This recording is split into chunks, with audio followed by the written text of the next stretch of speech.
is going on, everyone? Welcome to the Kolosseum of Greed, our very first non-fighting game tournament here at the Kolosseum, where we run online events for all regions across the world. It's our first time dipping our toes outside of the fighting game community, and we're doing Yu-Gi-Oh! Master Duel tonight, baby. It's going to be top 8. Players have been playing for 4.5 hours. Top 8 was just set right before I said this sentence, and it's time to throw down. I'm your host, Mr. Aquaman, and I'm joined by the one and only Flashy tonight. Welcome, my man.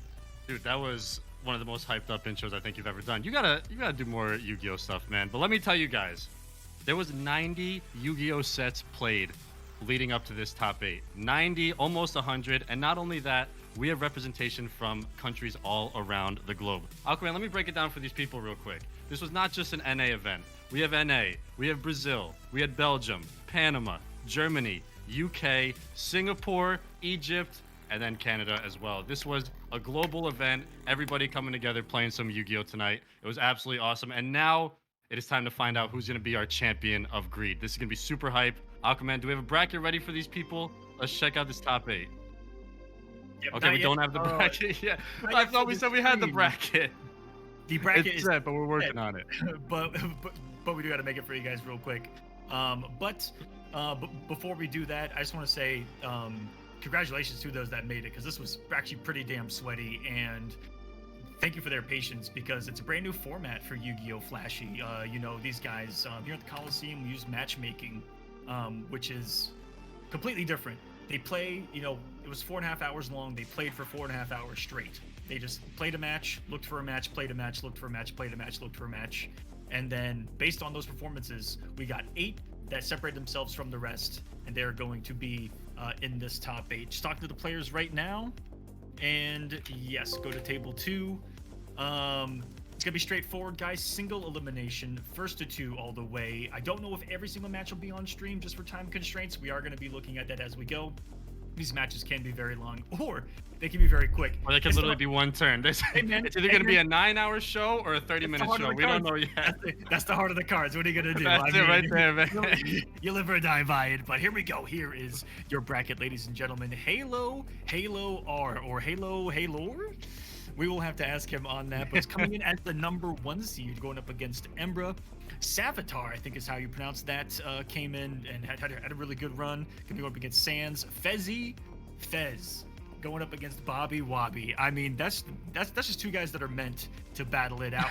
And if I'm not mistaken, they had a really close match in the matchmaking, as we'll take a look at their histories. And then Vonzo versus the Wayne number 1. Congratulations, guys. These were the 8 players that made it through, and there was almost about 30 players competing here today. So they're the ones that stood out. And talk about a variety in players, varieties in decks as well. Looking at the deck lists, we are going to be all over the place in this top 8. Oh yeah, the decks are absolutely insane. I was going through it. I was nervous when we first did this. I was like, it's just going to be Eldritch, and that's all we're going to see the entire night. But people were bringing some wild decks out, man. I know there's some prank kids going crazy out there. There's some tri-brigade. There's a Madolce, I believe, in top 8 as well, which is a crazy deck to watch, man. Yeah, man. I'm super excited for that. And some of these guys are bringing some heat, and man, we've got true Dracos out there. We've got all kinds of madness, guys, and we're gonna be seeing it here live. Let's go ahead and get this first match started. We're gonna be doing Halo versus Embra. First matchup. And guys, if you're watching this and you're in this top 8, we're gonna go top to bottom. Starting with match 1, we'll get to match 2. We'll see how time's looking, and then go from there. So as right now, we do Halo versus Embra, and then we're gonna do Savitar versus Sans. Halo versus Embra, agreed. And then also Halo First did go. By the way, Halo did go 7-1 in matchmaking as well. They just absolutely turned up this entire night. It was absolutely crazy. But let's see. You ain't lying. Let's see how we look. So they're going to start off with an opener. Fire Formation Tenki. Okay. So they're getting right to it, man. They are getting right to this. Let's see what they have to do for this combo here. And then, yeah, they're going to be going Tri-Brigade. So we got a Tri-Brigade opening game. Tri-Brigade is absolutely devastating. I mean, they are devastating. Get ready to see some combos. That I was talking about earlier, quite literally with the Fire Formation hitting the screen. I'll tell you what, man. Guys, I want to be completely honest with you. We are not... Okay, should I say this? I am not, you know, the most deepest like Yu-Gi-Oh guy. So if there's stuff I don't know, it's because I simply don't know it. I'm gonna There's be no honest. way to know. There's like 15 million different combos and cards. But last time I took this game seriously, competitively, and even casually was when something like Fire Formation, Tenki right there, was released. So that is a card I am very familiar with because it came out with the, it was kind of the opposite of the Atlantean water deck that came out, the structure deck that came out at the time. So there was water and there was fire, and that was Fire Formation. And of course, you picked the water. Still in use today. So shout outs to Fire Formation. And yeah, they're just going to be continuing this combo going along. Again, we don't know. Is this going to be a 30-minute tournament? Or are we going to be sitting here until 3 o'clock in the morning? Aquaman, we're just never going to find out. Is this going to be 30-minute matches with Rachel Ray, or are we getting the hour-long? Oh my gosh! Like that's what we're really going to find out here. Okay, we said we're not talking about Mortal Kombat tonight, but now you're talking about Food Network. I don't know what's worse. I'm not too sure which one's worse, man. I mean, I am starving. Someone in the YouTube chat says, "No, Tweety, this bracket's all wrong." That's an homage to, guys, we run a lot of fighting games, and this player Tweety won 3 different games in the same weekend, an entire tournament series, 8 weeks long, and he won 3 different games. Animal. Check that out on our YouTube. But yeah, so right now, Embra's just sitting back and is gonna watch tri-brigades pop off here for a bit. Wouldn't be surprised. We're gonna be sitting here for quite some time. We haven't seen the big boy come out yet, and I don't know his name off the top of my head, but when we see the big boy, you'll know. You'll know. You guys are gonna know. Embra's gonna know. No, this is just so cool. This could be one hell of a first board for him to deal with. So basically, when you're playing Tri-Brigade, you're going to want to do a lot of special summoning and sending to the graveyard and things like that, and banishing as well. So it's literally using every single part of your board. As you guys can see, they already have 3 in the graveyard, 2 in the banish, and then now Ember's going to be opening with a Pot of Duality. This is going to allow them to scope out the top 3 cards of their deck. Let's see if that's going to go through. Also, guys, where we're going to see a lot of... There it is. I was just going to say, negate. That's the negate biggest... is the name of the game. Oh, that is one of the biggest not today cards. I mean... Click him again. Look at this man. He is putting his arm out there, simply saying no. You are not allowed to play, sir. This card is one of the cards that I have seen people. I mean, when this card hits the field, some people just fold. That's the power of Imperial Order when it's on the screen. No no spell cards whatsoever. And we're going up against who? Would you look at that? Oh, True Dracos. I didn't know one made it into top 8. This is another one, and people were talking in the Discord throughout this event that they were afraid of True Dracos. So let's see what he's got. Yeah, True Dracos is absolutely scary. It definitely just revolves a lot around tribute summoning, and in this meta, this version of Yu-Gi-Oh, this modern version, tribute summoning is actually super powerful because a lot of negates and things revolve around special summoning, but tribute summoning does not count as a special summon. That's why you see things like Kaijus working really well, because they just get all around these crazy special summon negates, and then now, as you guys can see, there's just a 2500 complete beef stick of a monster just sitting in your face. And what they're gonna do, they can anytime their opponent summons anything, let's see, what can they do here? You can take 1 True Draco or a trap from your deck and either activate it or add it to your hand. So basically, if your opponent plays, you get to do whatever the hell you want, and it's pretty nuts. But they're gonna go in a droplet, a lot of negates. Look at this 4-chain link right off the start here, turn 2. That's what I was gonna say when I was watching some of these tournaments going down in Matchmaker, some of these matches, there was like some 6-7 card chain links going on. I mean, people were just negating negates and affecting effects. It was absolutely insane. Like, talk about sweaty, but that's exactly what we're here for. Dude, you could honestly just put this over a map of Asia, and you could just, man, people have been building a wall all freaking night long. Every single match that I tuned into from a spectator standpoint during the matchmaking phases, this is what was happening right here. We are seeing some serious Yu-Gi-Oh, ladies and gentlemen. No singular summons here. Get ready to sit back and watch a show. It's just fireworks. Literally doing the entire board. Absolutely insane. You get 6 monster slots, and there they all go. Let's see what is this gonna turn into, Mr. Aquaman? 4 cards, Link coming in. 4 cards is big boy, and there he's looking. Oh my goodness. Cool. Okay, sorry to curse, but I am gonna curse, guys. What the hell is on here? Look, did you see when he animates in? He fucking slides in like a badass. Look how cool that card looks. I don't know anything about it other than it's one of the best cards in the game, but look how cool. Tri-brigades are absolutely nuts, man. If this card is special summoned, here, let's take a look at that again. If this card is special summoned, or if another beast Beast Warrior, or Winged Beast monster is special summoned to your field, you can banish one card on the field. If this card is sent to the graveyard, you can add one Beast Warrior Wing monster from your deck to your hand, whose level is less or equal to the number of banished.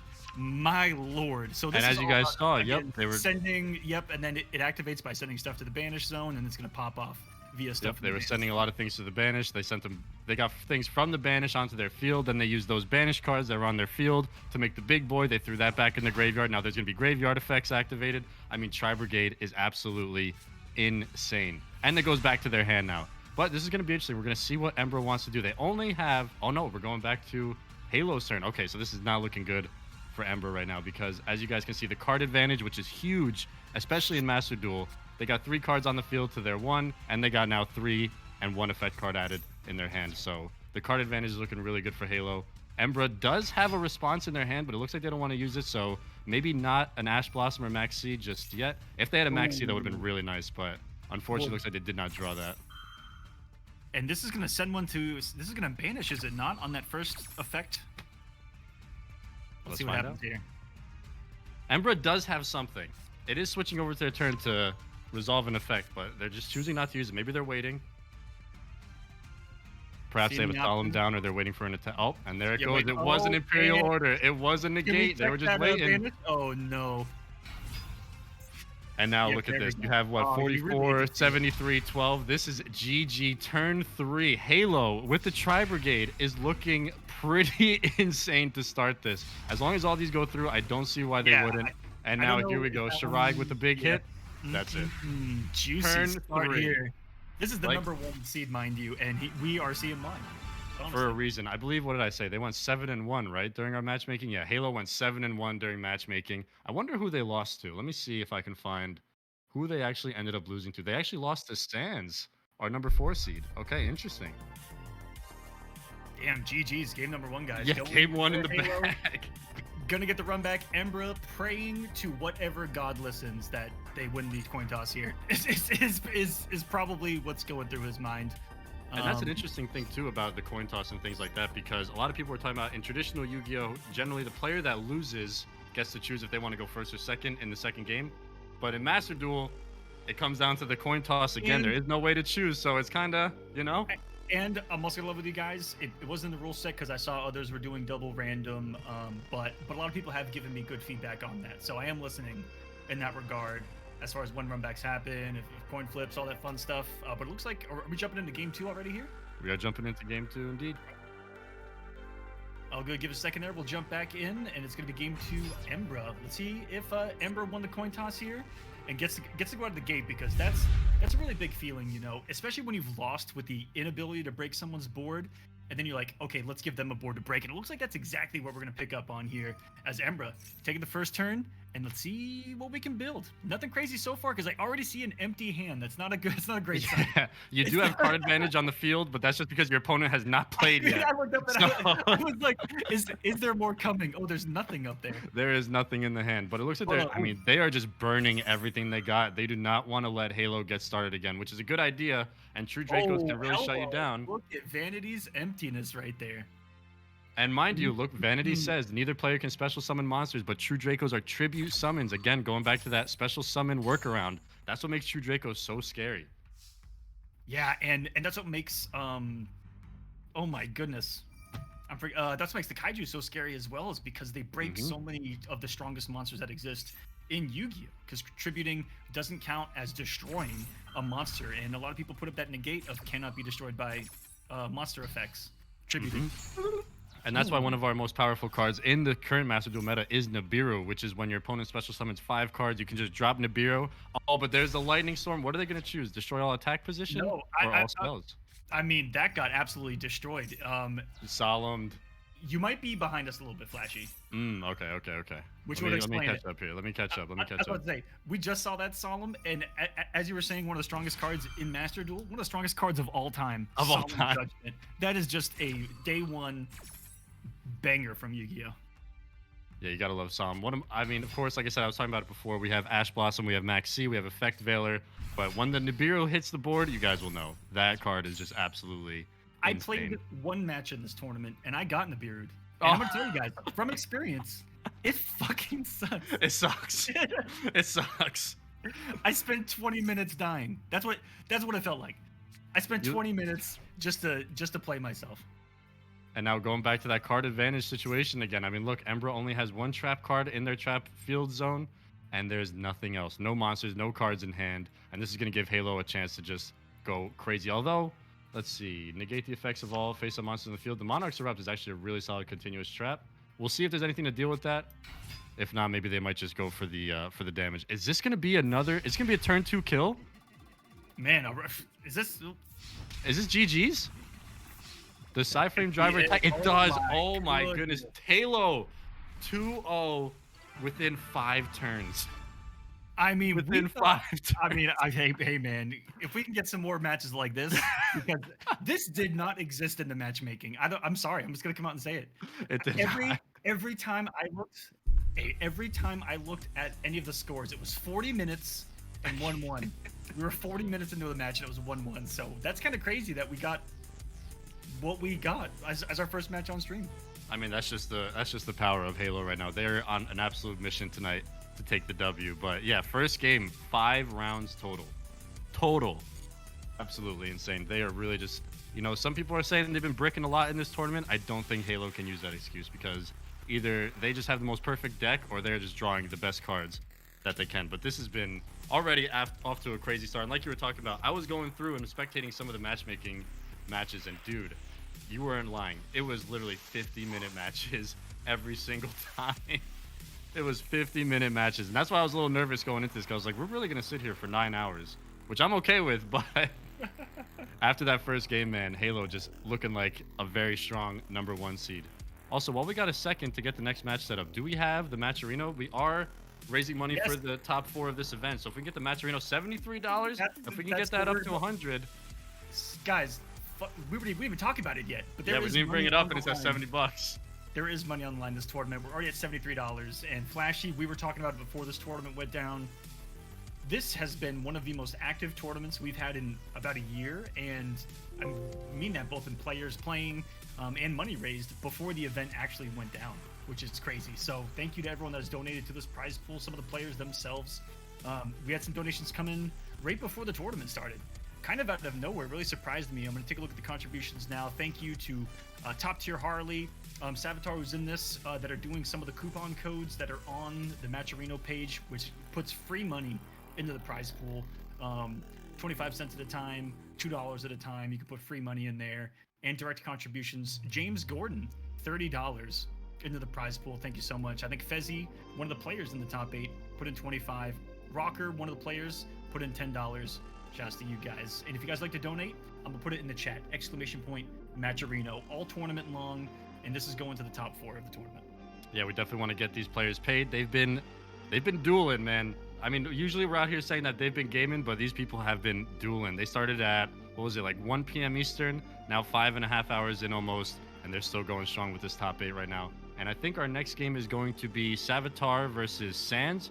Again, Sans was the player that gave our #1 seed Halo, who you just saw, the 1L of the matchmaking. So I'm really interested to see what kind of deck they're running. That could be interesting. That's pretty crazy. They had 1 loss, and it was to our #4 seed right here. So we'll see what Savitar has to bring. We'll see what Sans has to bring to the table, no pun intended. And this is off to a crazy start, man. We'll see what kind of decks they're going to bring in here today. I was going to take some notes, but sometimes I just track too much stuff before we go live. Yeah, I was like, I'm going to make sure I know all the decks going into it, who's playing what. I didn't do that. Okay, I'm going to be honest with you.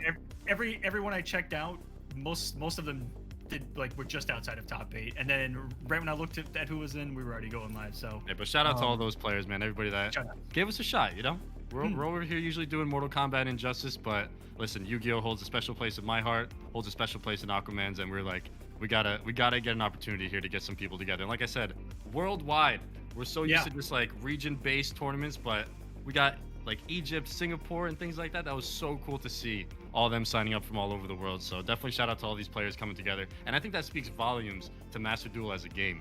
I mean, there's players on PC, they're on console, they're all over the world, and this went off without a hitch for the most part, as far as I know.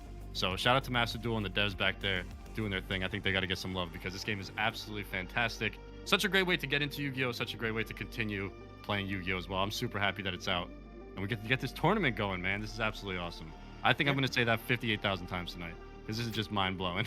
That's fine. Oh man, another 25 cents coming in. Thank you for everyone who's using that code. I don't think I put it in the chat yet, so let me do that.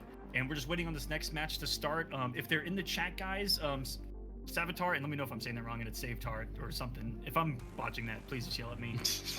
And Sans gonna go down here, just waiting on them to start the match. So if you guys are here and you can hear me, start the match, and we will spectate it. And we'll get the second one going for you guys. We'll get going in there. Hopefully, Let me see, actually. Hopefully it's less of a blitzkrieg than the first game that we saw. I don't know. That was pretty sick to see, dude. That was pretty sick. Dude just showed up, laid them all out, and said, "All right, I'm in semifinals. Have a nice day." In the money, right into top 4. As soon as you get a dub, as soon as you get the dub, you're in the money. That's absolutely awesome. This is single nation. We aren't effing around here. Single limb. That being said, 2. If this takes 47 minutes to finish, I will also be like, "What the f?" All right. Yeah, this is crazy. Sans is Savitar. If you could get that game started, you can press start, get the coin flip going, and then we'll get up in there, and we'll be good to go. I'm hoping that either of them can hear me. Let me try to find Sans again real quick. Yeah, get that going. While you do, Sans did actually go 4-0. They were one of two players that went completely undefeated. So again, taking out a #1 seed, and then taking that 4-0. So let me see here. Let me try to get one of their deck lists up. I want to see what they're running. So I'm gonna be looking for Sans. I want to see what Sans was running. Sans, are you here? I might need help finding here. They're at the table. Are we alone? Are we alone in the void? They're in the slot. They're ready to go. All they have to do is just press start. Is just hit start, and we can get this going. If not, maybe we just go to the Fezzy Fez and Bobby Wobby. Honestly, that might happen here in just a moment. Actually, we need to get Fezzy back in there. Fezzy, get back in your spot, bro. Get back in. If they get in their spot, then we'll be good. Then we can just take either of those matches, and it's perfectly fine. I don't think anybody was expecting it to be 5 rounds for the first set, so they're like going to get a drink. They're getting ready. It's like, little did you guys know it was 4 minutes, and now you're up. We'll be back. Like, no, you guys are up right now.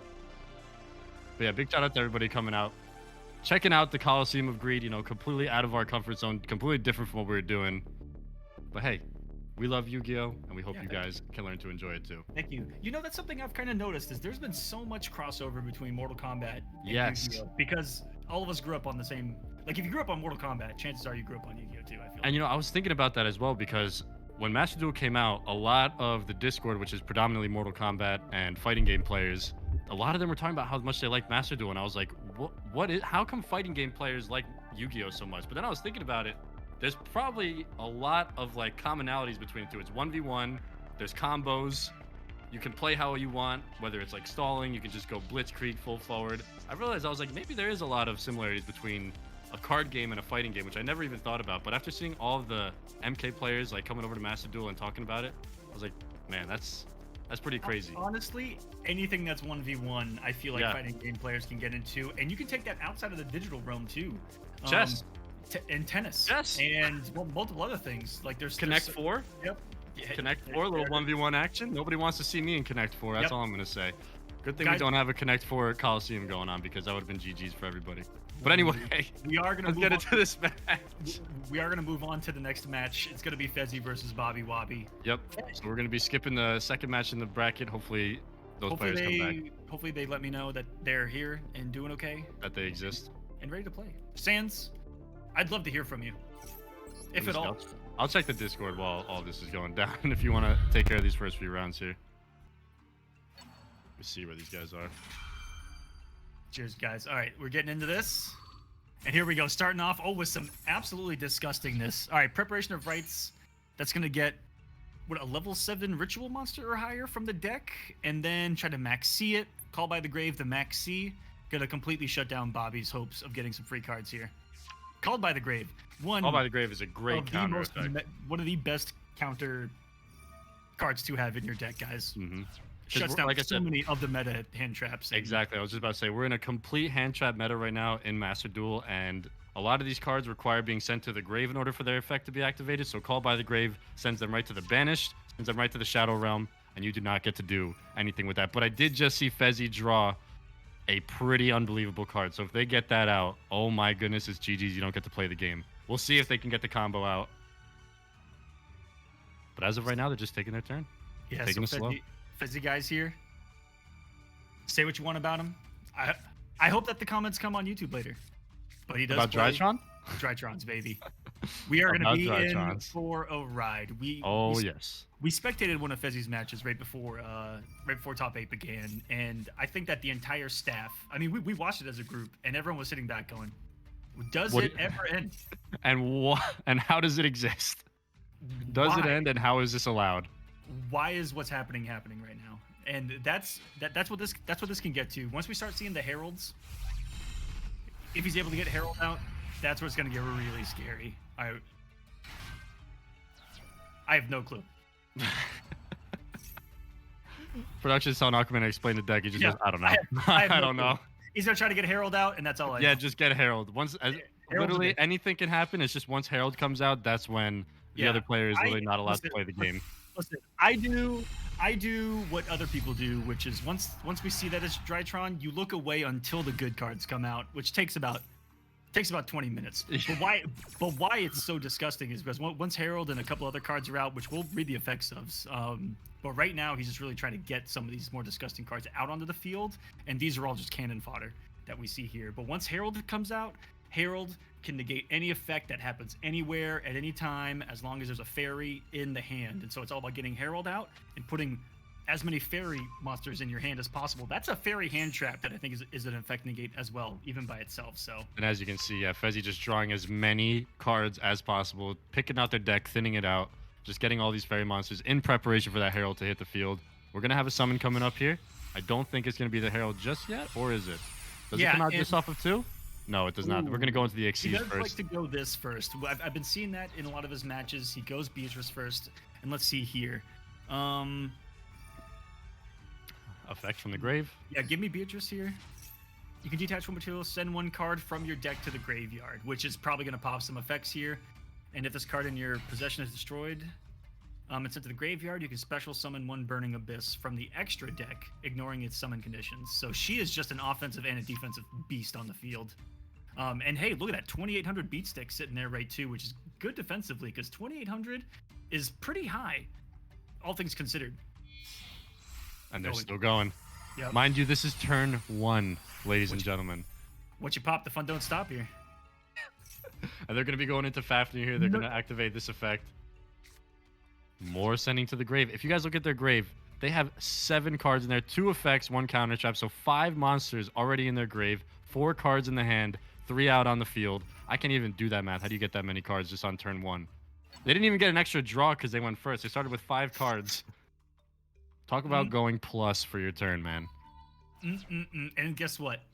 What did I say? Once you pop, the fun don't stop, because here we go. And there it is, the Herald of Ultimateness, and now essentially you are not allowed to play anymore. Herald of Ultimateness. He's got 3 in the hand if they are fairy monsters, and we know the 2 of them are, judging by what he grabbed. There's a lot of negates on the field, to say the least. Yeah, basically you cannot summon and you cannot activate spell or traps. And that's pretty much it. Is it a once per turn when your opponent would? I don't think it's once per turn. It's not a once per turn. You thought it was going to be It's not a once per turn. You and everyone else in ranked. Oh, no. Look at this board right now, man. It's still going. They got their boss out and it's still going. Once per turn. I don't even know what this does, but I don't want to know, if I'm being honest with you. Oh, it's finally over. It ended the phase. Bobby yep, Wobbly, what do you do, man? What do you do? Let's see the response. All right. Gamma Seal the Herald. Never mind. GG. One card down. Pass. We'll see. Oh, no. Hold on. Fezzy said it's I don't want to hear this. Nah, man. This kid has been beating everyone, and he would go in the chat and go, nah, man, I'm messing up. Yeah, he was like 5-0 at one point. He's like, I bricked every single game. I'm like, every single sir, I don't think that math doesn't work. He's like, hey, man, I only got 1 Herald out instead of 2, and I only had 2 cards in my hand versus 7. It could be worse. But they are. Oh, I was just gonna say, never mind. They're only down to 1 fairy in their hand. There's 1 negate left, but they just. Okay, never mind. Would you look at that? Here comes. You can't even do anything. Here comes another one, man. This is looking rough for Bobby. Okay. All right, so that's gonna be a summon. I believe it's only special summons though. Yep, when If you're it, playing with special if summon. it activates an effect, I feel like it's gonna get absolutely destroyed. Wait, hold on. Beatrice has you can detach one material, send one card from your deck to the graveyard. And that's gonna get a combo. Oh my going. goodness, Oh. and then that's gonna bring it back, and then oh my god. Oh, but that did pop, and then it might get heralded here. Yeah, something's gonna get special summon.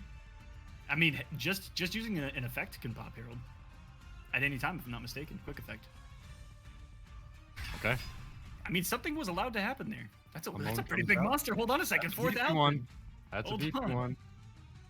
If this card destroys an opponent's monster by battle and sends it to the grave, you can inflict 1,000 burn damage. Okay, burn damage is actually really solid.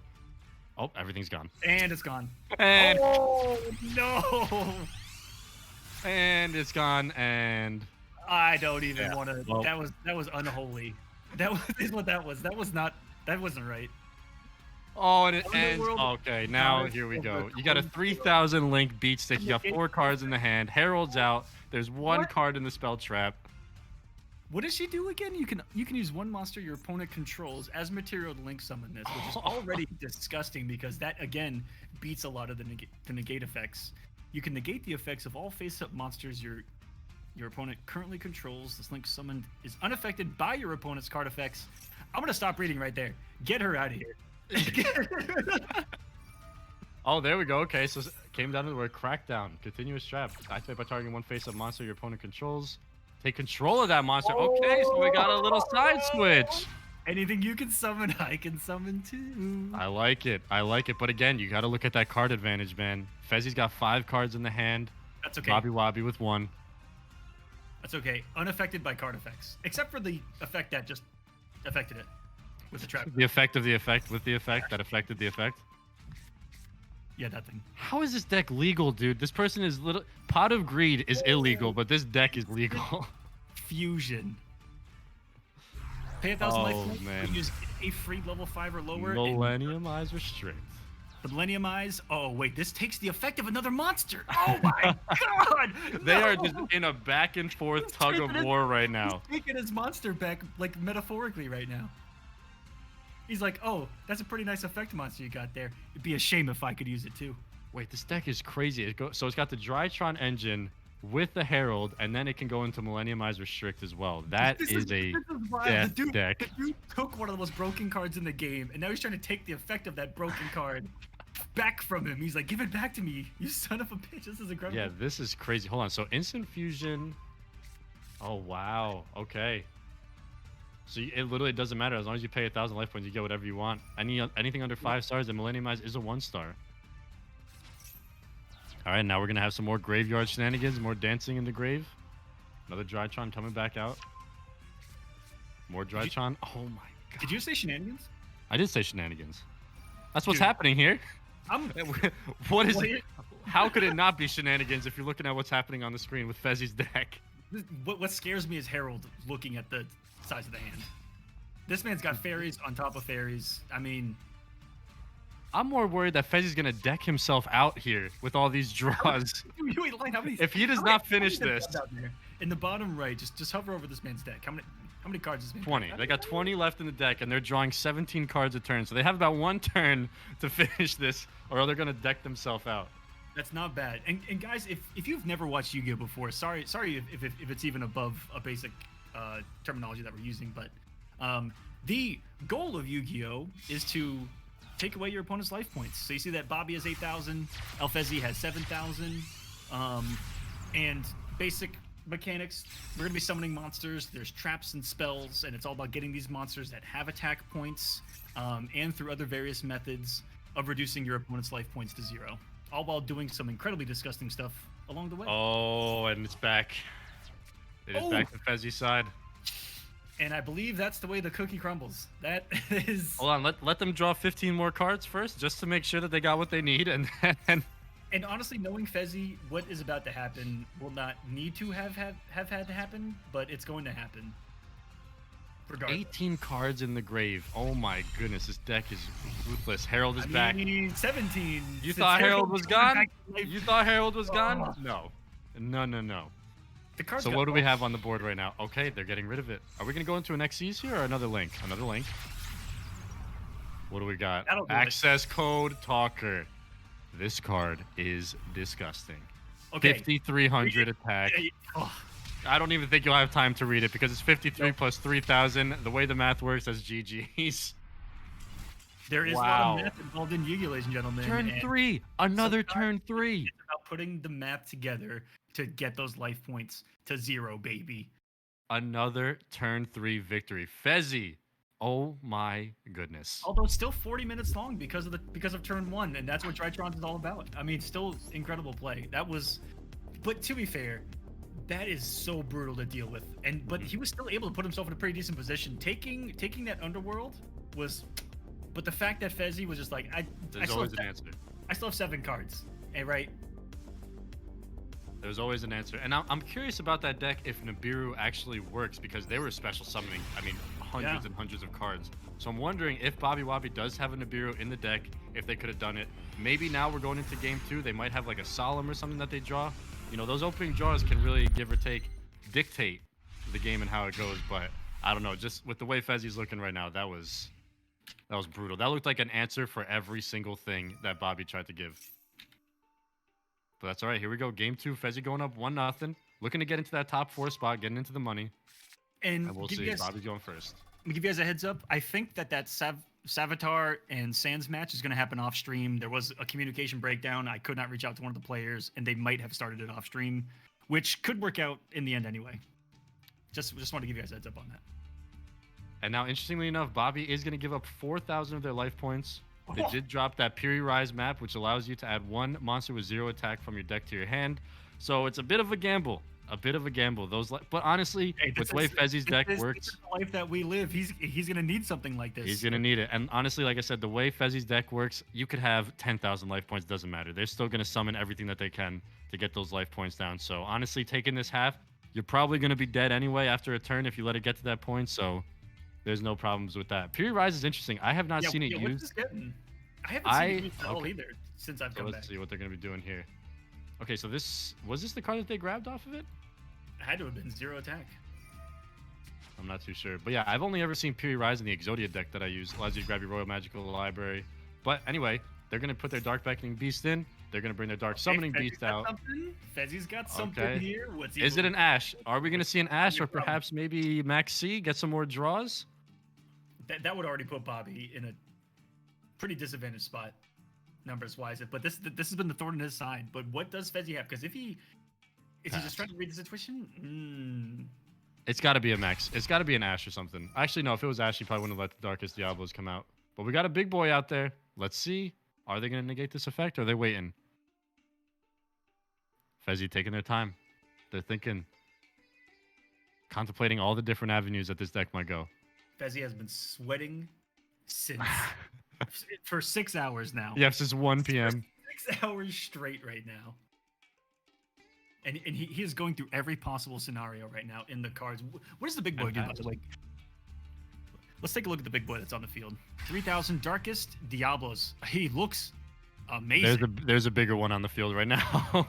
Oh, wait. There's a bigger one on the field. We're getting even bigger. Oh. Hamon. Lord of Striking Thunder.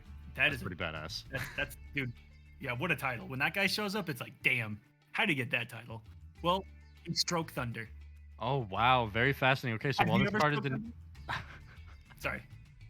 While this card is in face-up defense position, your opponent cannot attack other monsters except for this one. So every attack is going to have to be directed at that Hamon, Lord of Striking Thunder, which 4,000 defense is pretty beefy. But we did see Fezzy get up to 5,300 attack with their last combo. Man, this deck that Bobby Wobbly's running is all just gigantic monsters, dude. You know what? The monster he just put in his hand, I think, is the one. That's the card that when it hits the field, I know I get petrified. It's like Dark Lord Bartholomew. I have no clue what the card's name is. Giant Demon from Hell. There you go. That's all you need to know. This man's summoning some demons. Honestly, man, some of the artwork on Yu-Gi-Oh cards are just so awesome, dude. Can we talk about it? Amazing. We can. Can we get that, what is it? The Darkest Diablos. Can you just put that up on screen one more time? You can click on that production. Let's just see that. Yeah, that guy right there. Double click him. Just want to see that artwork. Look at that, man. How do you lose with that? You How? contribute one dark monster you control. Your opponent places one card from their hand near the top or the bottom of their deck. Okay, so he can actually pop a card from the hand. Oh, something just got negated. I Yep, just saw Maxi just got hit, and then Herald of Orange Oh, Light gets caught. Herald of Herald of Orange Orange Light Light is is oh, it's just a straight up negate. So yeah. Maxi does not get activated. I think it's like an Ash but for fairy types. Yeah, that's pretty crazy actually. Wait, so you can probably run Ash and that. You have 6 negates in your hand. That's what makes it so disgusting. Can we click Herald of Orange Light in the graveyard? I want to take a look at that thing because I actually haven't read that card I think ever in my life. I just watch it destroy me. When your opponent activates a monster effect, send this card and one other fairy monster from your hand. Oh, so it's multiple fairies. Okay, so it's not just itself. But it's probably popping another fairy when it does that Yeah, too. but what's If you have crazy right about this deck is these fairies want to be in the graveyard. hand. Be there. They want to be there. They're like, put me in the grave. I dare you. Put me there. See what happens. And I was going to say, Fezzy getting down to 2 cards in hand, but I guarantee you by the end of this turn, they'll have 15. So we're going to see. They're going for the Medianus Drytron Ritual spell. And we'll see what they want to do with this. And this is gonna ritual summon any from the graveyard using the one in the field. Here comes Megalith. I like that the Megalith package is in this deck. It's really cool. Ritual monsters add like a really unique flair to a lot of decks, and I like them. Ritual summons are cool because it's also there's a couple of if you run into a certain matchup that is really good at negating monster effects, or no, should I say negating special summons? Ritual summon counts as its own summon type, and so it can be tricky to work around sometimes. Oh, 2 of them. He's just cooking right now. And the more rituals that come out, the easier it is to get that Herald out. Oh, they're running a Ben 10, actually. Okay, interesting. Ben 10 is a fantastic card that's in this meta right now. This card destroys a monster by battle, sends it to the graveyard, and inflict damage to your opponent equal to that monster's original defense. Ooh-hoo-hoo. Imagine if he got enough attack to take down that big boy.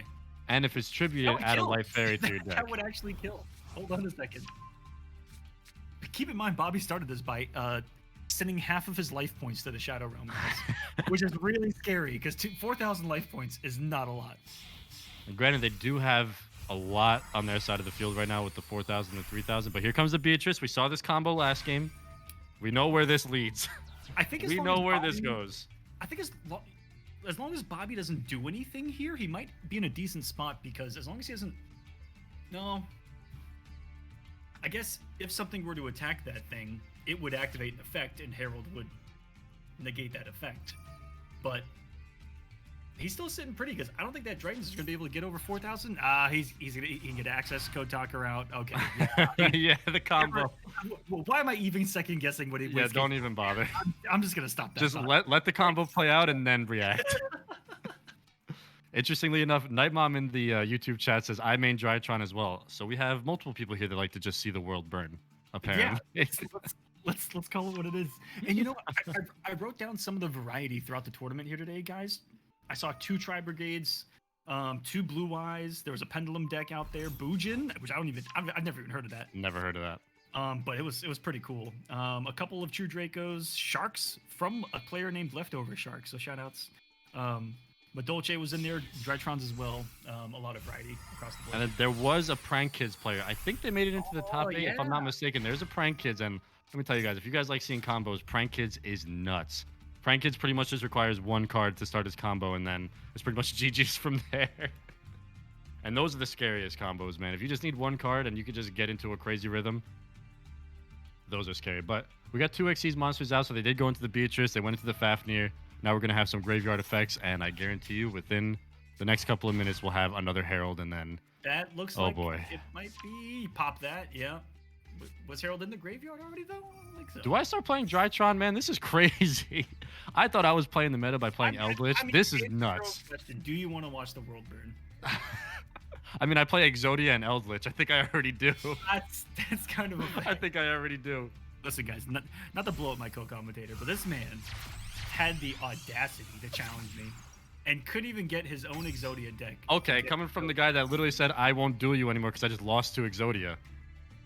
You literally will not duel me because you got Exodia'd. How does it feel? I will duel you after this and watch your deck not work properly. Watch it brick 5 times in a row and just ask you if you can run it back. Do you remember how many runbacks you asked for on the last 4. Okay, it was 4. Okay, it was 4 games until I ran into my Exodia. That's fine. Listen, 25% of the time, I'm gonna win. It took him 4 games to go. Okay, I Okay, finally I got it. I got it. I finally got you. Listen, that's the power of Exodia. Okay, it's a give and a take. Here's the Herald. Oh, Here's the speaking of GG. power- Here's the win condition. Speaking of power, unlimited. And again, guys, just to remind you, when the Herald is out, anytime your opponent special summons or activates a spell or trap, it just gets negated. It just gets special yeeted right to the Shadow Realm. Like, they take 2 prison shanks and just. That's what it feels like. But remember, I'm pretty sure these are tribute summon cards, right? Hamon and Darkest Yellows. Yeah, it looks like a tribute summon focused deck. So maybe, maybe they can get something going to work around that special summon issue. Yeah. Work around that special summon negate. But there's just so many other things out on the field. What worries me is Talker killing him, which I think it's going into Nightmare into Access Code. I think this is what's going to happen here. Mm-hmm. I think Unicorn turns into Access Code into GG's. Because without that, Bobby actually would have been in a pretty decent spot. But we sent it back to the deck. Well, there we go. That's it. There's fair, and then there's this deck. Yo, I need to see. Is this gonna be? Oh, I don't think so. Is this gonna be Fezzi versus Halo coming up in semifinals, or no? Does it skip? Because that would be crazy to watch. The bottom half of the bracket because yeah, we skipped one. Oh, we skipped. I'm gonna check on that match. So they're gonna link here. Is this gonna go right into the access code now? I believe it is. Access code Talker. What a badass card, man. Access code comes out. The link for. Oh man, here we go. Gains attack, 5,300 attack. And let's see. Destroy 1 card your opponent controls by banishing in your graveyard. Battle phase. GG's. Fezzi, turn 2. Aquaman, listen. We might have to do like top 16 next time if this is how it's going. If it's going this fast, dude. This is crazy. Turn 3, turn 2, turn 2, turn 2. Fezzi with another W. They'll be moving on to semifinals, getting into the money. But GG's to Bobby Wobby. They had it. They had it. Yeah, that was really good duel, guys. But Fezzi just putting so much on the field, right? So many negates, and I mean, didn't even need it. Was able to go beyond just setting, and that's what makes that deck so good, right? A lot of decks in that situation where it's turn 1, you can put out a lot of negates and then just sit there and hide behind your walls like a Trojan soldier, praying that they don't break through. Dude, your metaphors, I don't know how long you've been working on your metaphors over the course of your life, but they are just pristine every single time, man. Thank you. But that's what it feels like. But it feels even better when you have a deck that can do that, and then I don't know, put a couple of fucking cannons on top as well. And that's what it feels like when you're fighting Drytrons. Oh man, Drytron is absolutely ridiculous. Are we going into Savitar and Sans next? Did we get that solved? Did we all figured out with No, that? they are. Oh, they're playing. They're playing. They are playing off stream. Yeah, they're playing it off stream because I was just unable to connect with them, but it looks like they are doing it. But I am trying to get in contact with our next match. So this will be match 4. Yeah, we're gonna go on to 4, which is Vonzo versus the Wayne #1. Vonzo, are you here? Can we switch over to the bracket production real quick just to see what things would line up? Absolutely not. Okay. Well, why am I even here then? So Halo and Fezzi have an opportunity to meet in that grand finals, and based on, I mean, we haven't seen Sans, who did take out Halo in the matchmaking. We haven't seen anything that Vonzo or Wayne #1 bring. I did watch one of Vonzo's matches in the matchmaking, and it was pretty disgusting, I'm not gonna lie, so that could be interesting. But we could have potential Fezzi versus Halo in the grand finals, and that would be nuts. Both of those players have brought some absolute beefy decks here tonight. So very interesting to see what's going to happen there. I wish we could have watched that Sans match. I want to see what deck they're running before they run into Halo in the semifinals, but it looks like we'll just get there. Absolutely. We're just waiting on Vonzo to show up, and then we'll have him versus Wayne #1. Wayne #1 at the ready. So a little bit of a breakdown in communication right now between a couple players, but once we get everyone here, we'll just get these matches going. There's the bracket, guys. Halo awaiting the winner on Savitar versus Sans. It sounds like you're taking a script course or something. Is it currently happening right now? Is it actually playing? Yeah, you know what? Let's go to it. Let's jump into that. It's see how that's looking. It is currently 1-0 Savitar, I believe. All right, we can actually, yeah, let's just stay in here Yeah. then. We'll speed it up to live and we can just hang out. Yep. I gotta say, I was talking about Master Duel before. Shout out to them, man, because this like spectate feature and everything they got is absolutely awesome, dude. And it was so cool seeing during matchmaking, we had our own room and like I think it was like 14 tables of duels going on at one time, and you could just jump into any duel you want, check it out. Really, really awesome. You know, not the traditional way of like the fighting game stuff that we do, where you pretty much can't watch anybody's matches. Oh. Sorry to interrupt you, Flashy, but it's 1-0 Sands. I just got the update from the players. So 1-0 1-0 Sands, top guys. down. Sans is the top player. Oh, I mean, what did we just walk into? Oh. I don't know. I do not know. Oh, are they playing Eldritch? Oh. We got an Eldritch deck, our first one. No, this is. Or my, Oh, I'm wait. seeing Dogmaticas. Okay, I'm seeing Wait. Dogmaticas. But they're running Huquero, so this might be an Eldritch with Dogmatica engine, Yeah, maybe. Potentially? Maybe.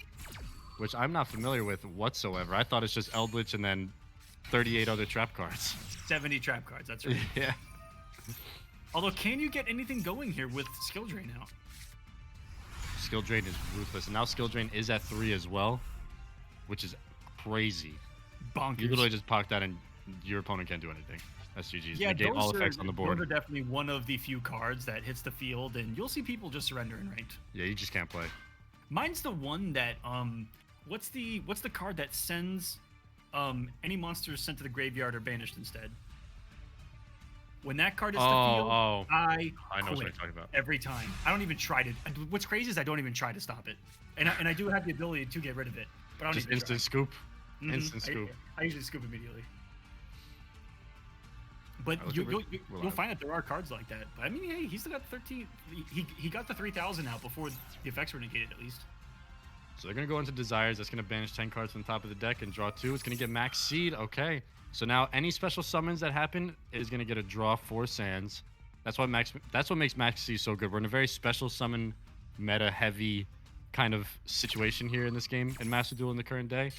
And every time you special summon, Max Seed is going to let you draw a card. Remember we were talking about how important card advantage is. So just being able to draw cards when it's not even your turn is crucial. And that's what makes Max Seed so powerful.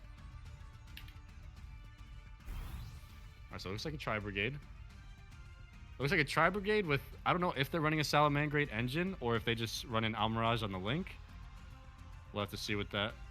But they are running tri-brigades, which are nasty. And again, we saw the Shiraig. I believe we saw that in game 1 tonight.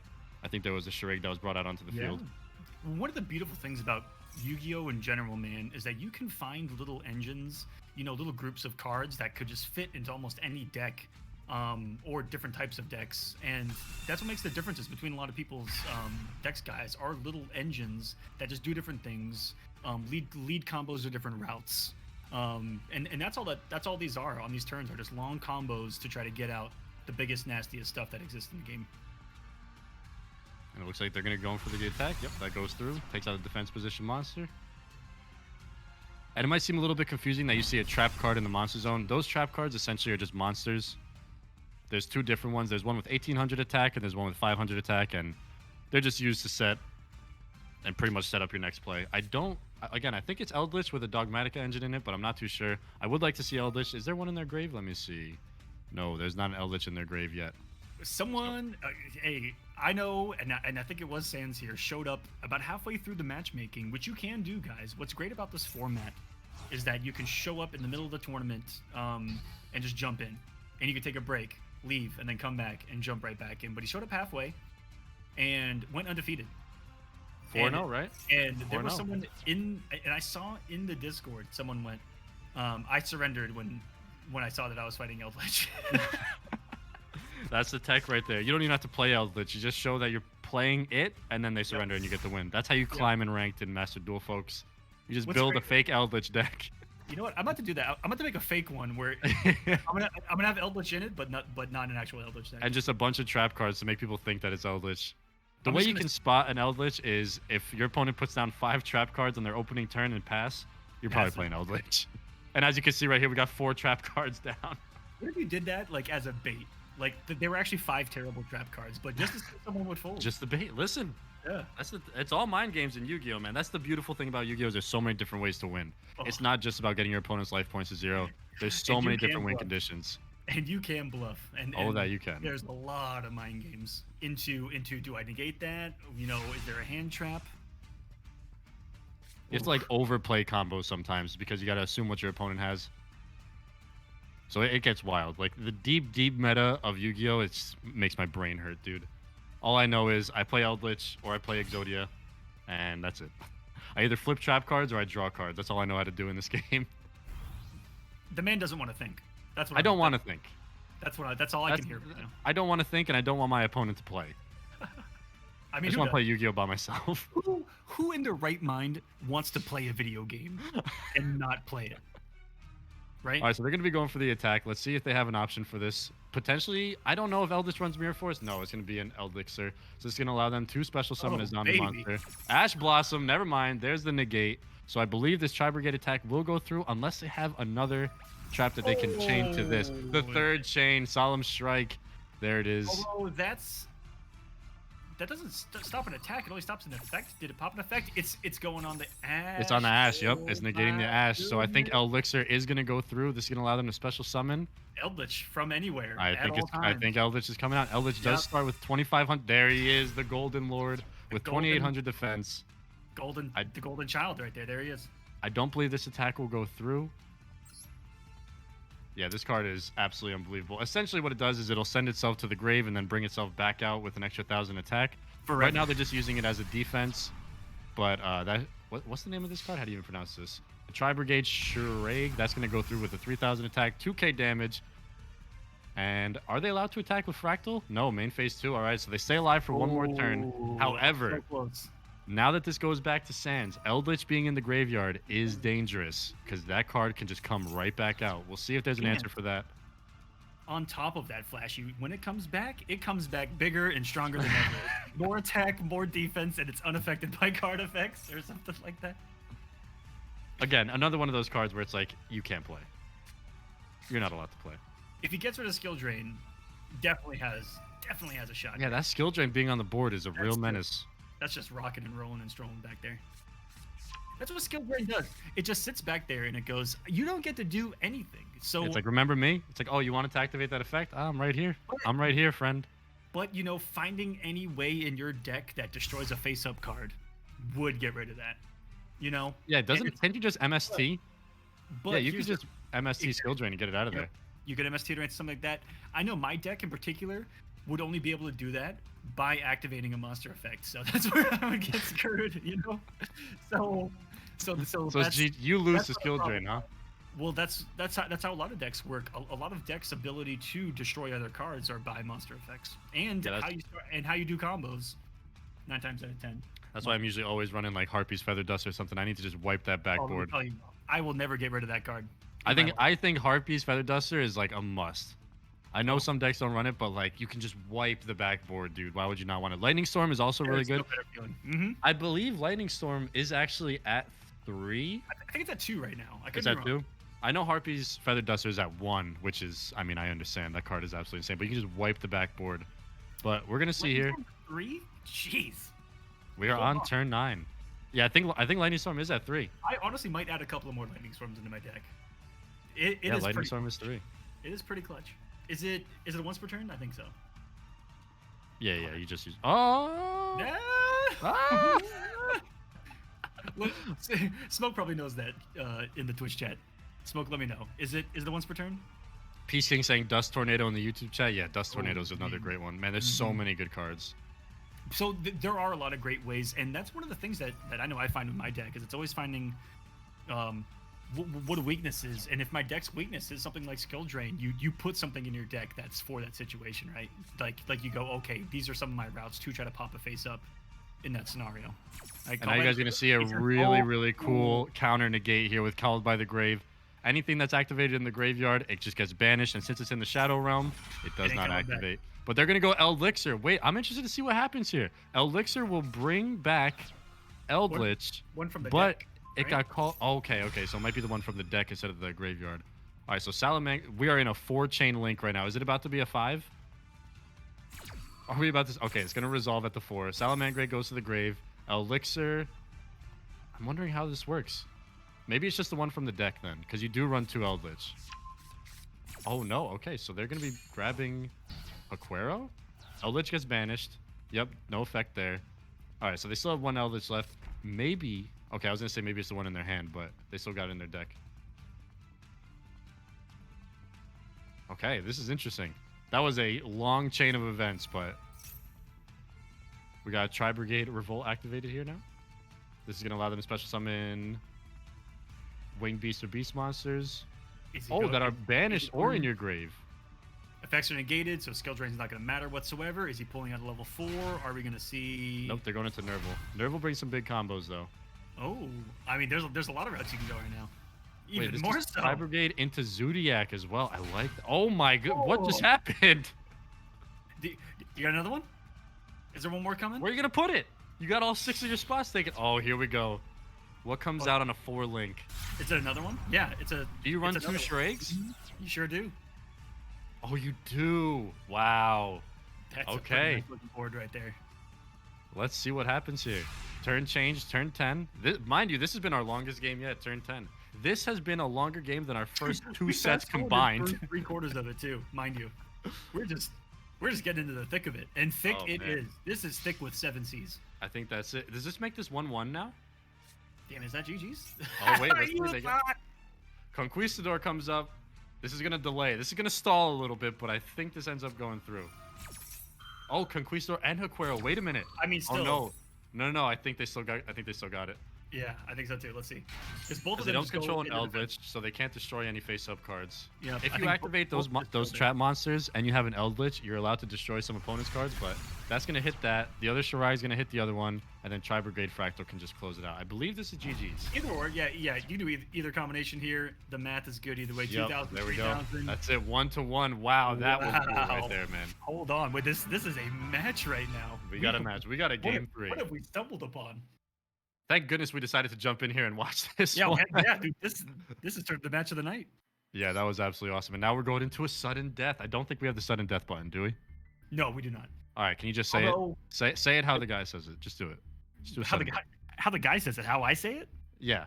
Say it how the guy says it. You being the guy. I was about to say I don't know who I'm trying to imitate. Yourself. Other than myself. All right, guys, we're going to a game 5. All right, well, now that everybody's clicked off, they're like, that was the most unhyped sudden death. But yeah, we're going into a game 3, man. All right. I'll do it like you go. Okay, guys, we're going to a game 5. No, game 3. We're going to a game 3 sudden death. I don't even know what's happening right now. Where are we? That sounded like one of those monster truck announcer guys. Monster truck rally guys. Yeah. Do you guys want to see Gravedigger this weekend at Battle of the Brawl? Bro, if all else fails, that's your calling in life, man, right there. If all else fails. Oh Sunday. Okay, wait. Now we actually got to shoot an ad for the Kolosseum like that. Yep, 100%. Damn it. Okay, wait. I have my notebook in front. Write that down. Write that down in the notebook. Okay. What was it? Monster truck rally announcer guy. Monster truck rally announcer. Monster truck announcer ad. All right, so Savitar's going to be going first here. They're going to start with their Fire Formation 10 key. This will give them access to pretty much just their Tri-Brigade combos here. You can add 1 level 4 lower Beast Warrior monster from your hand to your deck. And now this will just start flooding the graveyard with different things. And then once these are in the grave, they have their own effects. But Sands does have something. As you can see, it keeps flipping back to their turn. They do have something, potentially an Ash Blossom. I think they would have used it by now if they did. Maybe it's just a max C. They're waiting for some special summons to happen. We'll see what their answer is here. Yeah, it could be. There it is, the Ash Blossom. Yep, they were just waiting for the Nerval. Nerval is a killer card. That is like the core of the Tri-Brigade combo. So if you can Ash Blossom that, you are pretty much set. That might have just shut down. Nope, Savitar is going to go. They got another Nerval. Okay. Oh. They got another one. It doesn't matter. I'm sure you could just run Nerval at 3 as well. So you can banish any number of cards from your graveyard. Special summon 1 beast. Equal to the level, right? Oh, from your extra deck with a link rating. Okay, so you can go right into another Tri-Brigade link. And now this might link into something else. Let's see what they... Yep, they're going to go into another link. Or is this an Xyz? No, it's got to be a Link, right? Yeah. It's going to be a Link 3 here. Going into another Tri-Brigade. Going to the Bring your opponent's Rugal. main No, phase. wait, You can yo, special summon one level 4 click lower him. beast. Click again. Click him a little bit closer. Yeah, man, he looks cool. I was just trying to see. I was like, what, Yeah, what- he did. I thought you wanted to read the effect. You just wanted to No, look at the absolutely art. not. I am not I just reading wanna the look at effect the at all. I'm just looking at the art right now. Dude. The dude is dual wielding right now, and I respect that. I'm not going to lie. After playing Master Duel, I want to start collecting Yu-Gi-Oh cards again, dude. The art is just so sick. I was thinking about it. Hold on, that's a pretty big monster too. Just Yeah, so they chilling. got 2400 Link. They are going to get the attack bonus from the Fire Formation Tenki. All Beast Warrior monsters you control gain 100 attack. Not the craziest thing in the world, but hey, all attack is good attack. We'll see what Yeah. Sans has as an answer. They did have an Ash Blossom, and there's the Lightning Storm. Oh, That back There it row is. That back probably row obligated. is probably gone. And he did select. So, Lightning Storm, guys, you can target all face-up monsters, attack position, or the entire back row and destroy it. And they're going to chain this right here. They're going to chain one of their traps. What does this here do? It looks like it's Special going to special summon. summon. Does it? Can we scroll down a little bit? Does it disappear off the field if the monster disappears? I think it just goes immediately after Okay, this effect yeah. resolves. Yeah, it Okay, just so after goes. this resolves, you go right into your next Link summon. So they're going to get another Link summon. Mother of God. Dude, every time. Oh. Mind you, Tri-Brigade Revolt Every said time special I summon a number of your beast monsters. Okay, so you can get as many. Okay, that's pretty crazy. And here's the charade again. Watch him slide in. Ooh. Dude, that's a boss monster right there every time. But how crazy is it that you had one card out on the field, a little bit of a back row, your back row gets destroyed. Oh, I can still activate this and summon an army. Arnaz in the YouTube chat says, I don't know what's happening, but it's hype.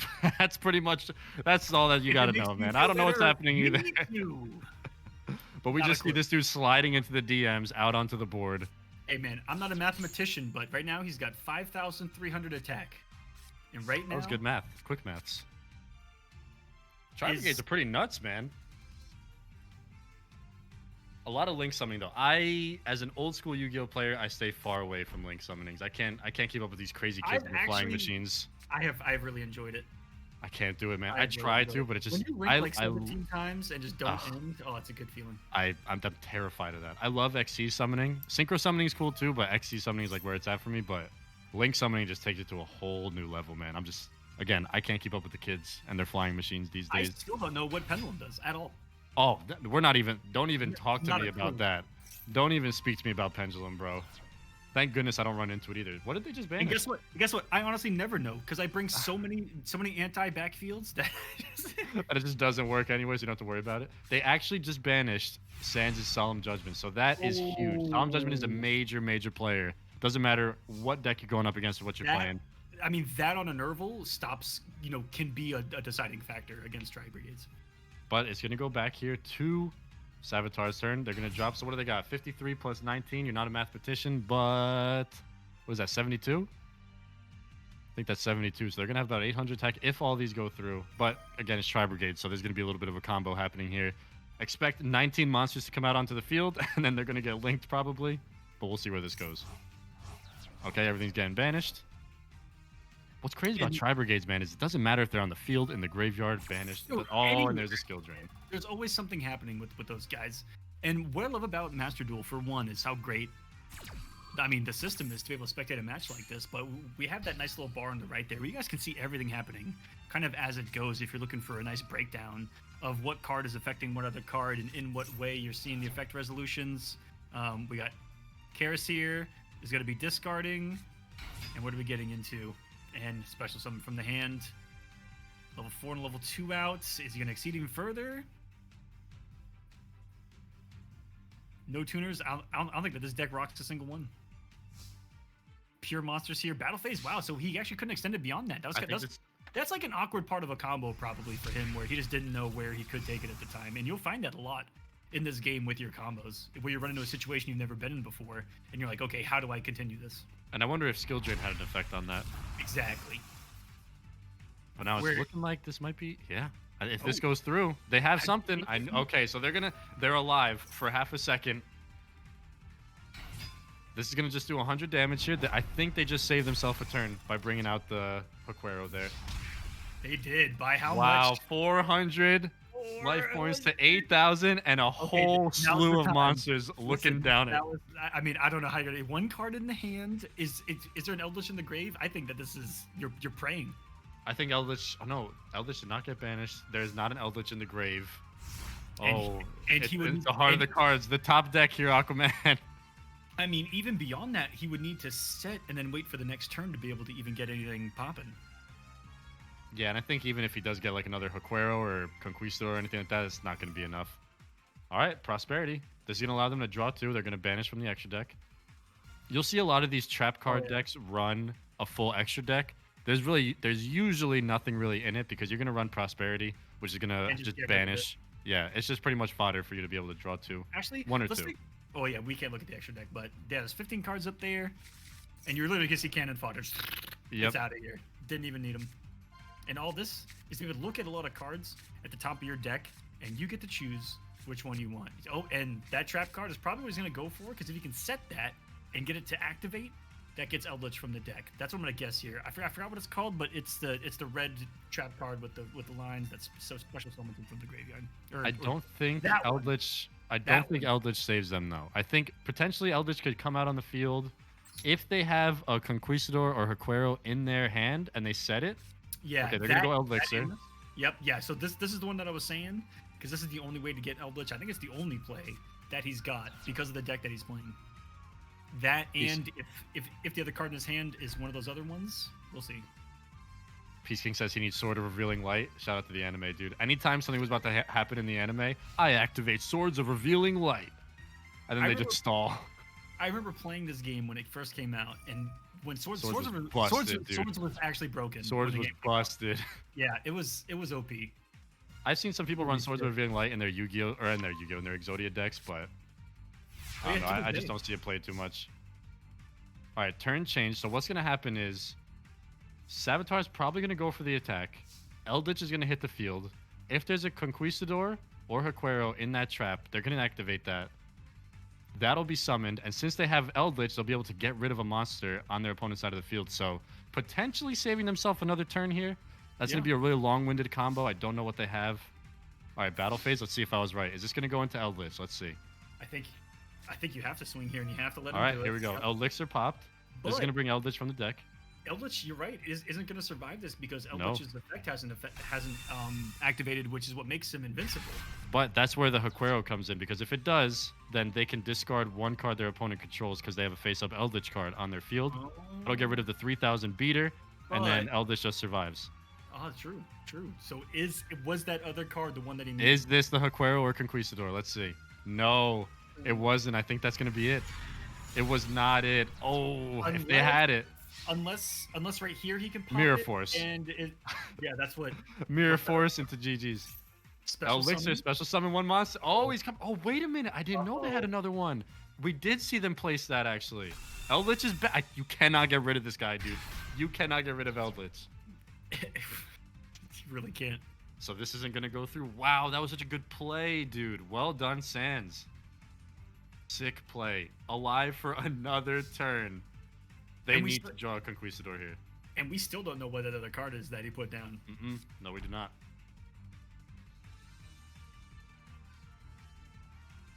Wow, this has been a barn burner, ladies and gentlemen. Sans needs the heart of the cards. I agree.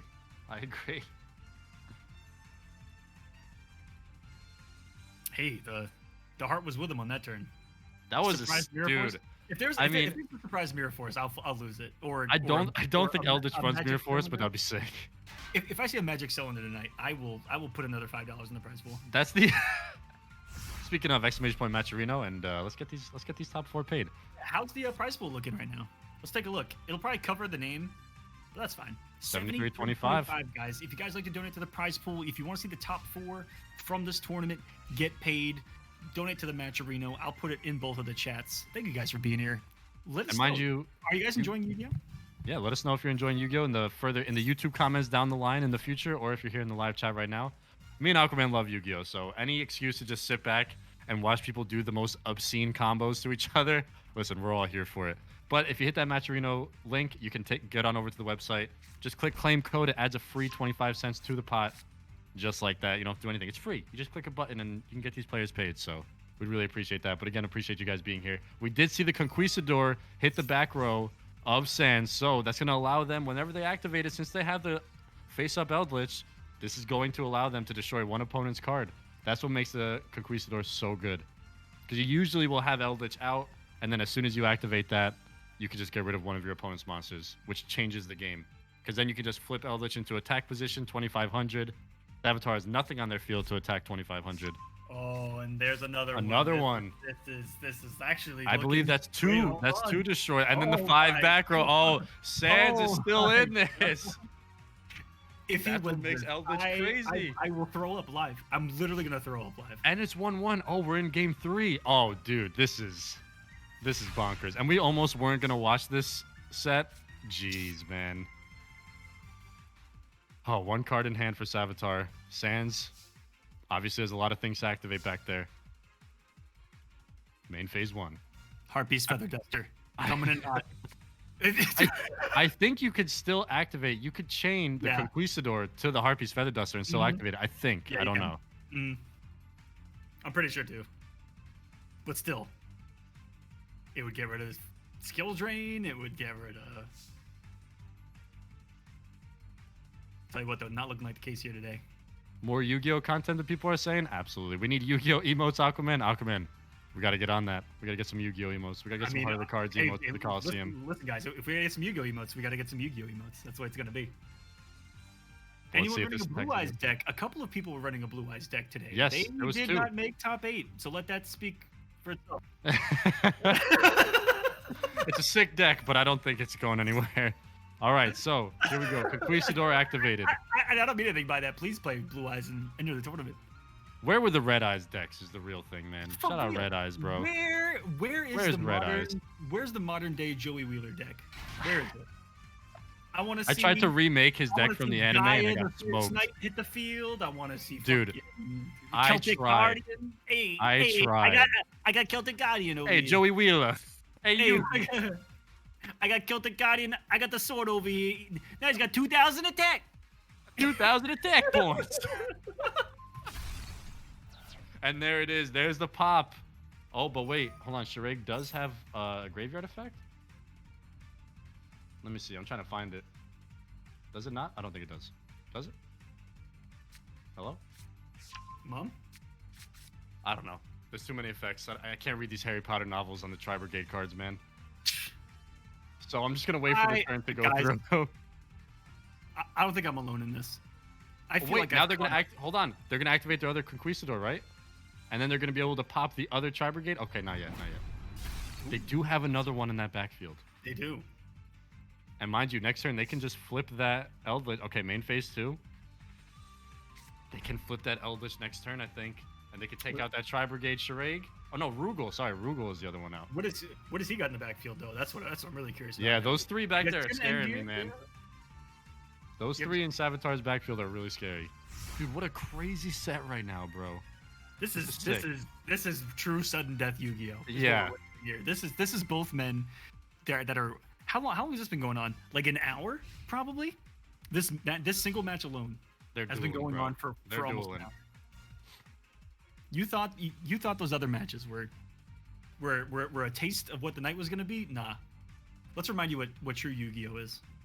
Dude, I remember when I first loaded up Master Duel and I jumped into my first couple of ranked games. It was my first time playing Yu-Gi-Oh in like 12 years. My opponent did like 1,700 links. I was like, I quit. I'm done. But then I came back to it and I was like, okay, Yu-Gi-Oh is sick again. But the first time I saw it, I'm like, bro, what is happening?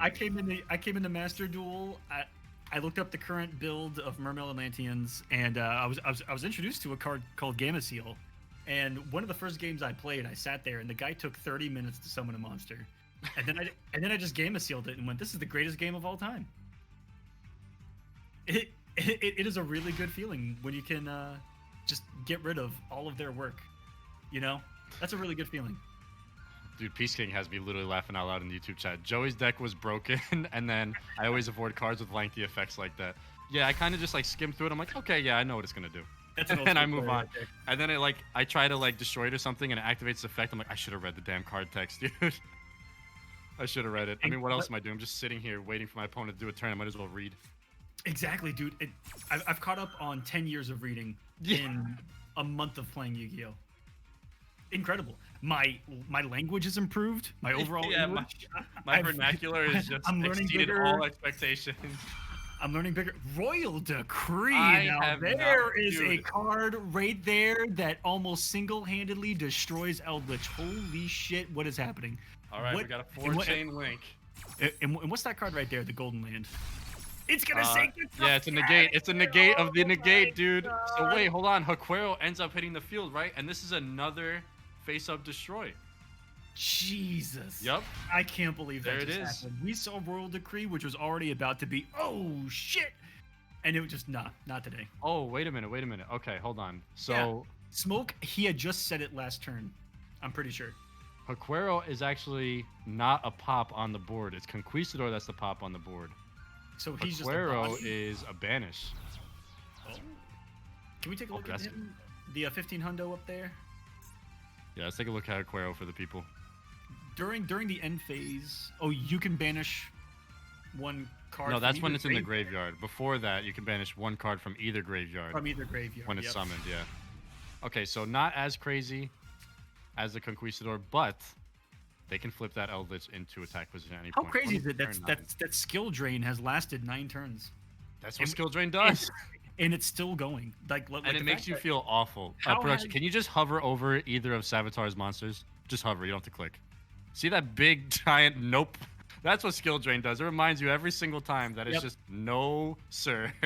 No effects at all. Forever. Forever. Click it again. Show the big image of this guy. What a troll. That's what I look like when somebody activates Skill Train. That's That's that's exactly what I it. look That's what it feels like. It is the living embodiment of its own effect. When they were making that card, they were like, "What would you feel like if somebody did this card to you?" And then the guy did it, and they're like, "Okay, that's the artwork." Okay, okay, guys, hear me out. I want you to paint a picture that looks as if you could depict what dying on the inside feels like. And that's it. There Put you that go. on Right skill there. train. Perfect. This is a crazy duel. Agreed, Fezzi. Agreed. This is wild. This man's been I'm surviving on dude, I've 400 said life it every points. time. I'm so happy that we got to see this. We were almost gonna skip this, dude. It was close. But like that's what's so cool about Yu-Gi-Oh! Is like you have those absolute berserk rounds where it's just turn 2, special summon, combo, death. And then you have these like complete back and forth like negates and traps and sets and what are you drawing and what aren't you drawing. And it just gets absolutely wild, dude. That's what makes Yu-Gi-Oh! So sick to me. You never know what you're gonna get. It's like a box of chocolates. They are. Ooh, no special summon's gonna come out. Another tri-brigade link. If he's got any left at this point. How many cards do they have in their extra deck? Dude, that's what I was like. I Dude, was like, I feel like every dude, monster's I gonna know link I on would and be- here comes Drake. I mean, I know I'd be running low at this point, but man, do they keep coming? And they don't Hold on, stop. coming. I think this might finally be. Oh, yep. Okay, one more. Does one more get popped? Yes, it does. Dude, I think. Oh, I think this might be it. I think, and mind you, Savitar has not taken 315, any yeah. damage to their life points. Sans has just been on full-on defense mode this whole time. wait, did he just pull out one just to pull out another one?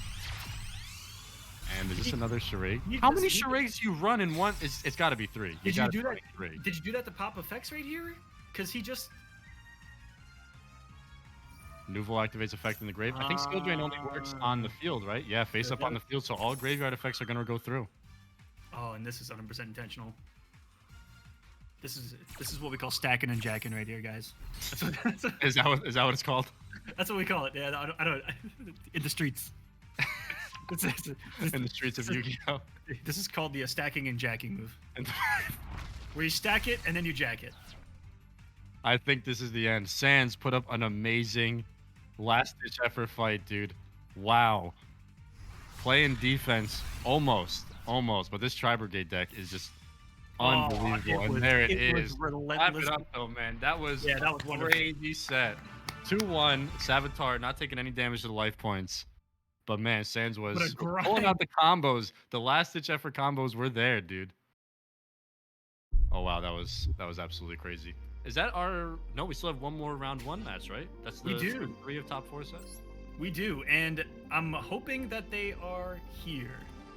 Yeah, it looks like Wayne is ready at the table. I just don't know who their opponent is. I don't have the bracket up. I should probably do that. Let me get that top 8 bracket up. Whoever's playing Wayne, Vanzo, wherever you're at. If you can get onto table 4.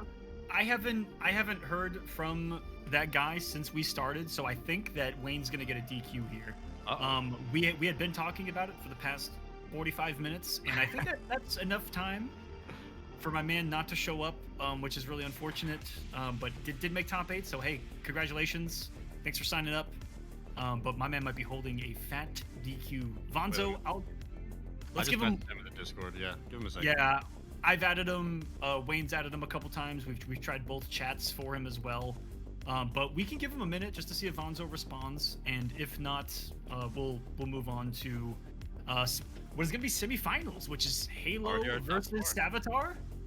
Is that what it's going to be? No, we'll give him a break. We might do Wayne because Wayne hasn't played yet. We'll do Wayne versus Fezzy. How about that? So why not just take a break here, guys? Let's take our first break, and then if Vanzo doesn't respond, we'll have the next match ready to go when we come back. How does that sound? Which would be semifinals. Only 3 matches left. Top four is gonna be looking good, dude. This has been absolutely insane. Let's take that break. 5-minute break. Don't go anywhere, guys. We're gonna be right back with some more Yu-Gi-Oh, and we're gonna find out who is the champion of Greed. Hey, what's going on, everyone? First off, I just want to say thank you guys so much. The Kolosseum has been kicking ass. We've had an amazing first year, and that's thanks to you guys. Our foundation has always been you guys, the community. You know, without it, we wouldn't be possible. Without the views, without the donations, for the players, for everyone, thank you. But we want to kick things up a notch. We want to raise the bar even further. And so in order to do this, we had to pull the Kolosseum off of my Twitch channel that some of you have noticed, because we weren't able to stream to multiple platforms. Twitch doesn't allow this in their contract for partnered or affiliated channels, hence why there's no sub button on the current Kolosseum channel. But if you are looking for a similar option to support us, we finally have something for you, and it's YouTube members. And you can right now become a YouTube Kolosseum member to gain access to emotes, badges, and members only content. So on behalf of everyone at the Kolosseum, thank you guys so much, and we hope that you become a member, and you'll be getting some access to some awesome exclusive content, live streams every single week, and just as a heads up, nearly 7.5 hours of bonus matches every week just for the upcoming season that I have planned. So thank you guys so much for all of your support. We hope you become a member today.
The Kolosseum is brought to you by pixelpro.io.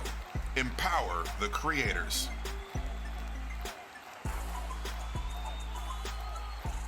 And the Kolosseum Studios. Check out events, merch, music, and more at kolosseum.gg.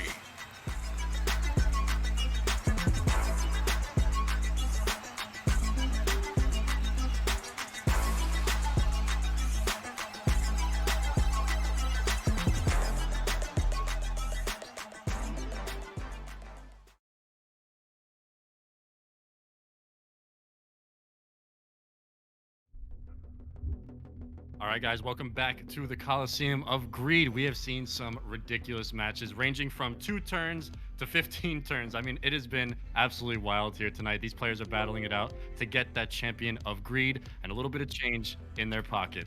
This has been a crazy night. We're going to be moving into the top 4 now, I believe. I think, unfortunately, we do have a DQ in the top 8, so we're going to be moving up. We do have our bracket here. Halo versus Savitar, Fezzi versus Wayne number 1. We have not seen what Wayne number 1 is running yet because of that unfortunate DQ. But interesting. I think, if I am not mistaken, I think that he might be the Madolche player. Oh, let's go. Okay, Madolche combos are so fun. It would explain a lot because he played Tanya in Mortal Kombat. Not that I'm making the broadest comparison, but it just makes sense to me. A little bit of a stretch comparison there, but you know what? We're gonna let it run, man. We'll let that run. Is it really though? How does Tanya in MK translate to cupcake monsters in Yu-Gi-Oh? Spamming females. That's okay. You know what? Yeah, you're right. You're right. It is a lot of spam. Madolches are spam. Literally, any time a Madolche monster hits the board, get ready to see 15 other ones get special summoned. But here we go. We're gonna be jumping. This is our first match of semifinals. Winner of this moves on into the grand finals. And I think we're gonna get started here. Who's gonna be going first?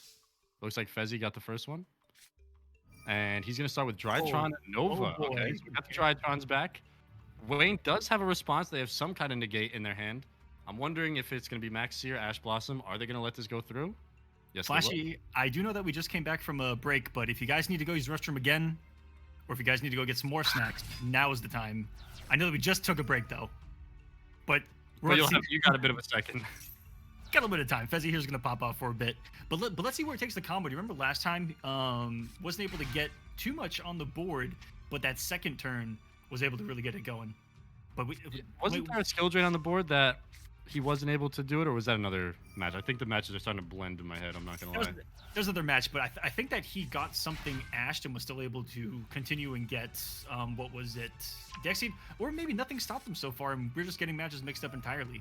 But what we know him for is building boards, and Wayne has got something in the hand. He hasn't. There's the Ash Blossom. I knew it was something.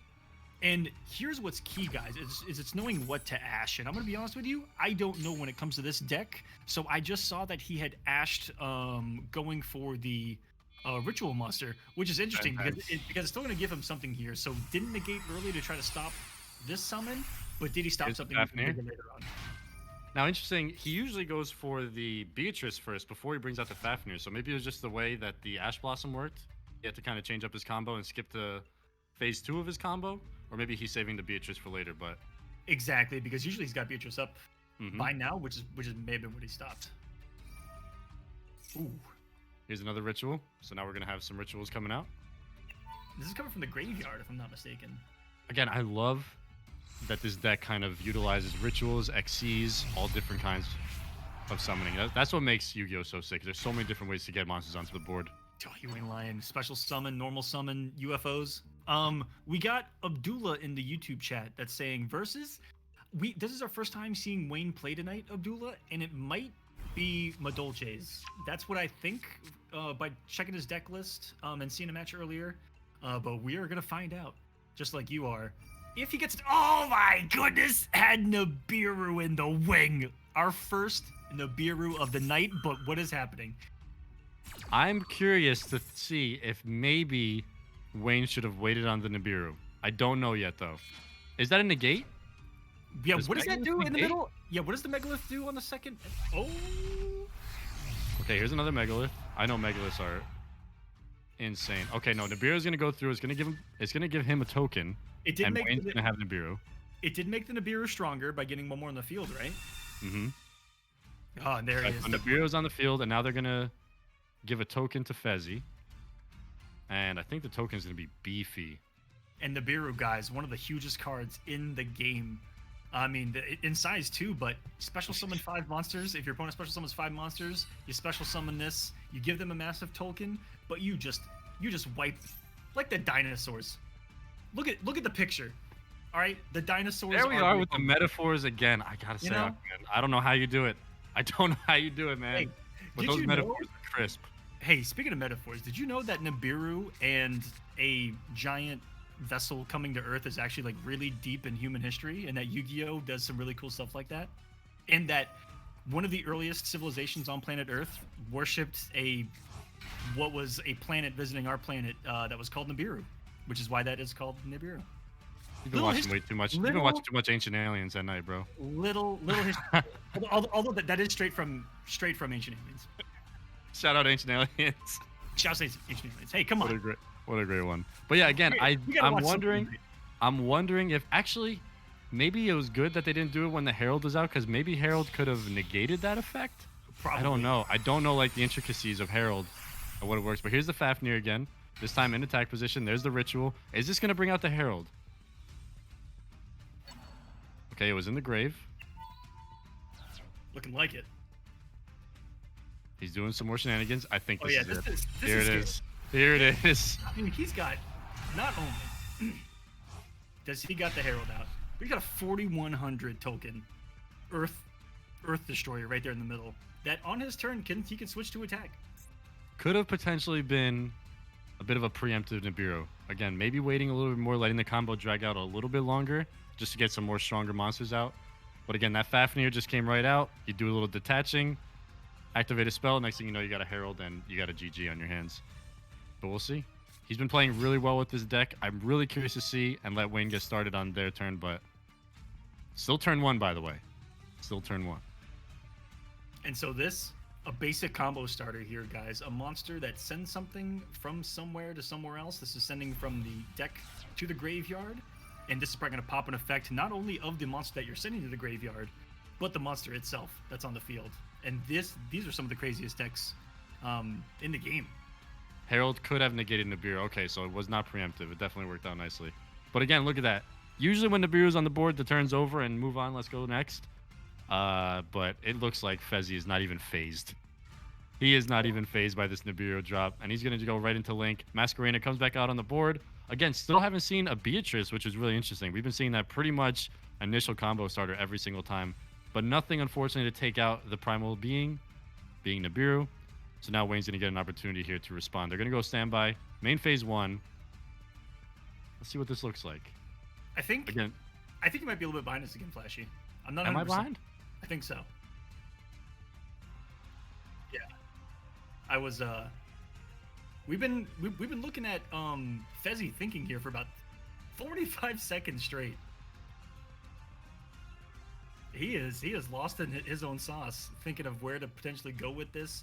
I'm pretty sure that he can turn that token into attack position, but what's his extension out of the graveyard? Because keep in mind, this was on the field when he summoned, I forgot her name.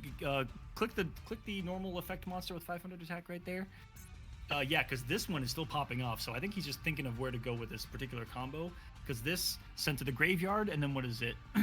Increases this card's level by that monster's level. And so what he sent to the graveyard, she's going to increase. She went up to 3. And right now, whatever went to the graveyard, I think that's what we're waiting on right now from this man. But this is taking a long time to decide. This is the second time we've had Fezzi really think about a situation like this and take his time. Okay, so I was ahead, so I do know what happens next. But I'm not going to spoil it. Oh, wait. Wait, you're ahead? Yeah, I'm ahead. I'm spectating the game. Like, I got the game open, I'm spectating, and it says it's ahead, so I don't know what's going on. Did that freeze? Hold on a second. It could have potentially crashed on the feed, on your feed, yeah. Oh, maybe. Yeah, let's swap back out because that would explain so much. Yeah, like the whole turn went on. So production, get out of that match, respectate, and then re-go live. Yeah, I was like, dude, I'm definitely not. Like, I'm so far ahead. I'm like, wait a minute. He's taking a really long time to think Yeah, about no, it. he wasn't taking a long time. He pretty much went into his combo. And to let you guys know, the combo is extending. The unicorn's out. Hey, guess what? We're not missing a single thing, luckily, Flashy. Because we Yeah, know... you got a lot of time. You definitely got a lot of time. But yeah, production, go ahead and just hit that fast forward. We're going to go right through all this. Get a little recap. A little bit of a recap. Not the worst thing in the world. If you guys want to see the combo on how to get Herald back out, this is a good place to learn. He's really showing off the power of this deck, though. That is for sure. And he has been the most active in our Discord at like grinding this game and asking always for looking game. for matches, which is Always awesome. looking for matches, 24/7. And that's He been is the a really cool great- thing about doing Yu-Gi-Oh! Master Duel, man, is people being like, yo, let's get some duels, and then like talking about their decks and helping each other build decks and stuff. It's been a really, really cool like little subgenre of the Kolosseum that we got going on here, man. So this ended up being one of the MVP plays by Fezzi right there, because he got that extra monster out when the Nibiru came out. How many monsters are on the field add up to the strength of that token. So I think that he just fed his token even more with that little last second play as it activated. And then hopefully we get past the phase here where we were stuck at last time. You're like, he's really taking his time. Yeah, man, he is really thinking about this. He is really trying to figure out this combo. No, it all went through. We're on turn 2 battle phase right now. So this will end up. Yep, turn change. Also, guys, don't worry. Still haven't missed much. Just kidding. All right, Herald so is still on the field, okay? That's all. Herald Yep. is still out on the field. Token's gone. This is going. Ooh, okay, Wayne. Yep, we should be catching up here. Turn 3. This Back to isn't Fezzi's that turn. bad. We are live. Yeah, this is not a bad situation for Wayne all of a sudden. That What in Nibiru the is world? good. Not only do you get to nuke your opponent's board, but you also have a 3,000 monster beat stick just sitting there, staring your opponent down. And they also have one of the Medolce cards out. Wayne does have a Medolce card.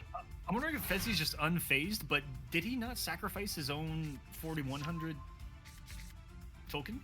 He did. He did. I he know also- most people prefer not to have the token just because it has no effects, so they usually like to go for the effects instead of just the pure berserker brute force, but we'll see what he decides to do. Drytron coming back out in defense position.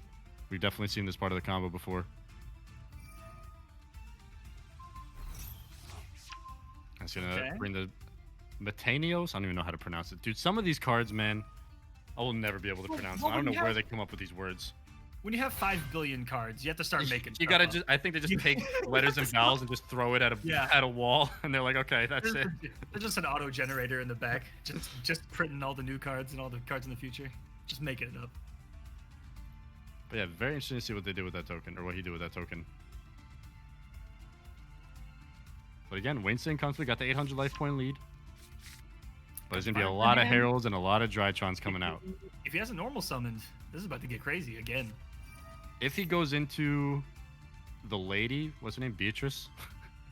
If he goes into that Xyz monster, it's gonna be looking like a closeout here. But again, that Nibiru is proving to be a real problem. Maybe that's the shutdown for this deck, is Nibiru. But who knows? Very meta is Nibiru, guys. A lot of decks have a lot of special summons, and his combos can take forever. He's kind of one of those cards that you just put in your deck. A little expensive as an ultra rare, but if you ever want to just say absolutely not to 20 monsters, that's your guy. Yeah, it helps a lot with not thinking. We like to do a lot of the not thinking around here. Yeah, and you just watch your opponent. You don't have to read anything. You just wait for the 5 special summons. It's Wait. like, all right, Nibiru. Just you know what? Try this next time. Just stare at that card until you can use it and activate it. Yeah, wait till it starts Just glowing wait until yellow, it glows and then just orange, press yeah. OK. And then just press it and then see what happens. But yeah, he's gonna be dropping 4 monsters now. Gonna chain another effect, and then potentially go into a level 2 Xyz. Maybe, I don't really know. Oh no, it turns to a level 6. Can you get a level 6 Xyz now? I feel like there's so many different avenues this deck can take, man. All right, so that gets popped. Nibiru is finally taken care of, which was proven to be a problem. But now that it's turn 3 and he can get his combos going, looking pretty good. That Ooh, is. there she is. Yep, that's level 6 Xyz right there. There's Beatrice. I knew it was going to happen eventually. And this usually is where Fezzi's combo starts to turn up, and then... What does it end up with? It ends in the access code talker with 5,300, right? This has, yeah. I believe that's the end of his combo. Access code with 5,300 plus a Herald out on the field, and I mean that's 8,000 plus. That's GG's. And she has a defensive effect as well as her initial effect, which is send something to the graveyard, which is what the continuation is going to be, I think, to get to those monsters. Oh, but something's popping from back here. Okay. Got Gamma coming out here. He's definitely linking here. All right, yep, this is going to send... There's the effect. One of hers to the graveyard. It's going to send something from the deck to the graveyard. And any card. From the deck to the graveyard. And then if she ever gets destroyed, she can special summon from the extra deck as well. Which is just look at the difference of these decks. So Fezzi, he has...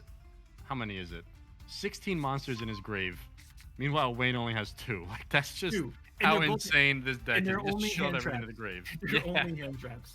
You just send everything right to the grave and you don't care anymore. This has been 20 minutes, and Wayne's Yu-Gi-Oh! Experience was 2 hand traps. And watching. But this is for that grand final spot. This is our semifinals now, so everybody's in the money right now.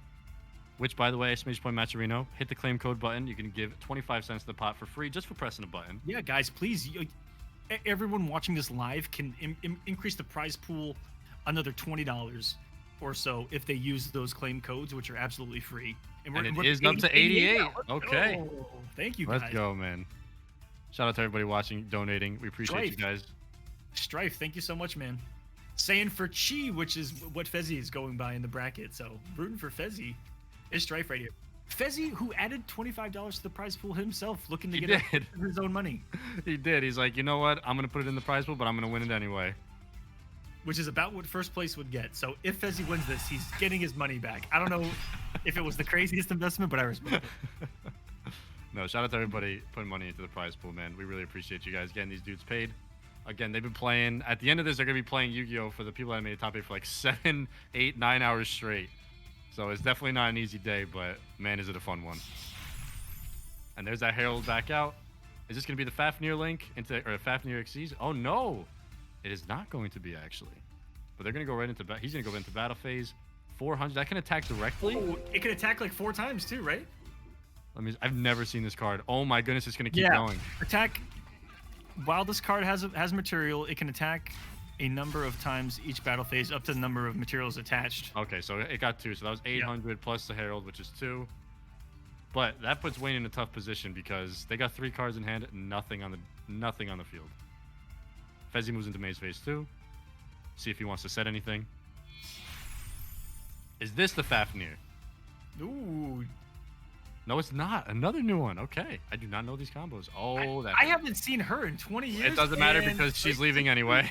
And there's Zeus. Okay, so the we were first wondering. Zeus of the night in our top 8. So that was instead of the kind of access route that we've seen this combo go, which was Beatrice, Herald, access. Now straight into Zeus, which he himself, you can detach 2 materials from this card, send all other cards from the field to the graveyard. He is a nuke. Field nuke. It is a nuke. He's Zeus. But we'll see. Wayne is up. They do have response. They're playing with Dolce, so they can get a lot on the board. This is Herald with 4 in the hand. So can you get going? That's what's great. Is you have to get through all of the uses of that Herald and then worry. But it's getting through those uses of the Herald that can be really tricky. Oh, that's once per turn. Oh my god. I didn't know Beatrice was gonna pop twice. Oh, this is getting gross. Flashy. Someone hold. This is 0-0, right? Yeah, 0-0. Oh yeah. I mean, it just seems like Wayne has not even had a chance to play. That was another negate to the hand. That's another 2 negates to the hand. Oh, this is hurting. I looked away for half a second to check the bracket. I looked back and they got triple the cards in their hand. Yeah. The hand size doubled in 2 seconds. I gotta check when this next game starts. Does Fezzi run a 40-card deck? Man. Because I'm so scared that he's gonna deck out every single time, but it never seems like a problem. Yeah, 40. Dude, that Beatrice combo with Herald to put 2 more in the hand on the turn, that's so dirty. And you kind of see what the end game is here for Fezzi. Setting up, he's set up as many negates as possible here. But also having some pretty big monsters on the field. And if you're wondering why some of these are in defensive position, you want to do that with some of these monsters, especially something like Zeus, to protect him because he doesn't save himself from an effect. It saves you from Lightning Storm. Lightning Storm is one of the biggest things that you have to kind of be wary of. So if somebody's going to defensive mode, Lightning Storm will only attack monsters. And dude, that Zeus has 4 materials on it, which means it has 2 nukes left in its system. Because it's only 2 materials and you can nuke the whole field, and it's got 4, so I don't know, man. That's tough to deal with. Dude, that's like definitely tough. Okay. Triple tactics, take control until the end phase. Ooh. This is something. Nope. I don't know about that. Oh my gosh, you can't do it. I don't know about that. Can't play. Because of Herald, and I've got cards in the hand. This is what we've been talking about. Put that card away, man. Put the deck down. Have I not really been hearing? But like everybody's been talking about all the broken cards in this game right now. Like especially like you got cards like Rongo that are available to play and stuff. But I have not heard people talk about Herald. This thing is a menace in a fairy deck. It's a menace to society. I've seen some rage in the Discord after some matches today. Oh yeah, there was definitely some. All right, this is absolute filth. Andy gets a turn here. Okay, Wayne has a 1500.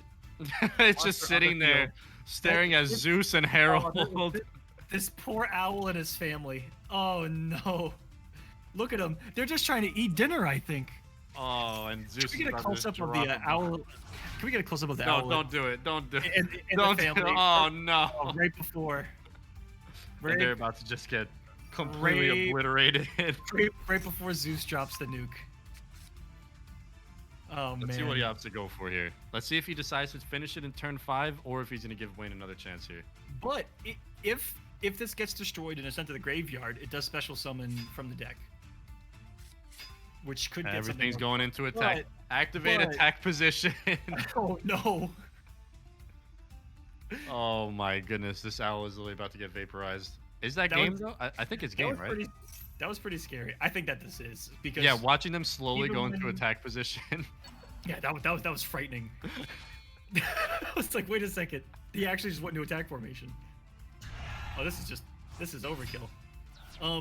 That owl, even though it has a really amazing effect, I don't think it's gonna be able to happen because of Herald. Another decay.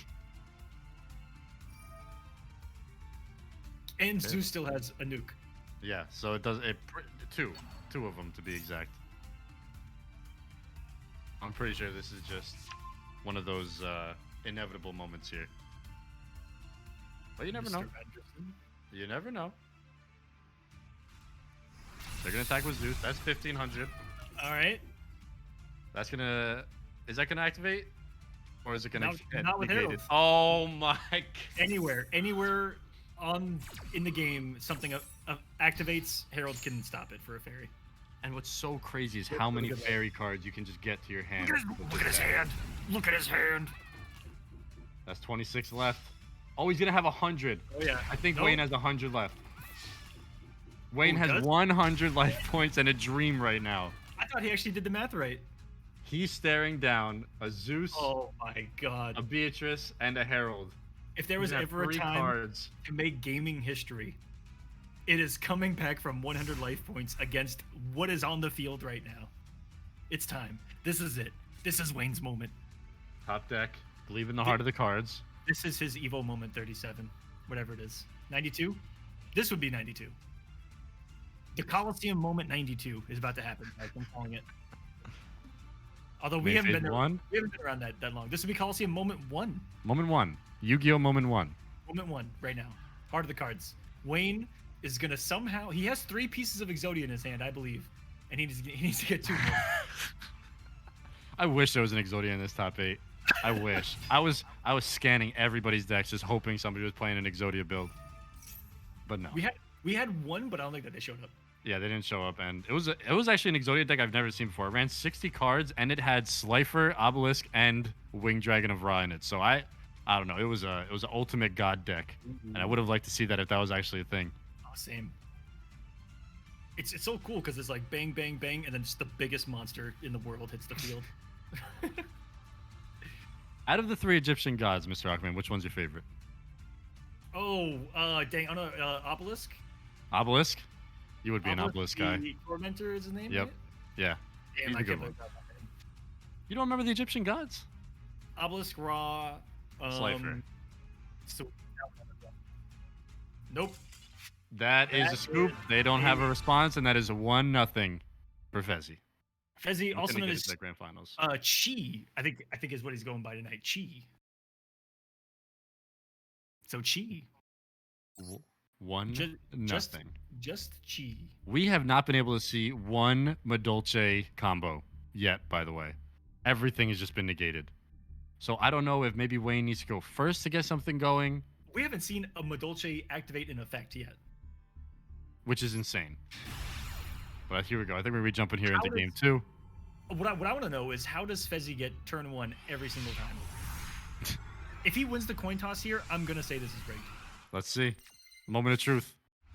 Who's going first? I think This it is Tim. rigged. Yep, it is. Am I tripping balls or has he not? Oh, gone- he sent it. Okay, nice. Okay. We respect it. We respect the Yep, I sportsmanship. respect it. I respect it. Oh, he sent Very it back. nice. Oh, he sent it back. He sent it back. He sent Oh no, it no, no, no, no, back. no, he didn't. Oh No, my he didn't. No, he God. didn't. He didn't send it back. There was a negate. did. There's a negate in his hand. Oh. He didn't send it back. I was like, okay, guys, we're doing a little too much Wait a minute. sportsmanship. I was like, wait a minute. I like the sportsmanship, but it gets to a point where it's like, okay, we get it.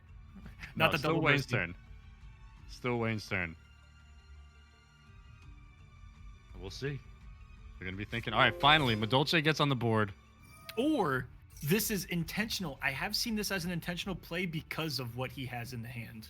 I actually Oh, like you it. think it's not sportsmanship and it's just Yeah, the just play? It actually Wow, might it goes deeper. Yeah. Okay, honestly, because I think I'm getting PTSD of something that he's done to me before. And Oh, you I'm- played him? Have you Oh. played this deck? a ton of times. Oh my gosh. Yeah. Trust me, I've had PTSD this entire time. I've gone through it, guys. I feel bad for every single one of your souls. There's the maxi. And remember, Madolce loves to special summon, so Fezzi might be getting way more cards in his hand. There's one. Again, more cannon fodder for the Herald. Just later on down the road. That's all that Maxi is. He to has him. something else though. He might have an Ash. Oh, yeah. He might Oh, for also have an Ash. I think that this is just going to be an extra combo extension for the combo that he already has in mind. But let's see. Let's see what he's got here. But potentially not dropping the Ash because he wants to keep that special summon combo going, so he can keep drawing. Nope, he's gonna Ash it. Okay. Okay. There's the Ash. And that's gonna negate. I believe Madolce still has some special summons available though. We'll see here. What is Wayne out to do? And don't get me wrong, guys. Madolce is a sick deck, but it is just looking inferior to the Herald. All right, Fezzi with triple tactics. Okay. Fezzi with a confirmation in the chat that it's Chi, but it's like with 100 E's. So it's Fezzi, I'm just gonna call you Chi for this whole night. I got you. Chi is playing pretty cheap. How about that, Fezzi? Coley says if Wayne doesn't OTK, it's GG's. Potential. I feel like that's just what you got to do against this. It's either OTK or you're out. But this is the best chance because there are no negates on the board. There were some hand traps. We did see the Maxi. He drew Maxi and Ash Blossom first turn. Jeez, man. Okay, here comes the If someone had Glasufa. the heart of the cards tonight, it's been Fezzi. He's been, or sorry, Chi. He's been getting every single card. Every single coin flip. The heart of the cards are on his side. I feel like I've lost every coin flip that I've played in this game. All of my ranked matches, I've lost every single coin flip. I don't know what it is. I think I saw 3 people rage quit because they lost every coin flip today. Those are the best. They lose the coin flip, and then it's just like, Yeah, all right, they're just like, scoop, no, I'm good. scoop. All right. Got They to did get one of their Madolce XCs out, and that's really where the heart of this deck comes from, is those Madolce XCs. because a lot of them they can put up a minefield, if I remember this deck correctly, where it puts out a couple of different exceeds, and then it's all about protecting all of your Madolches, and then they all chain off each other. Mm-hmm. That doesn't sound right. But mind you, every single special summon coming out is another card in Chi's hand. It's just feeding the Herald. That's what I'm gonna call it now. Feeding the Herald. It's just feeding the Herald. All right, so unfortunately, not the OTK, not the one-turn knockout. They are going to take out 2,500. Main phase 2. Once per turn, you can target one Madolche card in your graveyard, shuffle it into the deck. When this card has pudding as a material, which it does not. So never mind. Does not. Madolche is another one of those groups where some of them have some paragraphs of effects. Oh, and it's disappearing, so it's not going to matter. Doesn't matter anyway. Oh! Oh, the Zeus! They went into Zeus. Okay, any deck that runs Xyz can go into Zeus. All you need to do to access Zeus is just have one of your Xyz monster battle. That's it. Granted, you could get 2 level 12 monsters, but usually the way you see Zeus activated is have one of your Xyz monsters battle, and then that's just a free Zeus right there. 3 materials, so they're only going to have 1 nuke, because mind you, you do have to detach 2 cards for the nuke. But Chi here, he's got, what is that, 7 cards in his hand? That's not what you want to see. That Max C worked fantastically, by the way. Yes, it And that's did. what makes Max C so deadly. I think they would have had, what, like 3 cards in their hand by the end of all their hand traps and stuff? 4, 3, 4? Now they got double that. If Maxi's at 3, he could have drawn 2 more. God knows. it's If I've seen history repeats itself, though, it's possible that this is the turn where it just grand finals for Chi and that's it. But I believe in Wayne. They got the Zeus out. That's important. Also, shouts to the 4 other competitors tonight that are watching this from the sides. Oh wait, 3 of them are us. Never mind. I lied to your face. All of them are us. I'm giving shout outs for no reason. Hey, shout out to everybody that's watching. Shout out to everybody that came Yeah. through. We appreciate you guys, man. Hope you guys Master are Duel enjoying is it. not our usual, but listen, Yu-Gi-Oh is sick. And why not have an excuse to get together and watch some Yu-Gi-Oh? 20 plus years of playing this game. You really started I love 2 it. decades ago? Yeah. Wait, what? Okay, I take it back. It was released in North America, and I got into it on release. It'll be 20 years and I think 2 months exactly. So you were opening Legends of Blue Eyes packs Yeah, day one. back in the day. Day Do one. you have any of those cards? No. Oh, And looking back, I would have made so much money. yeah, dude. Those Blue Eyes and Dark Magicians go for some dineros, man. But that's crazy. So when was your first tournament, I guess? Because you used to compete, right? Oh man. Okay, so here's what's really crazy. My first tournament was at like my middle school in an after-school club back in the early 2000s. They banned this real quick from my middle school, bro. I'm surprised you had one. Yeah. They Yeah, banned no, it was Pokemon and Yu-Gi-Oh real Okay, fast. Well, so here's the thing about that particular Yu-Gi-Oh club, and this is a story that's gonna be for no other reason than just to tell it. The kids that ran the club made their own rules, and then made their own cards out of paper, and were trying to cheat and win everything. And so, like, I had to bring down the Yu-Gi-Oh government of my middle school just to play the actual game. But long story short, come on, man. I've been bringing TOs down for 20 years. Oh, Man. jeez. All right. So when was the first time you went to a local outside of a bunch Oh, of that would've 7-year-olds been- rigging the system? That'd have been the like 2015-ish, 2014-ish. Oh wow, so much later. Mm-hmm. And what were you playing? That was that the Mermail deck that you usually run? Wait, those when Mermail Lanteans dropped. Oh yeah, good times. XYZs were completely busted. Dude, Xyz is amazing. I absolutely love him. That was when Mermail was meta. It was actually S tier. What is it now? Rogue? It's rogue, but it's viable rogue. That's the thing. I believe so. Yeah, we're just Yeah, he's just thinking, cheese. contemplating. Oh, there we go. Good. Okay. Now we got some movement. Although that's what Gonna he said go every into- single time. I don't know what he was contemplating. Is this the okay? There's the Fafnir. Well, he does it every step, right? And this is that kind of chess that he himself was talking about in the chat. He has to worry about that Zeus pop at every single moment, and then be prepared for if that Zeus pop comes, what he does afterwards.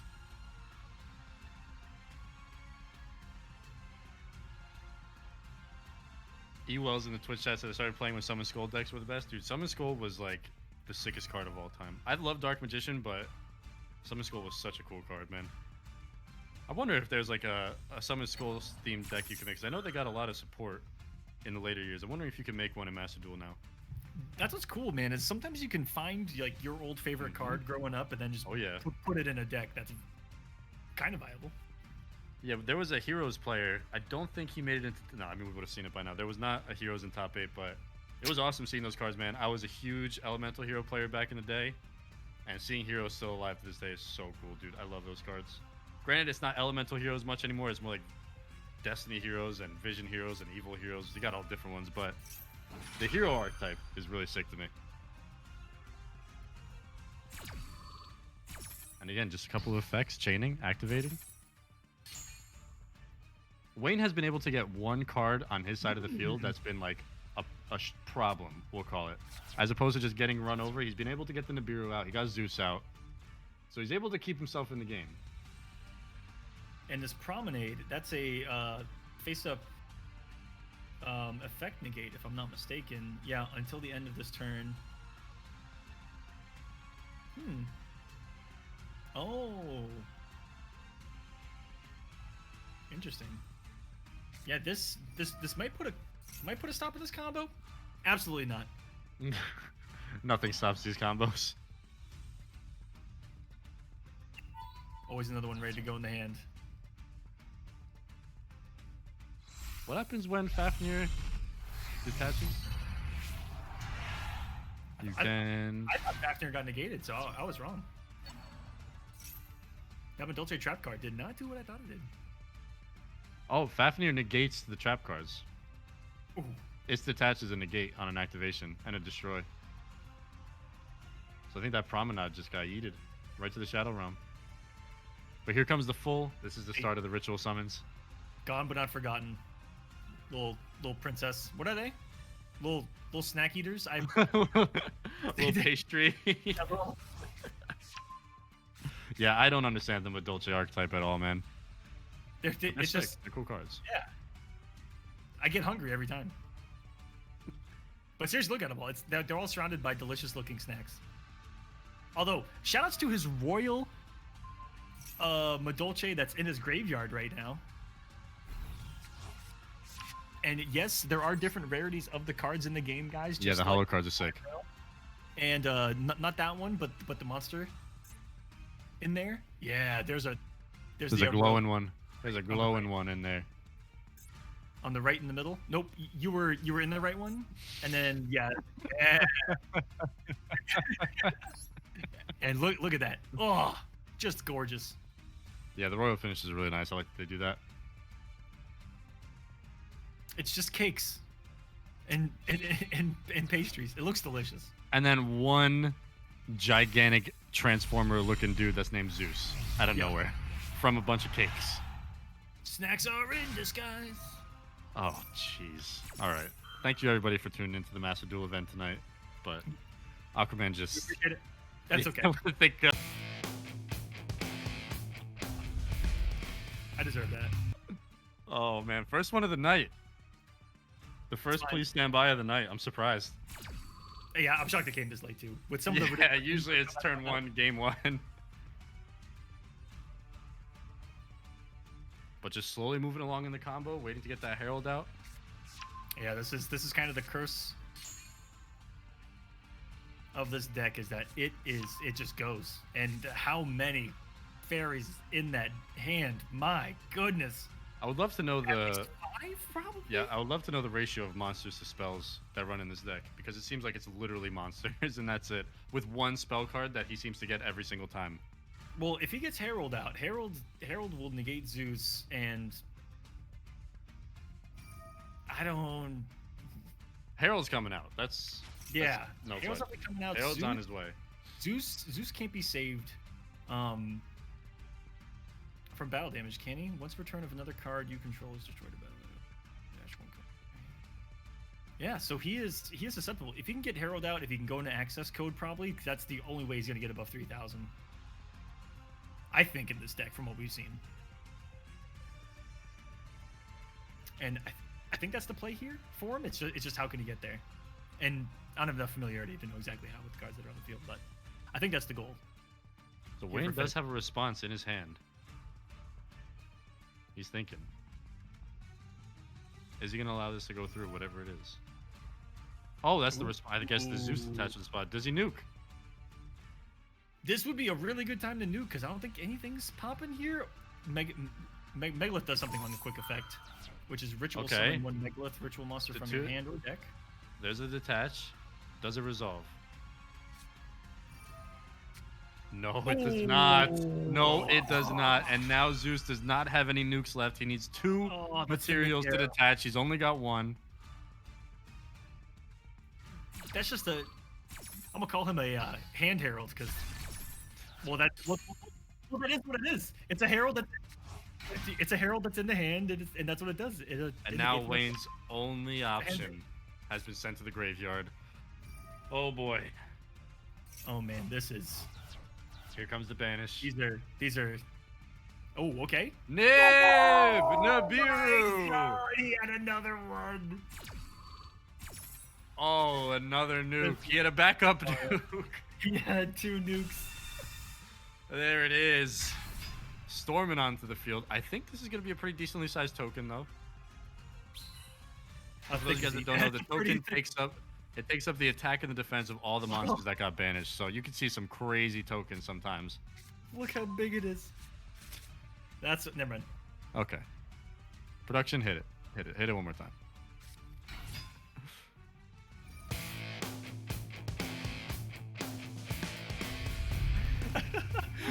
Oh my god! Is that out of the live stream heard it, but I heard production go, "Oh crap, wrong button." Yeah.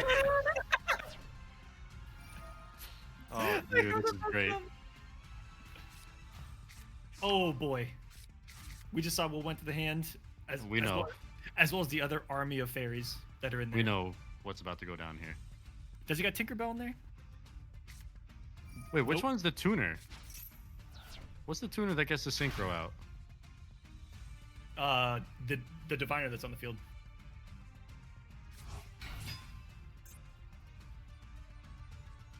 Oh my goodness, everything just gets summoned back from the grave. This deck is really looking like a problem tonight, man.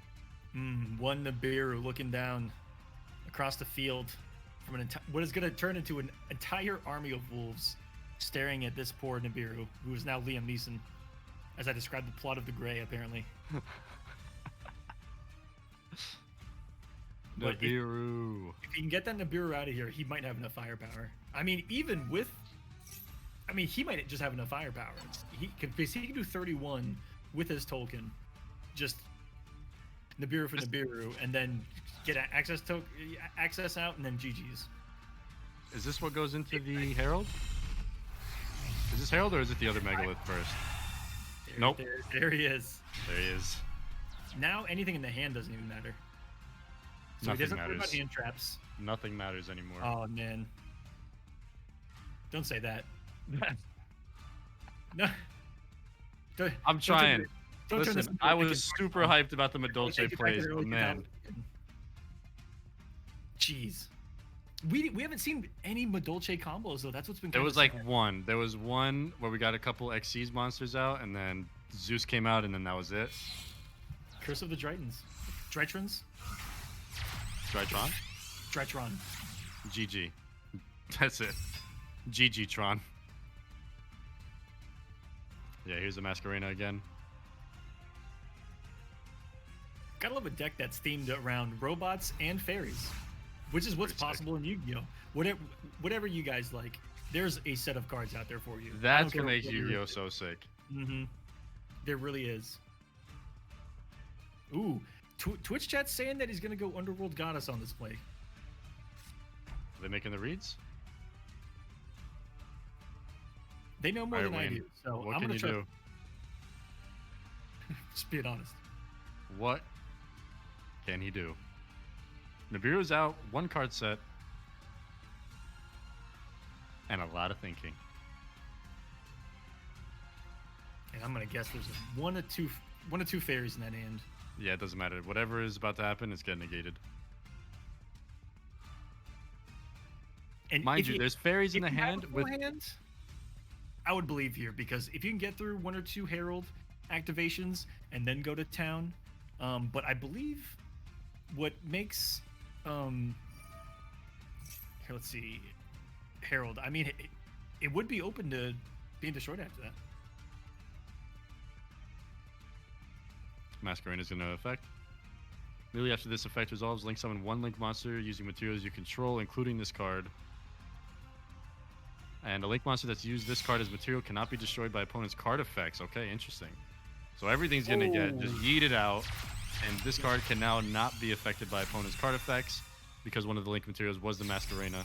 You can also use 1 monster. If this card is link summoned, you can negate the effects of all face-up monsters. Another negate. Oh yeah. Oh my gosh. Now, when we saw this card earlier, it got yeeted to the other side of the field, and he found a way to re-yeet it, which is just insane. Yes, the yeet and re-yeet. Yes, the re-yeet.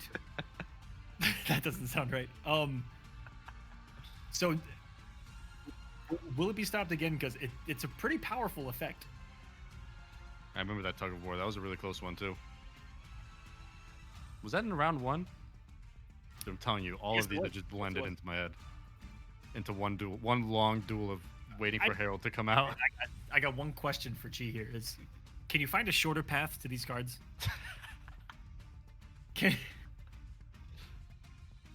Don't count Wayne out yet. They got the life point lead. You know, they're still in this. He's most definitely still in this. He's been thinking big defensively this turn. Okay. Sending it back to Chi. Let's see what he opts to do here. Just a 1600 monster and 1 trap. Every time I see a card go to that hand, man. I know. It is just I- more ammo. It's literally just ammo.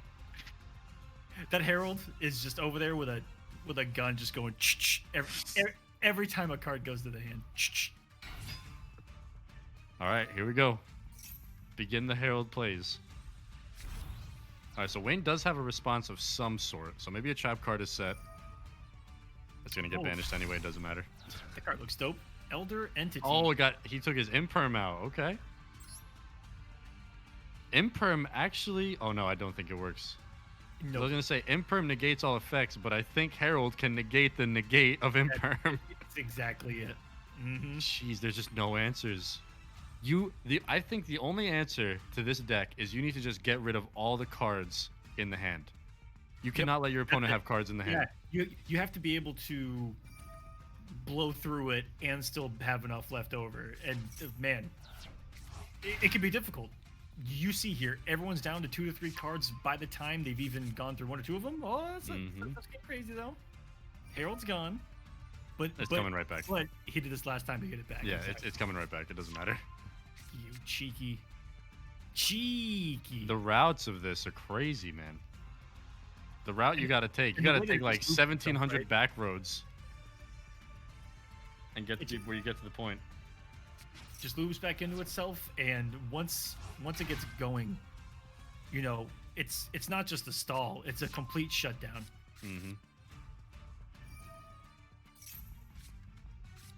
Yeah, this deck is wild. This is definitely one of the focal points of the night. But I know it was our first duel of the night, but I know Halo's got a pretty crazy deck waiting in semifinals. I believe that's gonna be the next game. Yeah, and poor Halo is just sitting back waiting for this. I know, but yeah, they've he's played 5 turns. Because he won in 2 turns, then he won in 3 turns, and he's been sitting in top 4 just waiting. But again, she just needs has been the only, and Herald has been the only reason. I mean, that's been 3/4 of the stream. I think that's been the stream. But that's just the way it goes, guys. This deck is the definition of kind of what people say about the current state of Yu-Gi-Oh, of being able to do exactly this. Yeah, back in the day, it was summon a monster, or set a spell trap, pass your turn, maybe attack. Oh yeah, maybe. Maybe attack. Nowadays, it's 30-second turns. That's what we used to have. All right, set card, your go. Now you can literally go to the store, get all your groceries, come back. Your opponent's still doing their combo. You can make dinner, eat it, sit down. Maybe you can try to negate an effect, and then your opponent's still gonna go.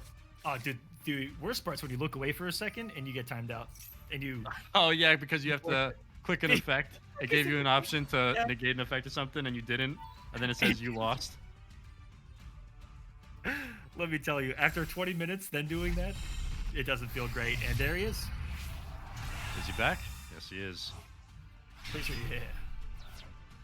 Mind you, the beginning of this turn was Harold getting sent to the graveyard. That was like 10 minutes ago. I think this 10-minute loop to get back, and it's looking pretty grim here for our boy Wayne. There's the 4, or the 3. Sorry, the 3. 3-link summon. This is overkill. Here comes Unicorn. Are they going to go into Access? Are they taking that route this time, or is he taking that route? God, I think so. But that's what I'm saying. This might be overkill. Wait, Nightmare did... Oh, yeah. Yep. Oh, Nightmare sends it back to the deck. It's like... And it looks like Chi might be taking our first spot in Grand Finals. But we'll see. You never know. There's one card in Wayne's hand. Yeah? You never know. You never know. Harold. There's the access code. This Harold, turns into 5,300, I think. Oh, this is like throwing a hobbit at an Oh, entire... there's the 5,300. Even if he's got the spell, or, the hand trap in the hand, Harold's gonna negate something in there's a fairy, and I think this is gonna be lights out.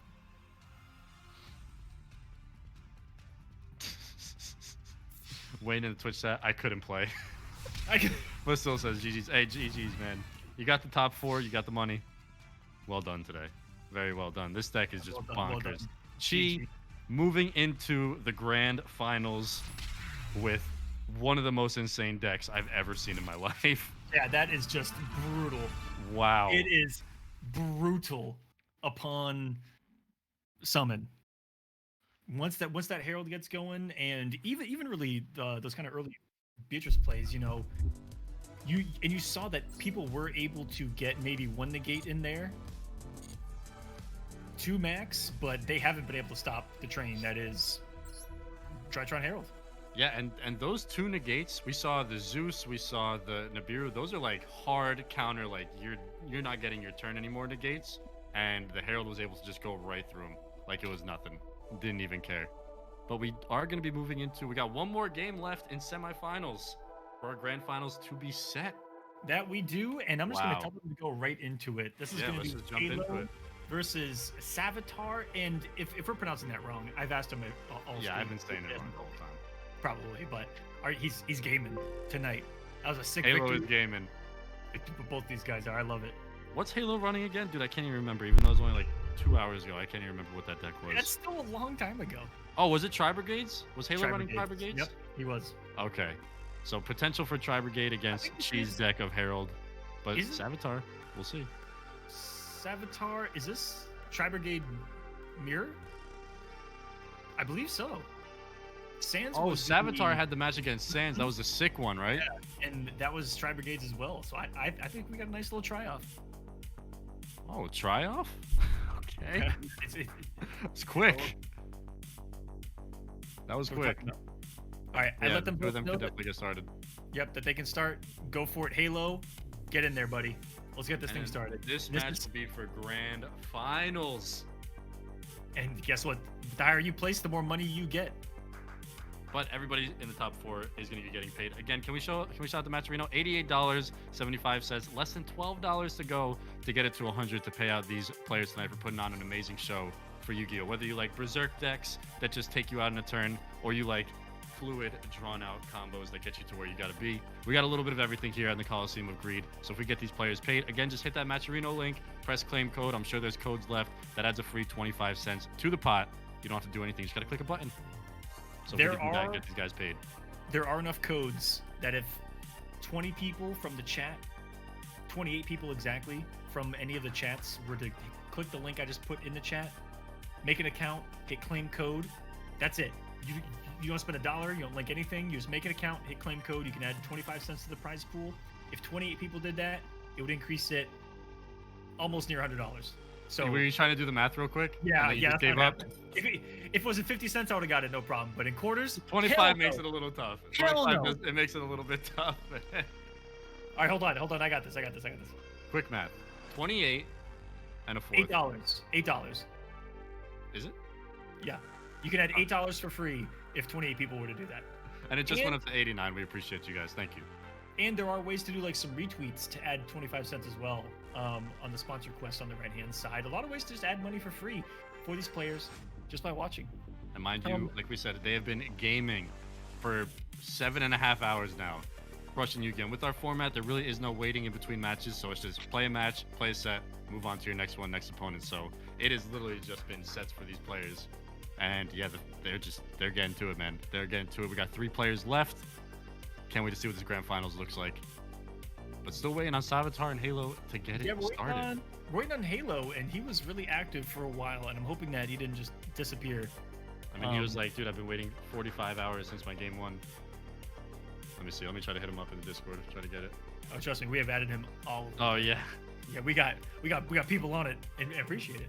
Thank you guys. Yeah, we appreciate all the help. So, 2 matches left to go, and that's it for the entire night, guys. The semifinal match, Halo versus Savitar, and then grand finals. We're going up against Fezzy, aka Chi. Yeah, I think we're trying to get in contact with him. But yeah, if you guys want to see more Yu-Gi-Oh stuff here at the Kolosseum, let us know. Listen, we're always doing fighting game tournaments. We got Season 3 right around the corner, literally starting next Friday. Not even a week. We got 6 days until Season 3 of our Mortal Kombat X and Mortal Kombat 11 seasons. If you want to see some more Yu-Gi-Oh, be sure to let us know. Let us know down in the comments. Let us know in the live chat. Tweet at us at the Kolosseum. I think it's just at the Kolosseum, right? At the Kolosseum. At the Kolosseum. Nice and simple. Go ahead and tweet at us. Let us know you want to see more Yu-Gi-Oh. Demand it. And I will convince Aquaman that we got to run another one of these. Yes, please, guys. Let me know. And if you're watching this live, leave a comment. If you're watching this in the future, hope it doesn't suck. And leave a comment and let us know if you like it, because that's how we know to do more stuff.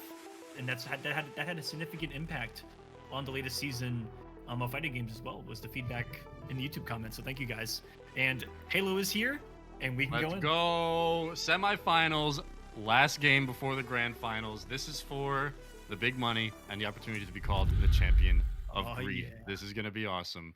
This is going to be absolutely awesome. Ewells in the Twitch chat says, had a fun time playing today. Dude, thank you for showing up and playing. We're glad you had a good time. That's absolutely awesome. That's what we're doing this for everyone to come together and just play some Yu-Gi-Oh. There's nothing better than that. What is better than that? Yeah, it's not the craziest, competitive format, and that there's a bit of RNG to the matchmaking stage. But hey, if you're the best and you beat everyone, then it doesn't matter. But Halo, starting off with that fire formation Tenki, that's gonna get. Halo has drawn this turn 1 every single time, and that's just what gets this combo going for tri-brigades. Who at Konami gave him the hacks? both him and Chi tonight, because if Chi gets, and it's looking like that could potentially be our grand finals as well. So maybe there's a little bit of, maybe their dad works for Konami. Hey, we'll see. And this might be a direct mirror, so we'll see what the subtle differences are in both of these tri-brigades. But I think we're looking at 2 players, same game plan. And get that Nerval into your graveyard. Could you ask for a more even matchup? Has to be 5-5, right? Once Nerval gets in the grave, that's when everything starts. Are mirrors 5-5 in Yu-Gi-Oh, or does the first turn sway a matchup? Even wow. I never even thought about that. That's a real question.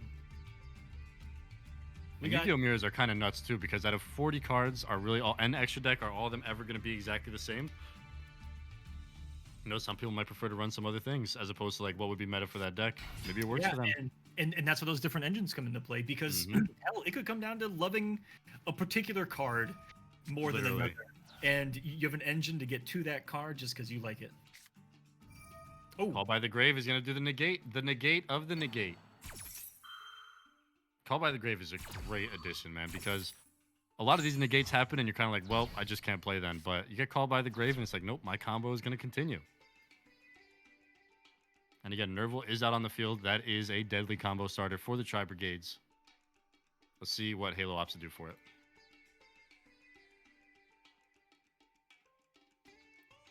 We've already got 2 guys that got some pretty big decks. If you can draw in turn 1 as consistently as we've seen it, what these players have been able to do, man. These guys came here to compete. That's why these guys are in top 8. In the earlier stages, we did see a lot of people breaking out early on. We haven't seen much of that at all tonight. And in the case of some losses, it hasn't been breaking out. It's just been running into an impenetrable wall. Yeah. And here come the links. Let the links commence. So far, Halo looking pretty confident in their turn 1. I gotta memorize that main dude's name now. I forgot it again. The sick one that slides in the DMs. Yeah, he's dope. Is it coming out right now? I don't think First so. turn? Isn't it a Link 3? First turn still. No, it's not. It's not. I think it's a 4. Although she looks awesome. Yeah, it's that artwork, man. Like I said, it makes me want to start collecting Yu-Gi-Oh cards again so bad. That's how they There get she you. goes. And let's see. Is this the sliding in the DMs? Do it. Is it going to be? It's got to be, right? No, it's the other one. It's the other one. Okay, this card is actually sick. Rugal came in clutch in the last one. For Savitar, actually. If I remember. What's really cool about this tri-brigade combo, too, is it lets you draw a card pretty much every single time you're sending something to the grave for a link. All right, so they're going to end. They got Fire Formation, 1 Unknown, and they got a 2400 link sitting there. How does Savitar respond? Not the It's gonna be the scariest. exact same thing. You know, you've only got Tenki. You know, the face-up cards, you're not seeing a single negate here. What's in the backfield? Is it scary enough? Savitar might be able to pop off. This isn't the scariest first board we've seen. This might be the least scariest first board we've seen tonight. Yeah, it looks like the Link monster, the Silver Show that they have. If there's a time where we've seen Halo, if at all, I mean, he was, near undefeated here. Mm-hmm. If there's a time where he looks maybe open, it's right now. But again, curious as to what that card is. All it takes is one card in the backfield that could just change the whole game. And 17 things could activate in the graveyard. So, yeah. I mean, that's probably what's going to happen. Okay, there's the Feather Duster, the wipe. Yes. There's the wipe, and it was a revolt. So I think that this is going to be able to activate, no? Mm-hmm. That is one of the unfortunate things about sometimes when you Harpy. But hey, at least what Harpy does is it forces them to do it no matter what. Yeah, that Tenki's going to get rid of. Droplet's coming out. Okay, so I believe Droplet's going to now negate. Or what's it going to do here? Is it going to negate revolt? I think it's monster only. Yeah, it's monster only, right? So I don't know. I'm curious as to what this resolve looks like. Is it going to cut it down to 1200 attack?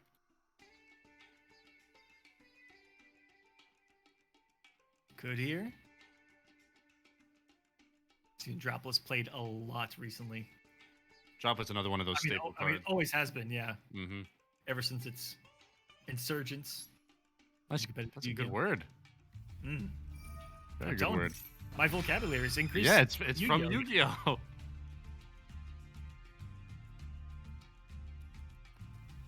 Chain 4. Are we going to get to a chain 5? I think our biggest chain of the night has been 4. So far, right? Yeah. Nope, that's going to resolve out. Let's see how this ends up looking.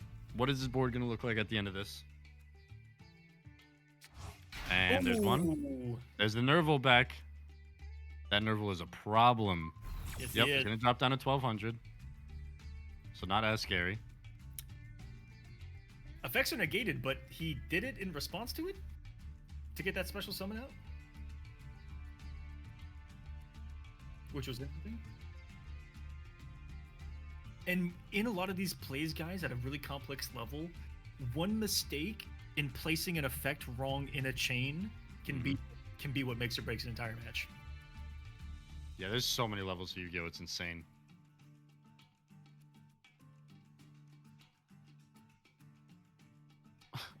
Awaken Smoke says, I got to chain 6 in one of my matches earlier. Jeez. Yeah, jeez.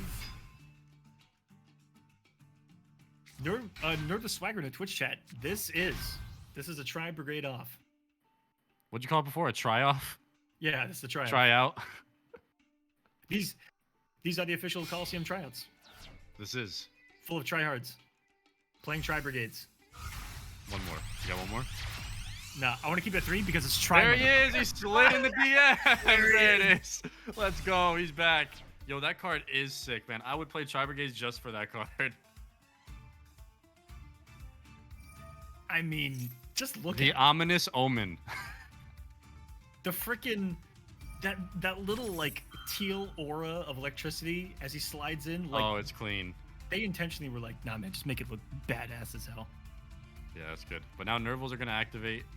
Tri-Brigade's in the graveyard. Call by the grave. Something's going to get negated. I think it's the Nerval in the grave is going to get sent to the... Oh, no, it's the Link. Okay, so that activates. Yep. Link 3 resolves. I think Nerval gets banished here.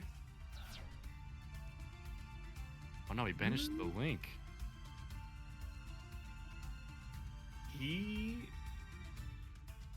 Wait. Yeah, so the Link did have a targeted graveyard their, effect. Mm-hmm.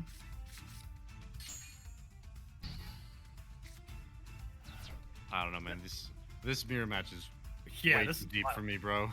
I'm actually trying to follow the chain on the side because if I run this in ranked, I need to know what to do. You know what I mean? I never know what to do in ranked. That's why I just play decks that my opponent can't play. If your opponent can't play, you don't have to worry about anything. There's a Salamangreat, so I don't think it's a Salamangreat engine. I think that Tri-Brigade just runs Salamangreat Almirage. This is one of the most popular stepping stones in a lot of Linky decks.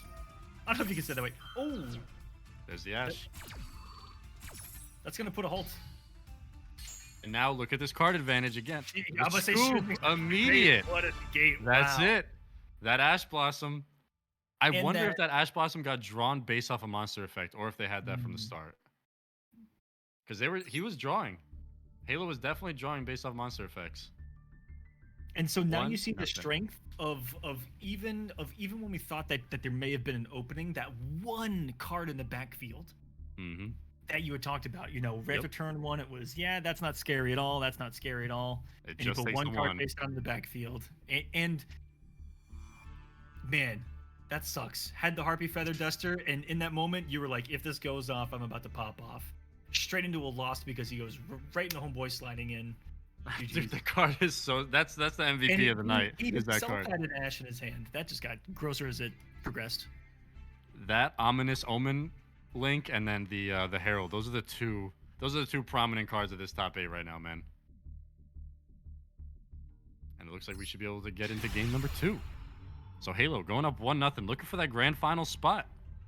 If this match gets uploaded individually, or if grand finals happens, well, no matter what, grand finals is going to be that. If grand finals gets uploaded, it's got to be that card versus Herald. Like Yes. like this is Facing not, off on the thumbnail. This is not 40 cards versus 40 cards. It's just those two It's 1v1. showing up and going, all right, who's in the way? Starting off with the Nerval though, again, this is the core monster that just gives you access to the rest of your combo. It seems like in Tri-Brigade is that Nerval. That is a beast of a card. I still haven't read it yet. We've been seeing it all night. I still haven't read it. We haven't seen anything in Halo's hand in response, so I think he's about to just let it rip. Did he not have a response at all? It never went back to his turn. I don't think so. So no Maxi, no Ash Blossom, nothing. Can this be the game where we're finally hand trap free? Never. Think about it, guys. How many matches have we seen where there hasn't been a hand trap turn one? I'm thinking about it. I don't think any. It was at least a Maxi or something. And that's what's crazy about these hand traps. You can run 3. You can run 3 Maxi, 3 Ash Blossom. That's 6 cards out of a 40 card deck. 3 infinite impermanence. Yeah, that doesn't even count Imperm or Droplet either. Or Nibiru. Biru. You can make a whole deck of hand traps if you really wanted to. Psyframes. You got, all kinds. All right, turn change though. Savitar just ending with Almirage and then 2 backfield. Hey, if it's that one card, we know what it can turn into. Mm-hmm. We'll see how Halo responds though. Halo's been playing super confident, so I'm sure that he has something up his sleeve here. There's the banish. Is where he Is gets it gonna started. go through? Ashed. Okay. So what's really cool about ashing like Pot of Desire or something like that is the banish still goes through, so you lose all your cards, but you don't get the draw. So Which is you pretty much go negative. Shutting down those pot cards is stopping them from getting extra resources or extra extensions. And usually, if you see people go for that early, they're either trying to, like Halo right here, might be trying to get him off of some of those. No, he needs this to pop off. He actually needs cards. That's what this is telling me right now. Yep. Because this is expensive Mm-hmm. to get out. Yep, Call by Grave's gonna negate the negate. Negateception. Negateception, all for the Pot of Desire to go off, and he does get the 2 cards. And now he's thinking, where can he go from here? Again, got to be looking at those 2 cards in the backfield. Don't know what that is, which is always a problem. And if he didn't like his hand before, Yeah, I don't think those 2 cards did anything. he's looking at what he's got, because man, he immediately went to okay, what do I do? If there's ever that downtime, you know, almost like in poker, you can look at what your opponent's doing, and if they're taking too long, you go, wait a minute, they might have something that they don't understand, or they may be in a situation where they have to really think, and you could try to use that to your advantage. Okay, here we go. Oh, There's the fire formation. that's the starter we've seen though. That is the start. I wonder if they just drew that.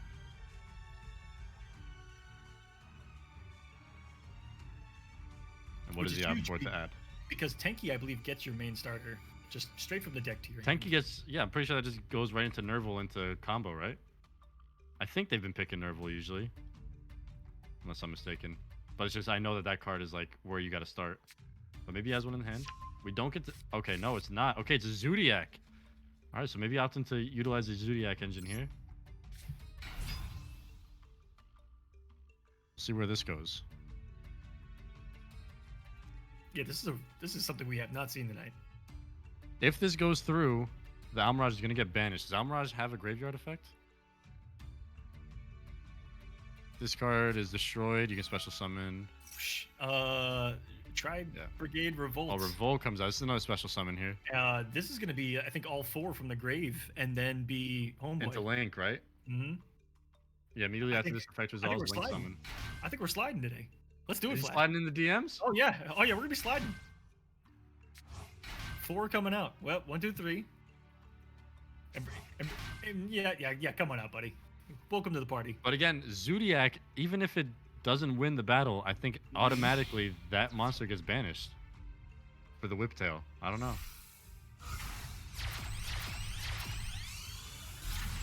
There he is. Well, when he's summoned, he can banish. on the Oh field. my goodness. Jeez, it goes too deep, man. There's too many layers. Oh, There's too many layers. And now Nerval and Kit, something's Like, going to happen with them, and it's a 3-chain, and oh my gosh, it's not even his turn. It's crazy. although to be fair, this is what Halo did to him last game. Mm. This is just vengeance. That's what we're witnessing here. Vengeance. Chain's going to start resolving. Someone with Batman smiled.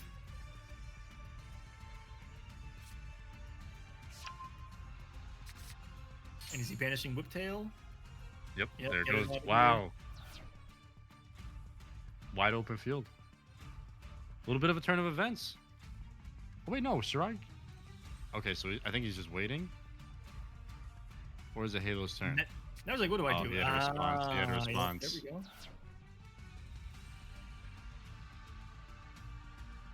Another just special summon here. You can banish to special summon from your extra deck. Okay. Gonna banish one from the grave. So this is a slide for a slide? Let's see. I'm trying to see if anything activates when she gets banished. It doesn't look like it. This tri-brigade kit, yeah, it doesn't look like anything activates when she's banished, so I think this is just going to special summon one.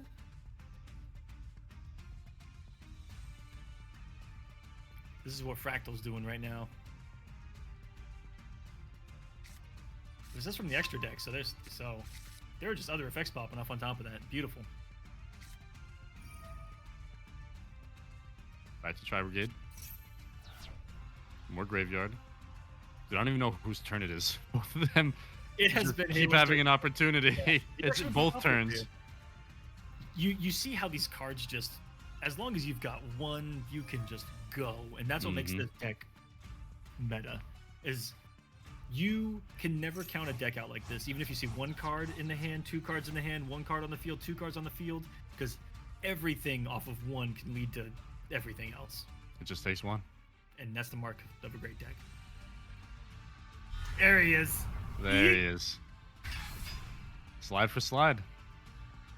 And now he's gonna slide him into the banish zone. Looks like it. Or is he attacking the backfield? Really? Gets rid of the Amirage. I think the Amirage got rid of himself. I'm so confused. Yeah, Amirage activated.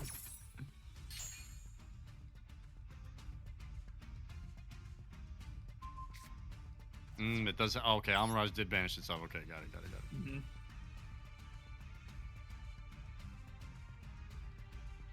But it cannot be destroyed by card effects. But cannot be destroyed and banished are two different things, if I'm not mistaken. Because being banished is not being destroyed. This is like comboing, comboing the combo, and then uncomboing their combo to combo your combo. Although it looks like he's still there, so it doesn't look like that banish went through. What the hell?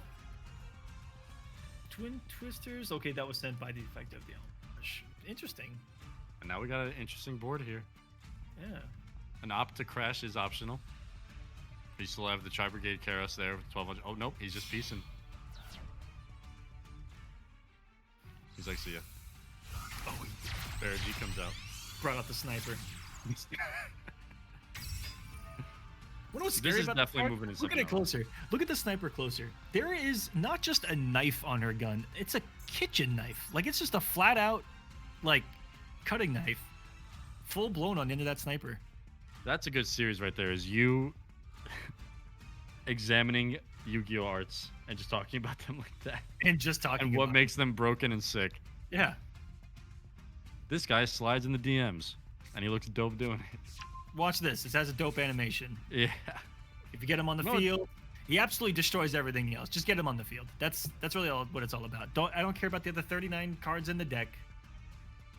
This is the guy. All right, what's happening on the field right here? Still a tri-brigade standoff happening on the front lines. Well, 1600. Not that threatening. No, but it's got to do something. That's He wouldn't okay. have just got rid of the DM slider. Halo's thinking 14 moves ahead. And that's why we are commentating and just watching what happens as it happens and reacting instead of thinking 40 moves ahead. There's still 17 effects on the way. Oh, just wait. We got some time. I don't know if the big boy's coming out here. Maybe. Ooh, there's a new one on the this night. is new. Ancient Warriors Oath Double Dragon Lords. First off, Yeah, the name. amazing. Look at Anything them. called the Double Dragons Lord? Look at that. If they show up to a battlefield, hell no. But let's see. All Ancient Warrior monsters you control, gives himself a little boost. If this card's linked summon, you can add one Ancient Warriors card from your deck to your hand. Quick effect, you can send one card from your hand or field to the graveyard. Then target one face up and return it to the hand, which is how he gets rid of that. Ooh, that There's was the direct attack, and now it starts.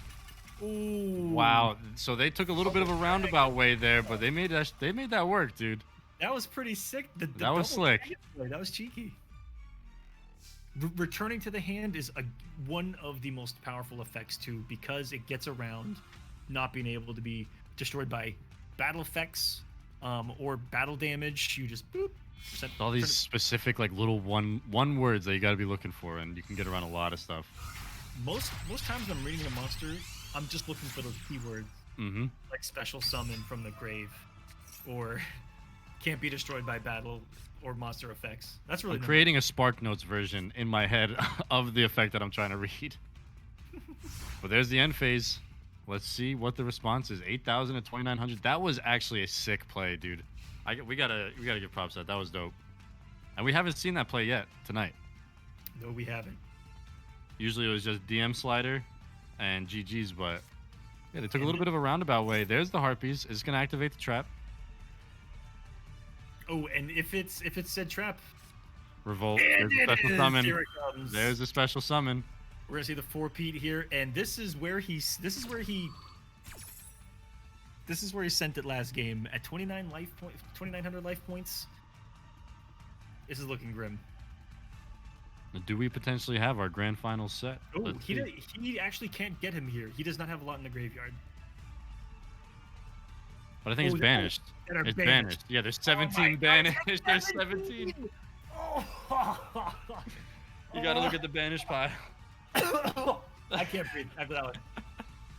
Oh, maybe that there's was not. so Oh hurt. no, there's 17 monsters available.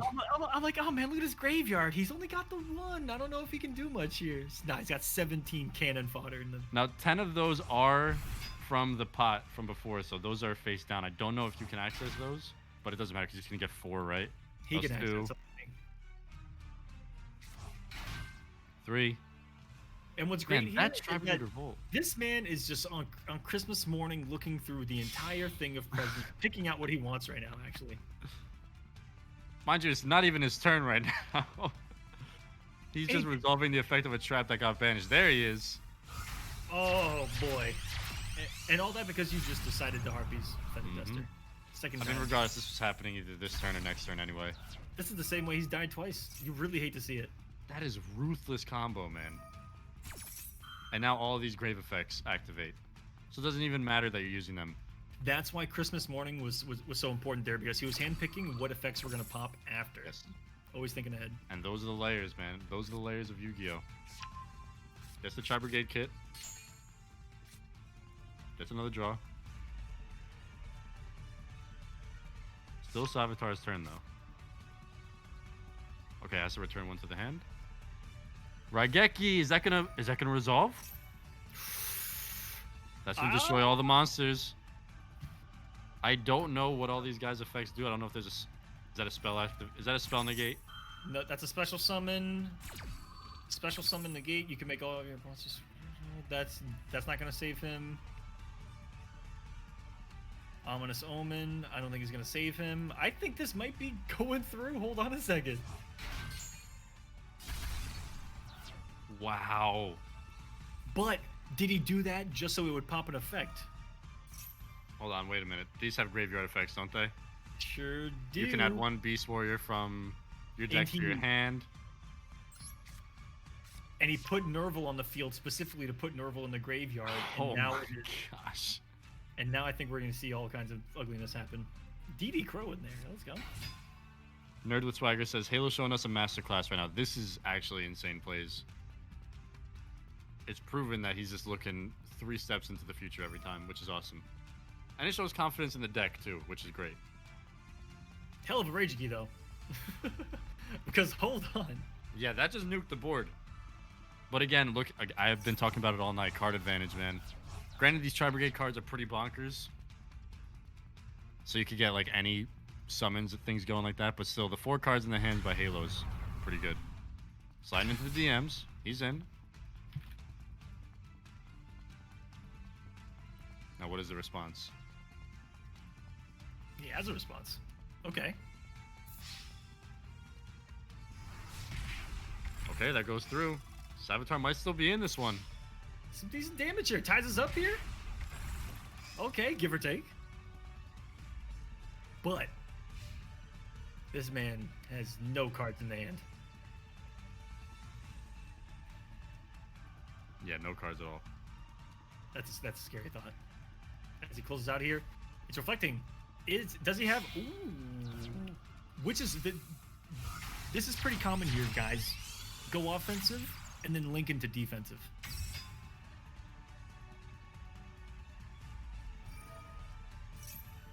Is he about to do the same thing with the double dragon guy? Because I know that the Fair G came out, and then Warlord's double dragon of death came out after that. So I don't know if this combo's into that. Warlord Dragon of Death. I don't know what his name is. Double dragons. Yeah, those guys. They were cool. I know that's what came out next. I was hoping that they would stick around for a little bit longer, but got smoked. This is main 2, so that Karis is not going to be able to attack. Battle He's gonna phase is over.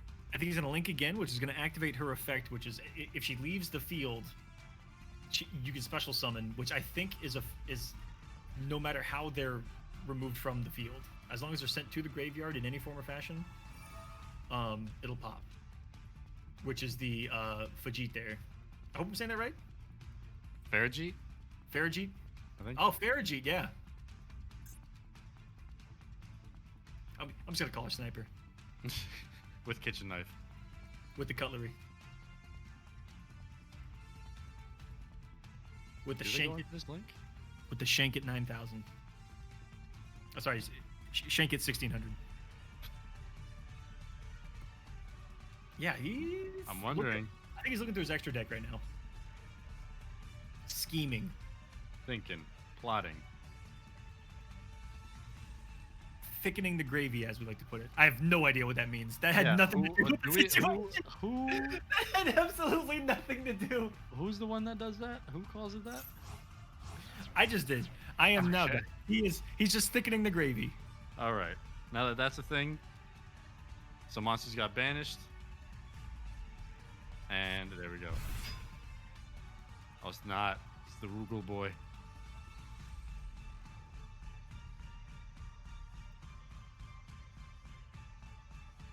Okay. That gives him something on Halo's turn 2 to special summon on a quick effect. This is close, man. I mean, the tide has just completely shifted. Savitar's board now looks like what Halo's board looked like when we were like, this is GG. Oh, Appaloosa. shit. 800 times the number of link monsters used for this summon. Okay, so it gets to 1600. And she gets like 4 negates.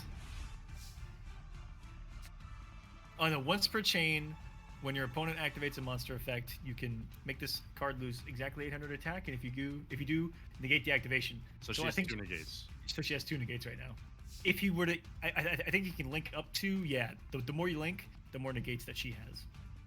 But now look at this: 2 cards on the board, 1600 attack each. 2 negates is gonna keep them in the game, but 5 cards in the hand. Yeah, this all happened with no cards in the hand at all for this man either. His deck is wild. All these decks tonight have been absolutely insane. If your deck can't do this, now you know what it probably What should. it should be doing. If you want to do something crazy. Or just play Exodia.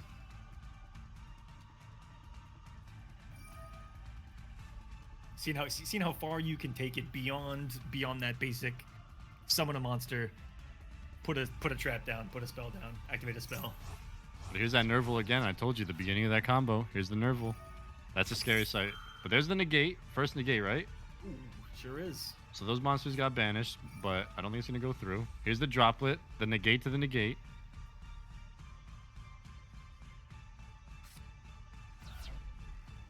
I'm curious to see how this ends up looking.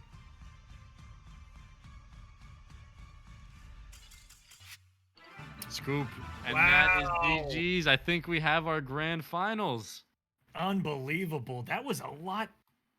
I mean, There was a good moment match. there where That was I a didn't good know. match. There was a moment when the Nibiru hit, when even right there at the end, when he was able to clear the field with the Rage Key, he had those 2 crucial moments, but wasn't able to get through. And I think that what we saw in kind of both situations on both sides of the semifinals, Flashy, was how important being able to loop cards back into your hand is to have that card advantage. Card advantage has been crucial. We've been throughout talking this about it all night.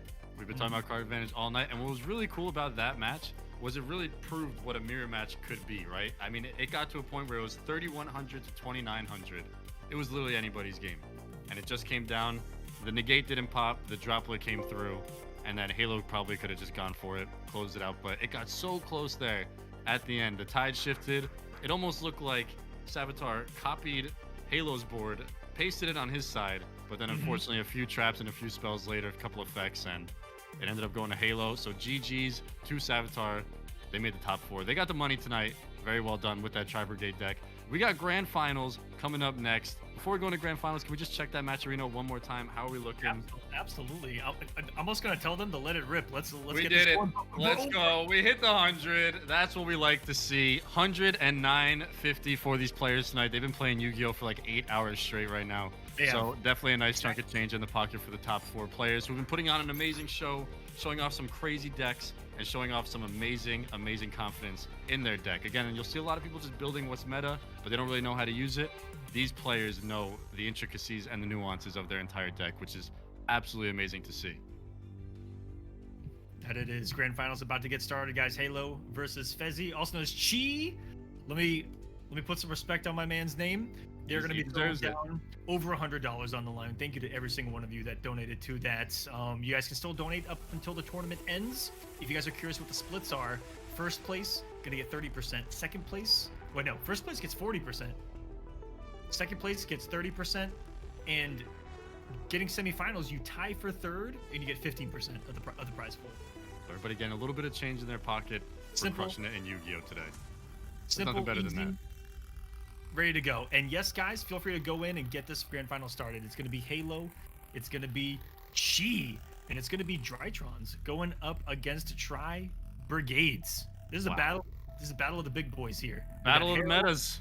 We got a Herald, and we got Sliding in DMs guy. What's his name? name? Ominous Omen is his name. Ominous some Omen. baseball player sliding in the home plate. I don't know. That is a sick card though, man. And Ominous Omen.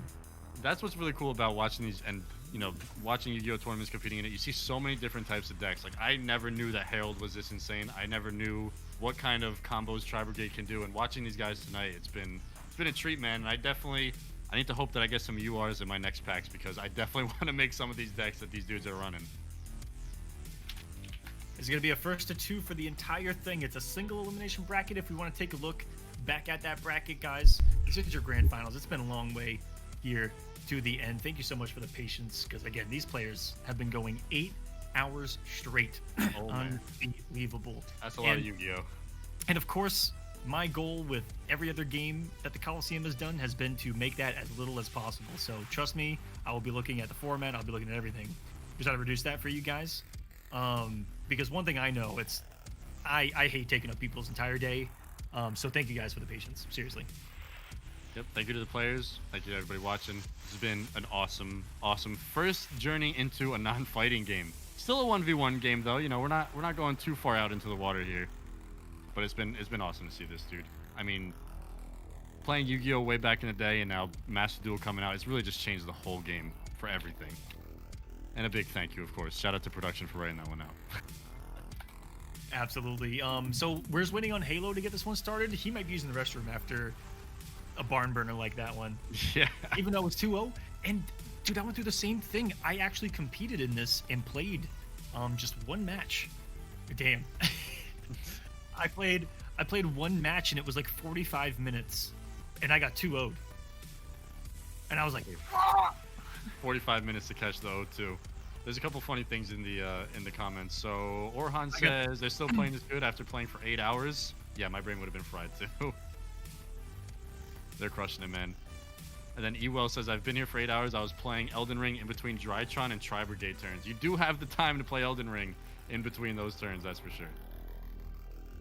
Vex coming up in grand finals next. Oh, actually, you can see the top 8, can you, Vex? Fezzi is Chi. Yeah, that was it. That explains everything. Fezzi, come on, man. One name. What are you gonna do? Two is complicated. Playing the Herald like that, you get to have 2 names. All right, how about that? And playing that Herald deck like that. I argue the opposite. Oh, I feel like he should get that name stripped. I'm super excited for this grand finals, man. I mean, both of these two decks have really taken us by storm. I think I speak for both of us. And watching them go at it is going to be crazy. We've seen the mirror, and now it's time to see the 2 most ruthless decks in this entire top 8 going at it. Turn 1, turn 2, those are going to matter. What they draw in these next couple of turns, those are going to matter. And I think we're still waiting on Halo, but once he's ready. I'm hoping Halo is good to go and not stalling us here. He could be using the restroom, like I said. Could be using the restroom. He could have after that victory. I don't know. He might be taking a lap around the neighborhood. Victory lap. Let's see if we can get this going. And again, yeah, big thank you to everybody. We did get the prize pool over $100. That's so cool. We're so happy to bring people together playing Yu-Gi-Oh! If you guys missed that at the beginning, we were talking about it. There was 9 different countries represented in our tournament today. Just one more time. US, UK, Brazil, Singapore, Belgium, Egypt, Panama, Canada, Germany. We were global with this one. It was so cool to see players from all over the world coming together, playing some Yu-Gi-Oh! Showing off some insane decks. and now we are coming up here on grand finals. It's been a wild day for the players. It's been a wild day for us. We're really happy you guys have been here with us to see this. I mean, this is Yu-Gi-Oh, man. You never know if it's going to be a turn 2 W or a 58-minute combo that turns into a W. Exactly. You really never know what you're going to get here. It's like a box of chocolates here in the Coliseum. There we go. Also, my opponent from that match was making himself known in the Twitch chat, saying, I was the one that played you. I ran the Phantom Knights deck. Yeah, thank you. Felt fantastic. It felt great after 30 minutes to get in the beard. Phantom Knights is nuts. So sorry for the delay, guys. Maybe we'll go take a break while we wait on Halo to come back. Just that I don't sit here and talk to you guys to death with a match not starting. So we'll take a break here. Once Halo responds, we'll probably cut that break early and we'll get right into the grand finals. So don't go anywhere. One match to come here. Huge money on the line now. Over $100 prize pool. Winner getting 40%, loser getting 30%. We'll be back with grand finals of the Kolosseum of Greed. Oh yeah. It's all about the money. Hey, what's going on, everyone? First off, I just want to say thank you guys so much. The Kolosseum has been kicking ass. We've had an amazing first year, and that's thanks to you guys. Our foundation has always been you guys, the community. You know, without it, we wouldn't be possible. Without the views, without the donations, for the players, for everyone, thank you. But we want to kick things up a notch. We want to raise the bar even further. And so in order to do this, we had to pull the Kolosseum off of my Twitch channel that some of you have noticed. Because we weren't able to stream to multiple platforms. Twitch doesn't allow this in their contract for partnered or affiliated channels, hence why there's no sub button on the current Kolosseum channel. But if you are looking for a similar option to support us, we finally have something for you, and it's YouTube members. And you can right now become a YouTube Kolosseum member to gain access to emotes, badges, and members only content. So on behalf of everyone at the Kolosseum, thank you guys so much, and we hope that you become a member, and you'll be getting some access to some awesome exclusive content, live streams every single week, and just as a heads up, nearly 7.5 hours of bonus matches every week just for the upcoming season that I have planned. So thank you guys so much for all of your support. We hope you become a member today.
The Kolosseum is brought to you by pixelpro.io. Empower the creators.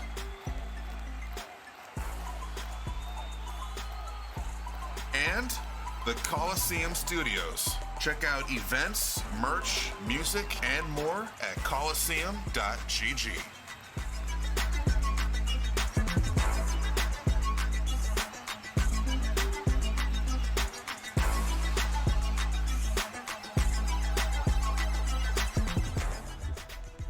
Welcome back, everyone, to the Kolosseum of Greed.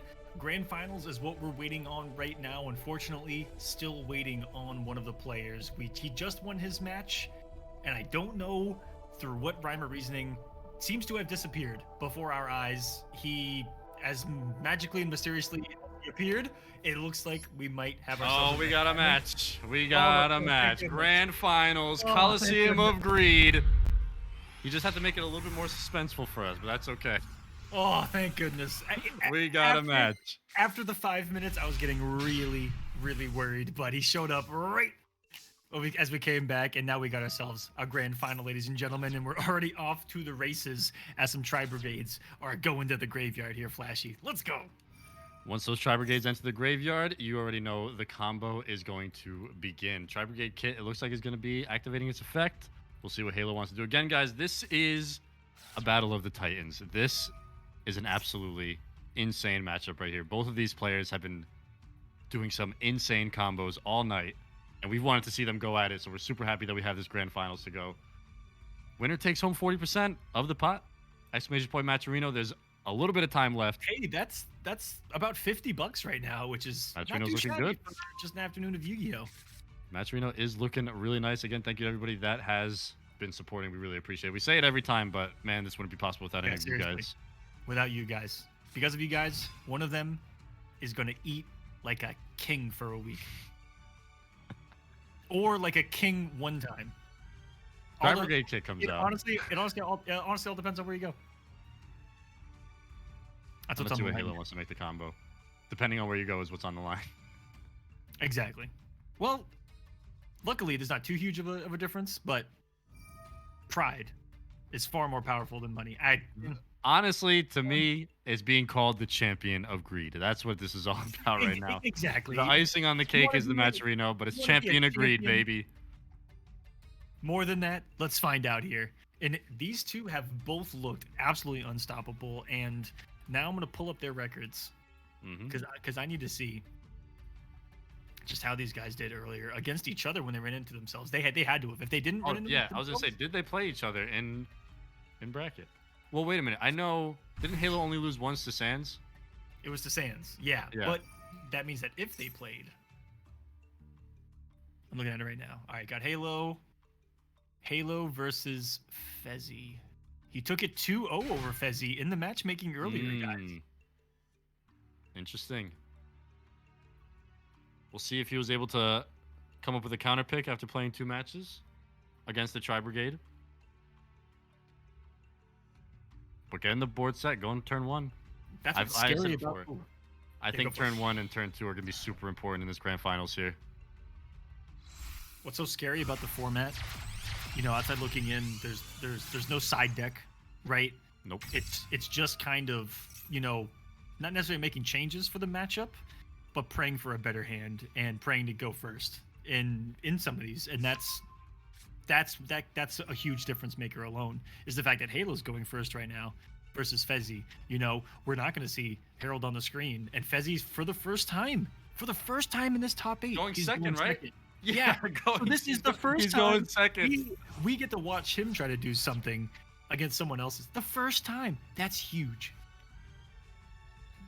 This man has been gifted by the card dogs. Oh, the boy's out again. The Ancient Warriors Oath, Double Dragon, Death Dragon, Double Dragon of Death, Death Lord, Dragon of Lord Death. Double Oath Lord Death Dragon twin. Summon Ancient Warriors. Holy crap. And there's Appaloosa coming out turn 1. Okay, very interesting. Appaloosa's out. Death Lord, Dragon, Death of Ancient Warriors of Death, and then 2 in the back. This is a pretty strong opening board here for Halo. he used 2 on Appaloosa. Yes, 1600. Yep, so 2 negates. And the early Maxi. Okay, immediately just shutting it down. So this is an interesting option to be. So when your opponent hits Maxi, you can do one of two things. You can either continue your combo, and they're just going to get a bunch of cards drawn, or you just end your combo right there because you do not want your opponent to draw. It's a really, really interesting kind of 50-50 that you got to decide on what you want to take. The Instant Fusion comes out turn 1. That'll pay 1,000 life points, special summon 1 level 5 or lower. Last time Fezzi did this, it was Millenniumized Restrict, I believe, right? Yep, and then takes the effect of a face-up monster. Is he going to try to steal Appaloosa's effect? And then have double negates off the rip? I don't know. This could go anywhere.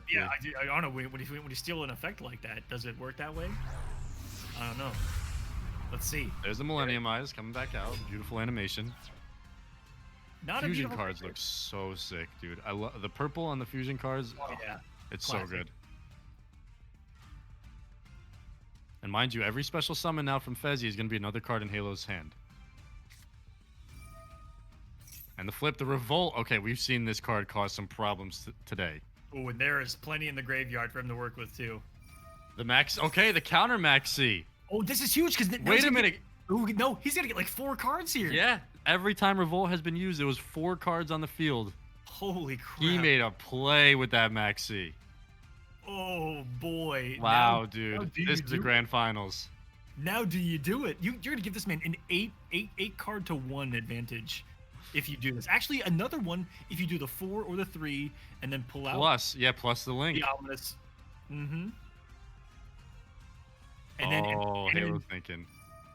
Oh shit! Chain. Man, that took a long time to Appaloosa. So is that gonna negate Maxi?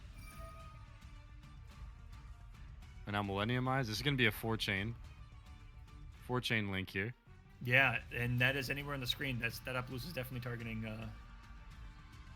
Maxi. Then Millenniumize. Is he gonna take Appaloosa here? That was our initial question. Because if you read it, you can target one effect monster your opponent controls or in their graveyard. Equip that target to this card you control. This card gains the attack and defense equal to that equipped monster's. The monsters with that equipped monster's name cannot attack, have their effects on the field, and their effects are negated.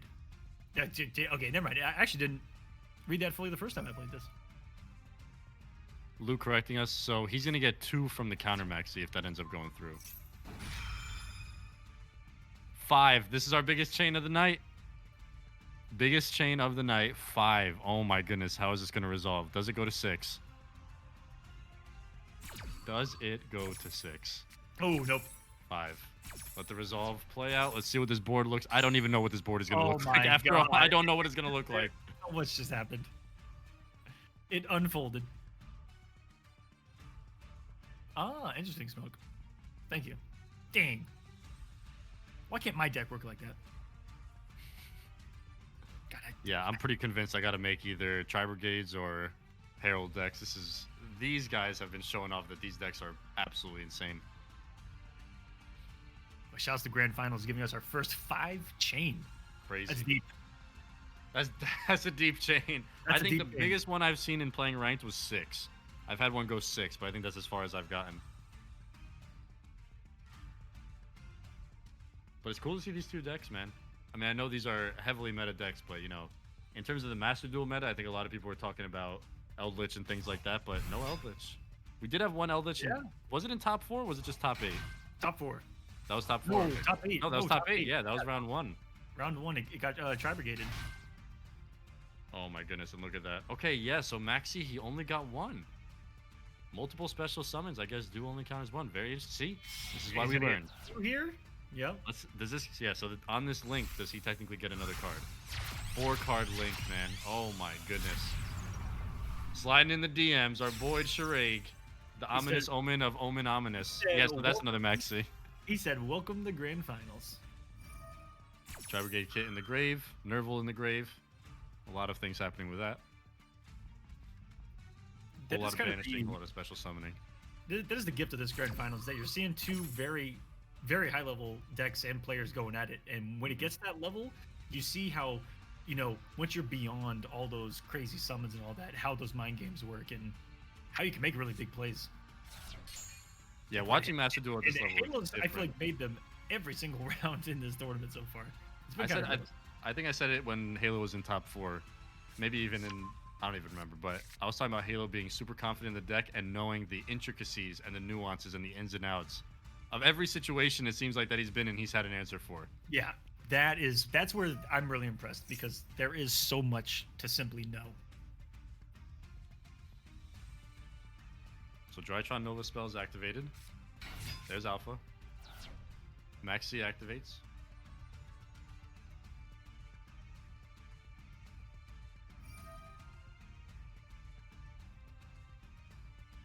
Fezzy for one of the first times in this top 8. Blossom.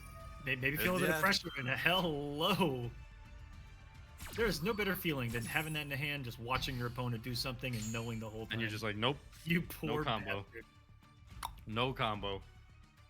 Here's an Ash for you. That's why if you guys are playing Master Duel, decks are super expensive, but there's a lot of staples in your decks, right? Like Ash Blossom, Maxi, those are all URs, so you want to craft those at the start of playing Master Duel. And if you haven't yet, definitely look to do that because those are pretty much just going to go in every single deck. Get the deck that gives you the Ash as well for the 750, where you get Ash and 10 packs. Check those special packs, guys.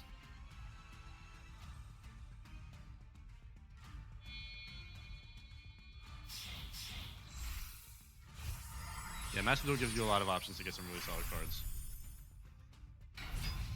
Is this the one? This is the one that can attack directly twice, right? Up to the number of Materials, yeah, and it's got 3 materials. So he's going to take that 800. He's going to get the 200 life point lead.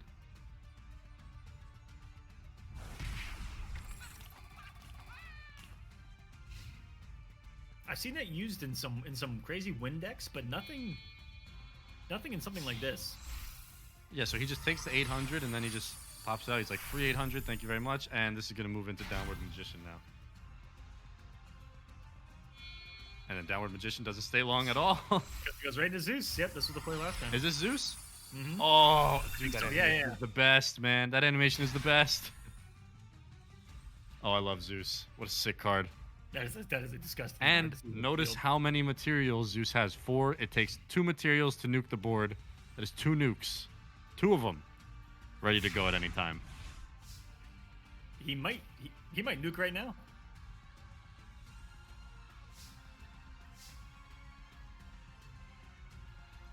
Does it happen? Got him.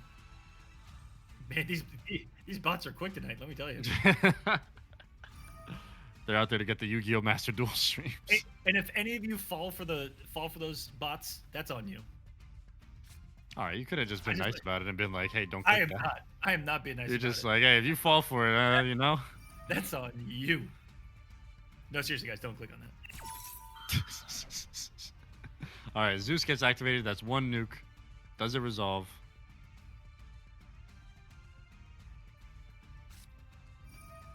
Call by the grave.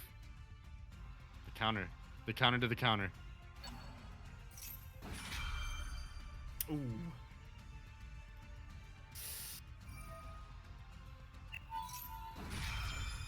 Oh my goodness, another chain 4.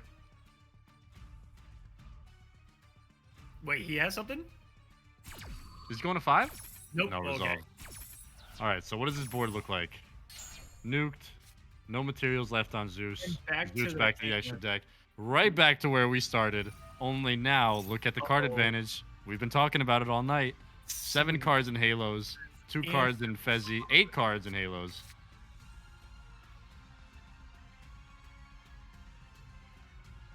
He just look. At this point, the time that you're seeing is him simply looking at his options because he can't. I got 14 different routes to take right now. Which one is the most optimal? And it's going to start with the Karis effect. That's going to send Kid to the graveyard. I believe Kid does have a graveyard effect as well. Yep, that's going to activate. Is this going to DM slider? There's the Nerval. The bread and butter of this entire combo here. I assume that these decks at any point are always going to go into like the nastiest monster in the deck. Yeah. At this That's what point it in the feels game. like. You know, in ranked when I run into tri-brigades, that's just what I feel like too. You hit it and you're like, okay, every turn I expect to deal with that. It's a nasty card, man. It's got the what? It's the banish on It's Link disablable. Summon, right? Yes. So here's the banish.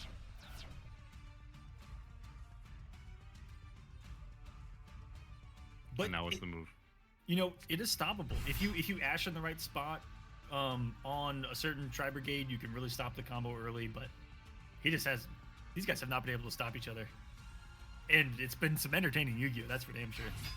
Because we have seen, you know, we haven't seen a lot of stops of people putting out some crazy first boards. Like there's been no slow turn ones. It's been Insane heavyweight- board it's been into heavyweight pass into boxing match. crazy board It's into been pass. haymaker. We had the one, you know, featherweight match in round 1 that went to round 9. That was the Little one- did we know that none of the rest of the night was gonna look like that. It was just turn 2, 5 minutes in and out, done. But now it's 5 minutes just to get half a Link monster out.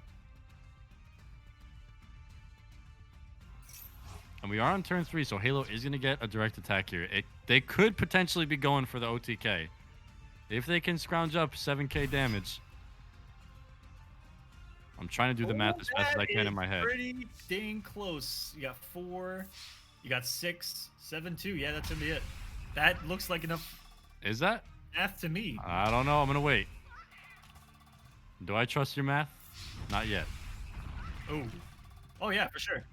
Yeah. Oh, by 200. That's the Yeah. OT or the turn 3 kill, we'll call it. But they did get the 7k damage. That puts Halo up 1-0 Ooh, here and one away in our from grand the finals. championship. One away from the title is Halo right now. Who has a Wow, trophy man. as his character profile icon? I think that this might be a prophecy being fulfilled.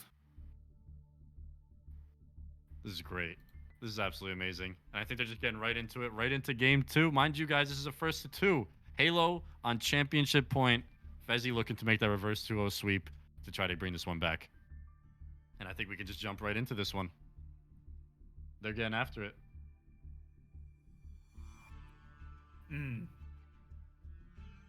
Disgusting game 1.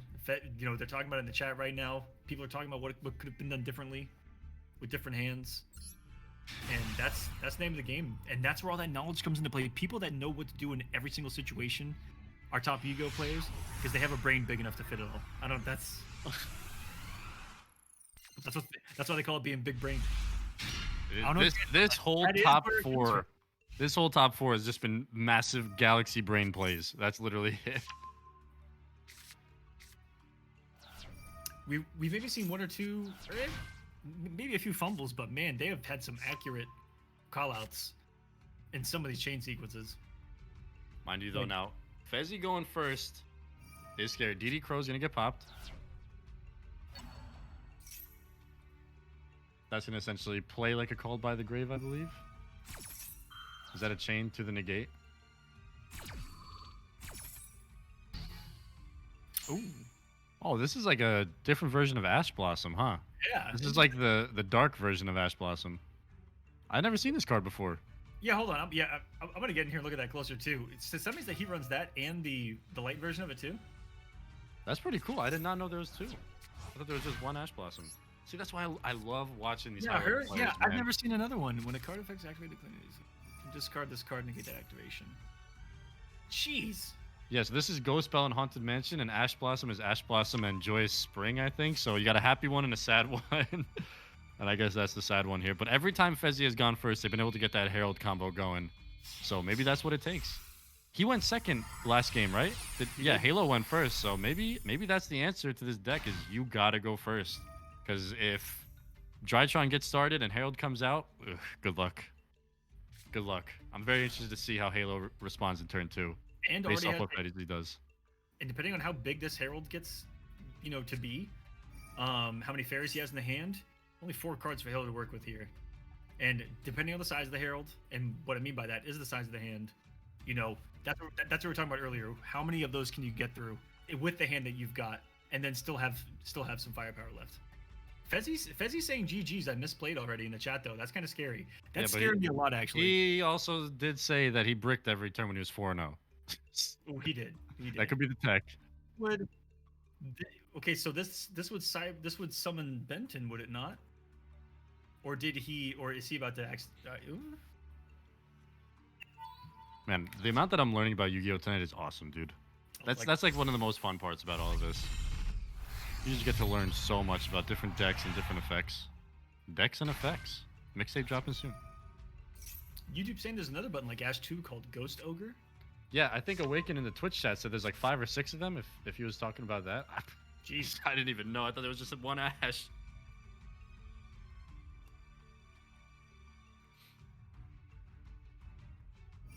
All right, so we'll see where this play ends up. They did get one of their ritual monsters, or he got his ritual monster out. And usually when one ritual monster is out, there's going to turn into another one. And if another one turns into another one, there's the Herald. He's getting some combos going. There's Megalith, I think. Megalith full, yep. Full comes out. We know Megalith. I mean, this is looking like a standard combo. I think he was trolling us in the chat. That's why I said, don't get caught by the bait. You got caught. You got caught. That's been the whole time. You bit the hook.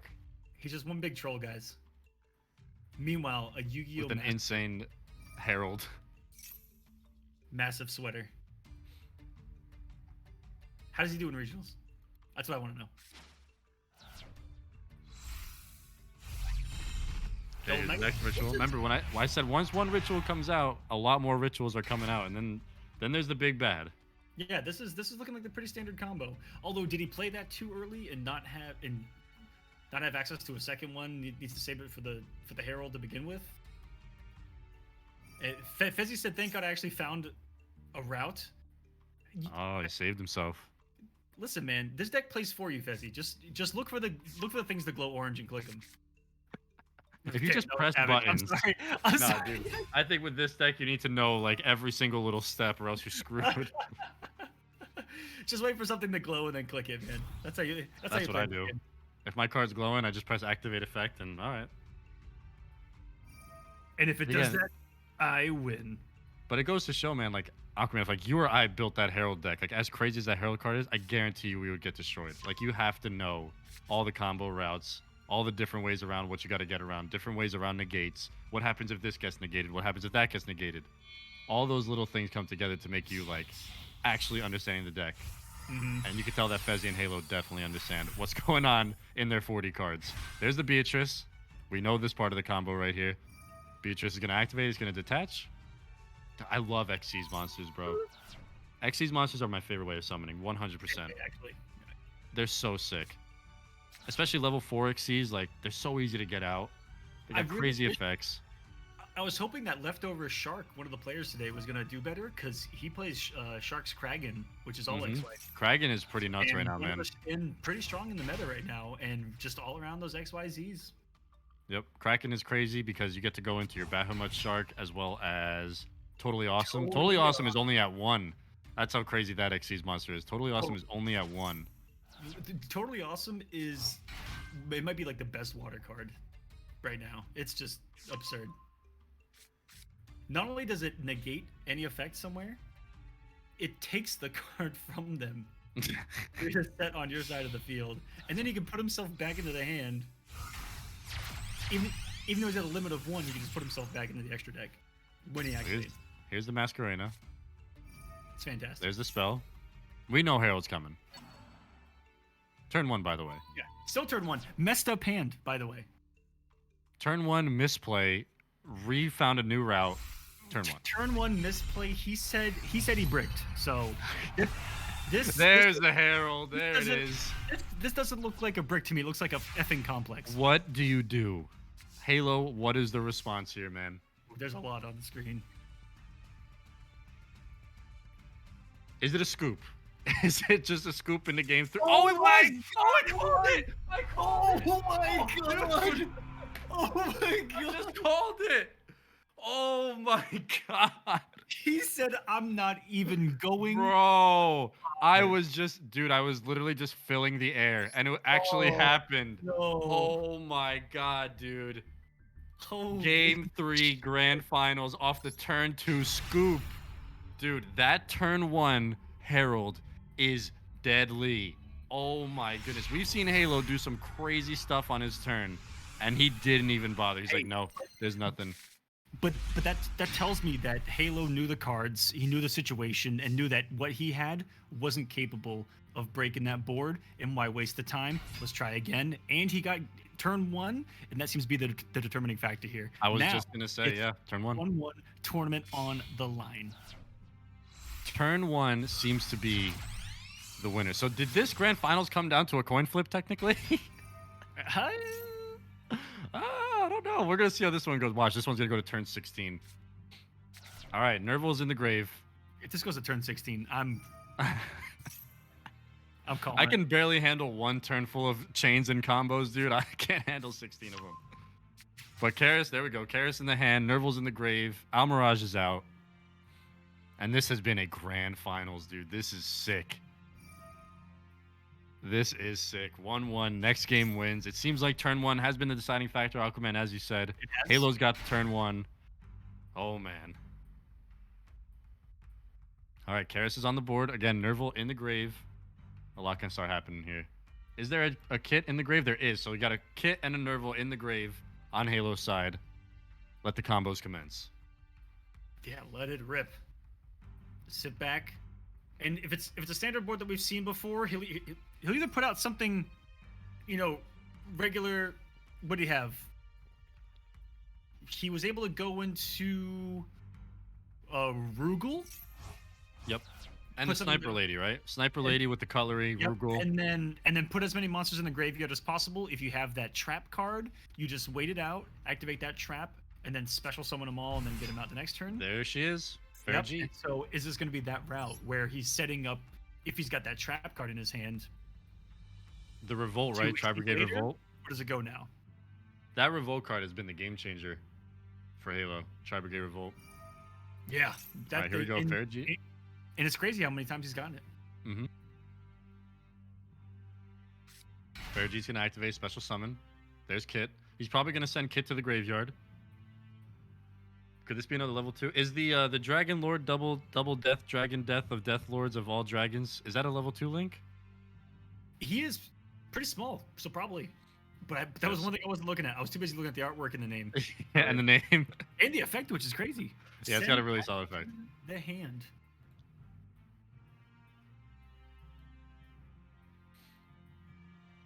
All Let's see right. what goes on.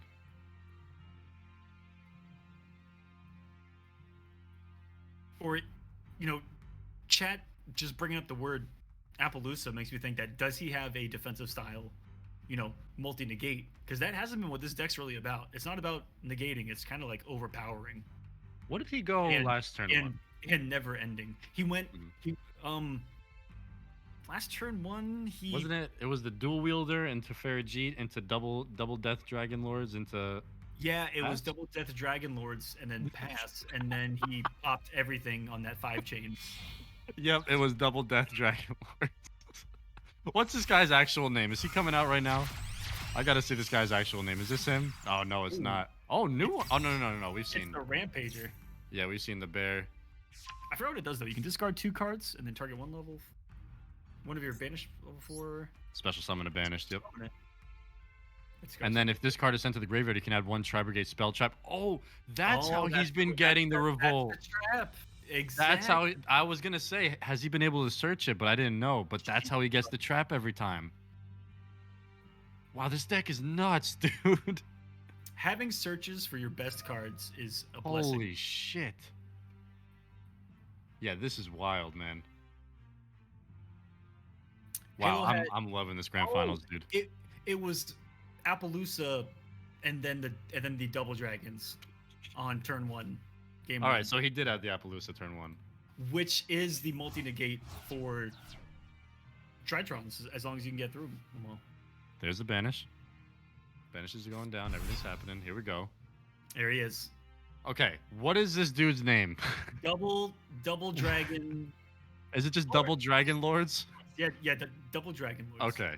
Ancient Warriors Oath, double Dragon's Lords. I like this card a lot, man. This is proved to be a really strong link too. And only 2 Beast Warriors, including doesn't matter. Including a Wind Ancient Warrior. There's the Appaloosa. Okay, here we go.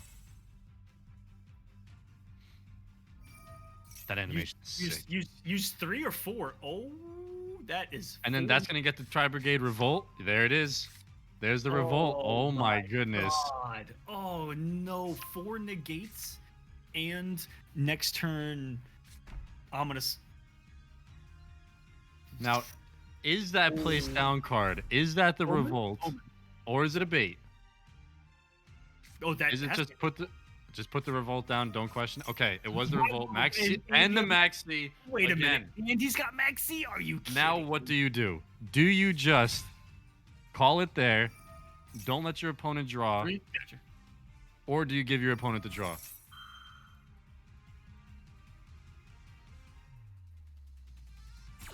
Here he is working his way through the Appaloosas. Bobby's saying 2,400 Appaloosa might be GG in the Twitch chat. Let's see. That's a There's lot. one down. Yep. There's one down. Does he have any in the hand that can do more? That is the question here. What a grand Cyber finals, Emergent. man. This is crazy, dude. Going to Cyber Emergency. If the activation of this card is cards back, interesting. But luckily, Appaloosa's monster only, if I'm not mistaken. Yeah, monster effect.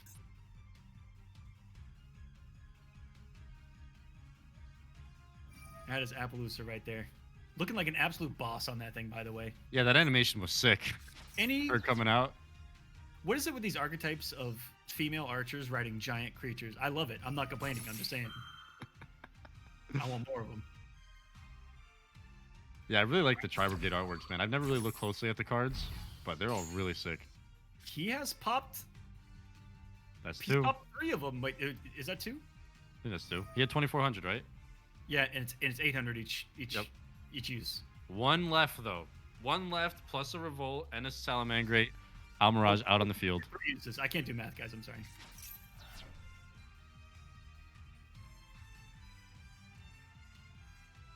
Oh shit. Thinking about it. Thinking about it. Response.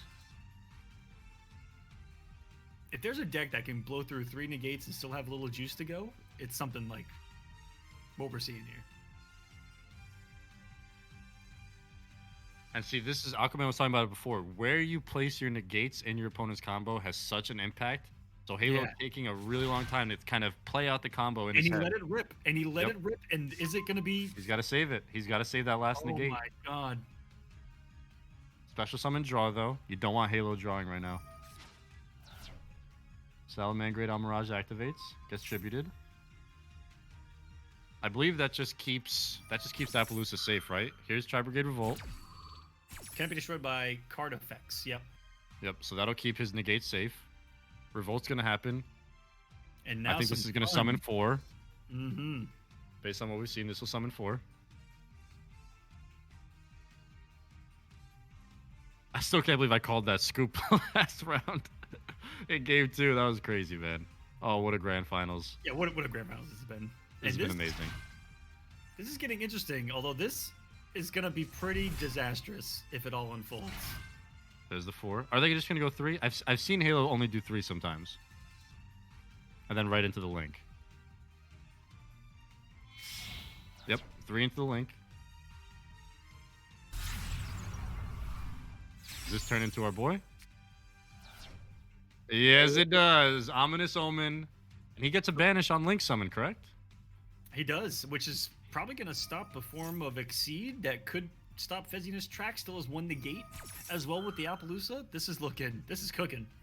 It all came down to turn 1, man. I mean, granted, these players are playing at peak Yu-Gi-Oh levels right now, like unbelievable levels that you and I won't be able to understand. Just all the little intricacies of the effects and what they're negating and what they're activating. But that turn 1 was crucial. That's what I'll call it. Turn 1 was crucial in this grand finals. Always is. To really set that board up. And then we get the resolve. There's been a lot of 4 chains too. When I say there's depth to this game, that's the depth right there. Deep chains. It's endless. It's endless. Endless depth. All right, so this is all gonna resolve. Gets the kit. Resolve happening. 2. Another draw. Oh, Gets a another- revolt. and another revolt. We haven't even gotten to the revolt activation, have we? No, we did. That's how we linked the. Was that one? No. Yeah, I that mean, was yeah, the link, I believe. Was Yep. that one? There's Ominous Omen kicking in. Now, what is And Fezzi's? oh, baby. What is the response from him? Set an end. Okay.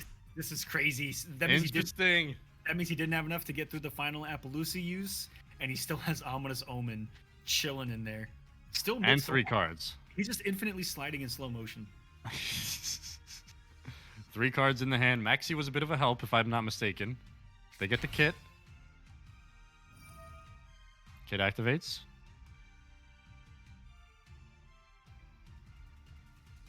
Let's see what it ends up resolving to. This is banishing, so is it going to activate something's effect going to the banish zone? Oh my goodness, wait a minute. Is that more? Oh, any number. Oh. He did get that second trap card. We've seen this monster come out once from Halo tonight. I'm not too sure what the plan is with it, but we've seen it once. One gets banished. That's the Drytron banished spell. He's... That's a crucial banish as well. That's a ritual summon right there. And if it dies, has a +1, it looks like, to the hand. Okay, a little shuffling back into the deck. Oh, it can actually get rid of something in his opponent's graveyard. Can that? Battle phase. Is this enough? 4K. All right, 43. Ooh, a lot of damage. 3. It's enough. Oh, I think that's it. I think that's it. I think it's a tri-brigade champion of greed. Halo. Oh my goodness. The back-to-back turn 3 victories. Fezzi put on an unbelievable performance all night. I mean, that deck that he was running with the Herald, that was just a menace through the top 8, through the semifinals. But Halo is your champion of greed with tri-brigade. Oh, that was insane, dude. It came down to who went first. Those players were dueling, dude. Those players were dueling. Right there. I mean, we got a couple of awesome ones that went down to the wire. That first one where we almost missed it. We came into game 3 and Sans' match, that was unbelievable. It being like a turn 10 sweat fest to death, and the grand finals going the distance as well. 1-1. That was incredible, guys. GG's, and thank you to everyone that signed up for this thing, because this is something brand new for us, getting outside of fighting games. Yu-Gi-Oh, one of my other loves in life, just able to do it.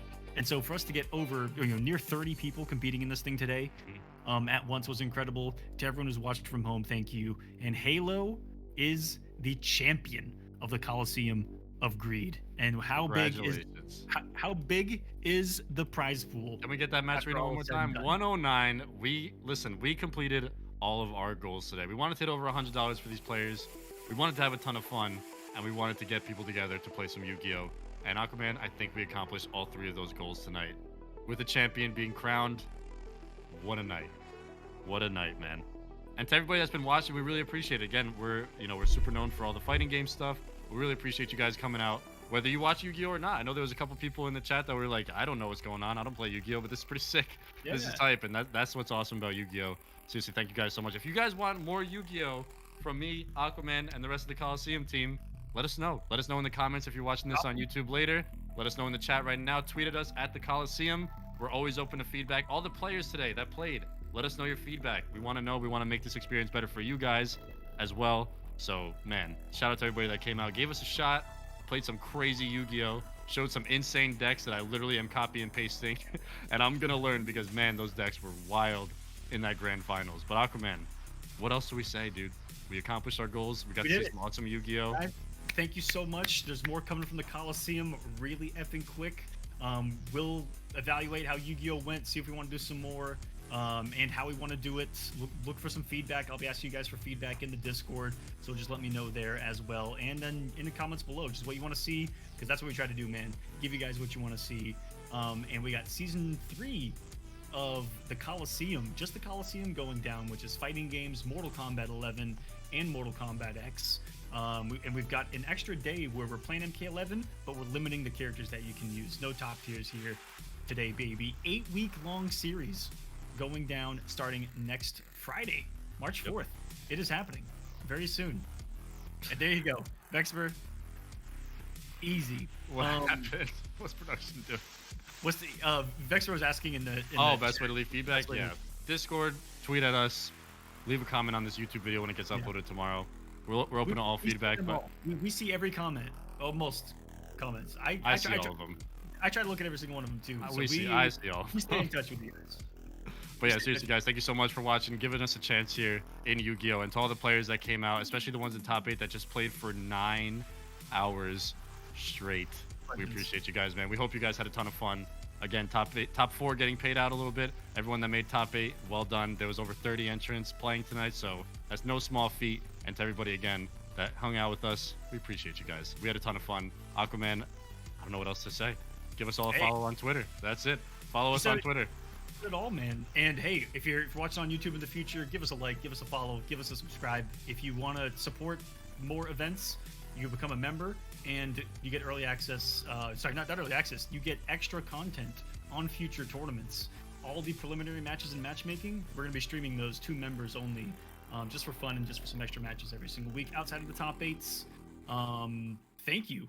Again, I'll leave it on one final thank you. I'll put it at everyone. Thank you. That way, shout out to Rick in the back. Shout out to Rick in the back for putting on a show. No one can say that they weren't thanked because I said at everyone. Rick back. GG's. We got QR putting these graphics together in like 2 days because he's just a god here at the Coliseum, making us look good. The entire team. Thank you, everyone. And until next time. Again, Coliseum Season 3 is starting on a Friday. If you want to see more Yu-Gi-Oh, let us know. I'm going to say goodnight to every single one of you. Thank you. And until next time, peace. Later. The Coliseum is brought to you by pixelpro.io. Empower the creators.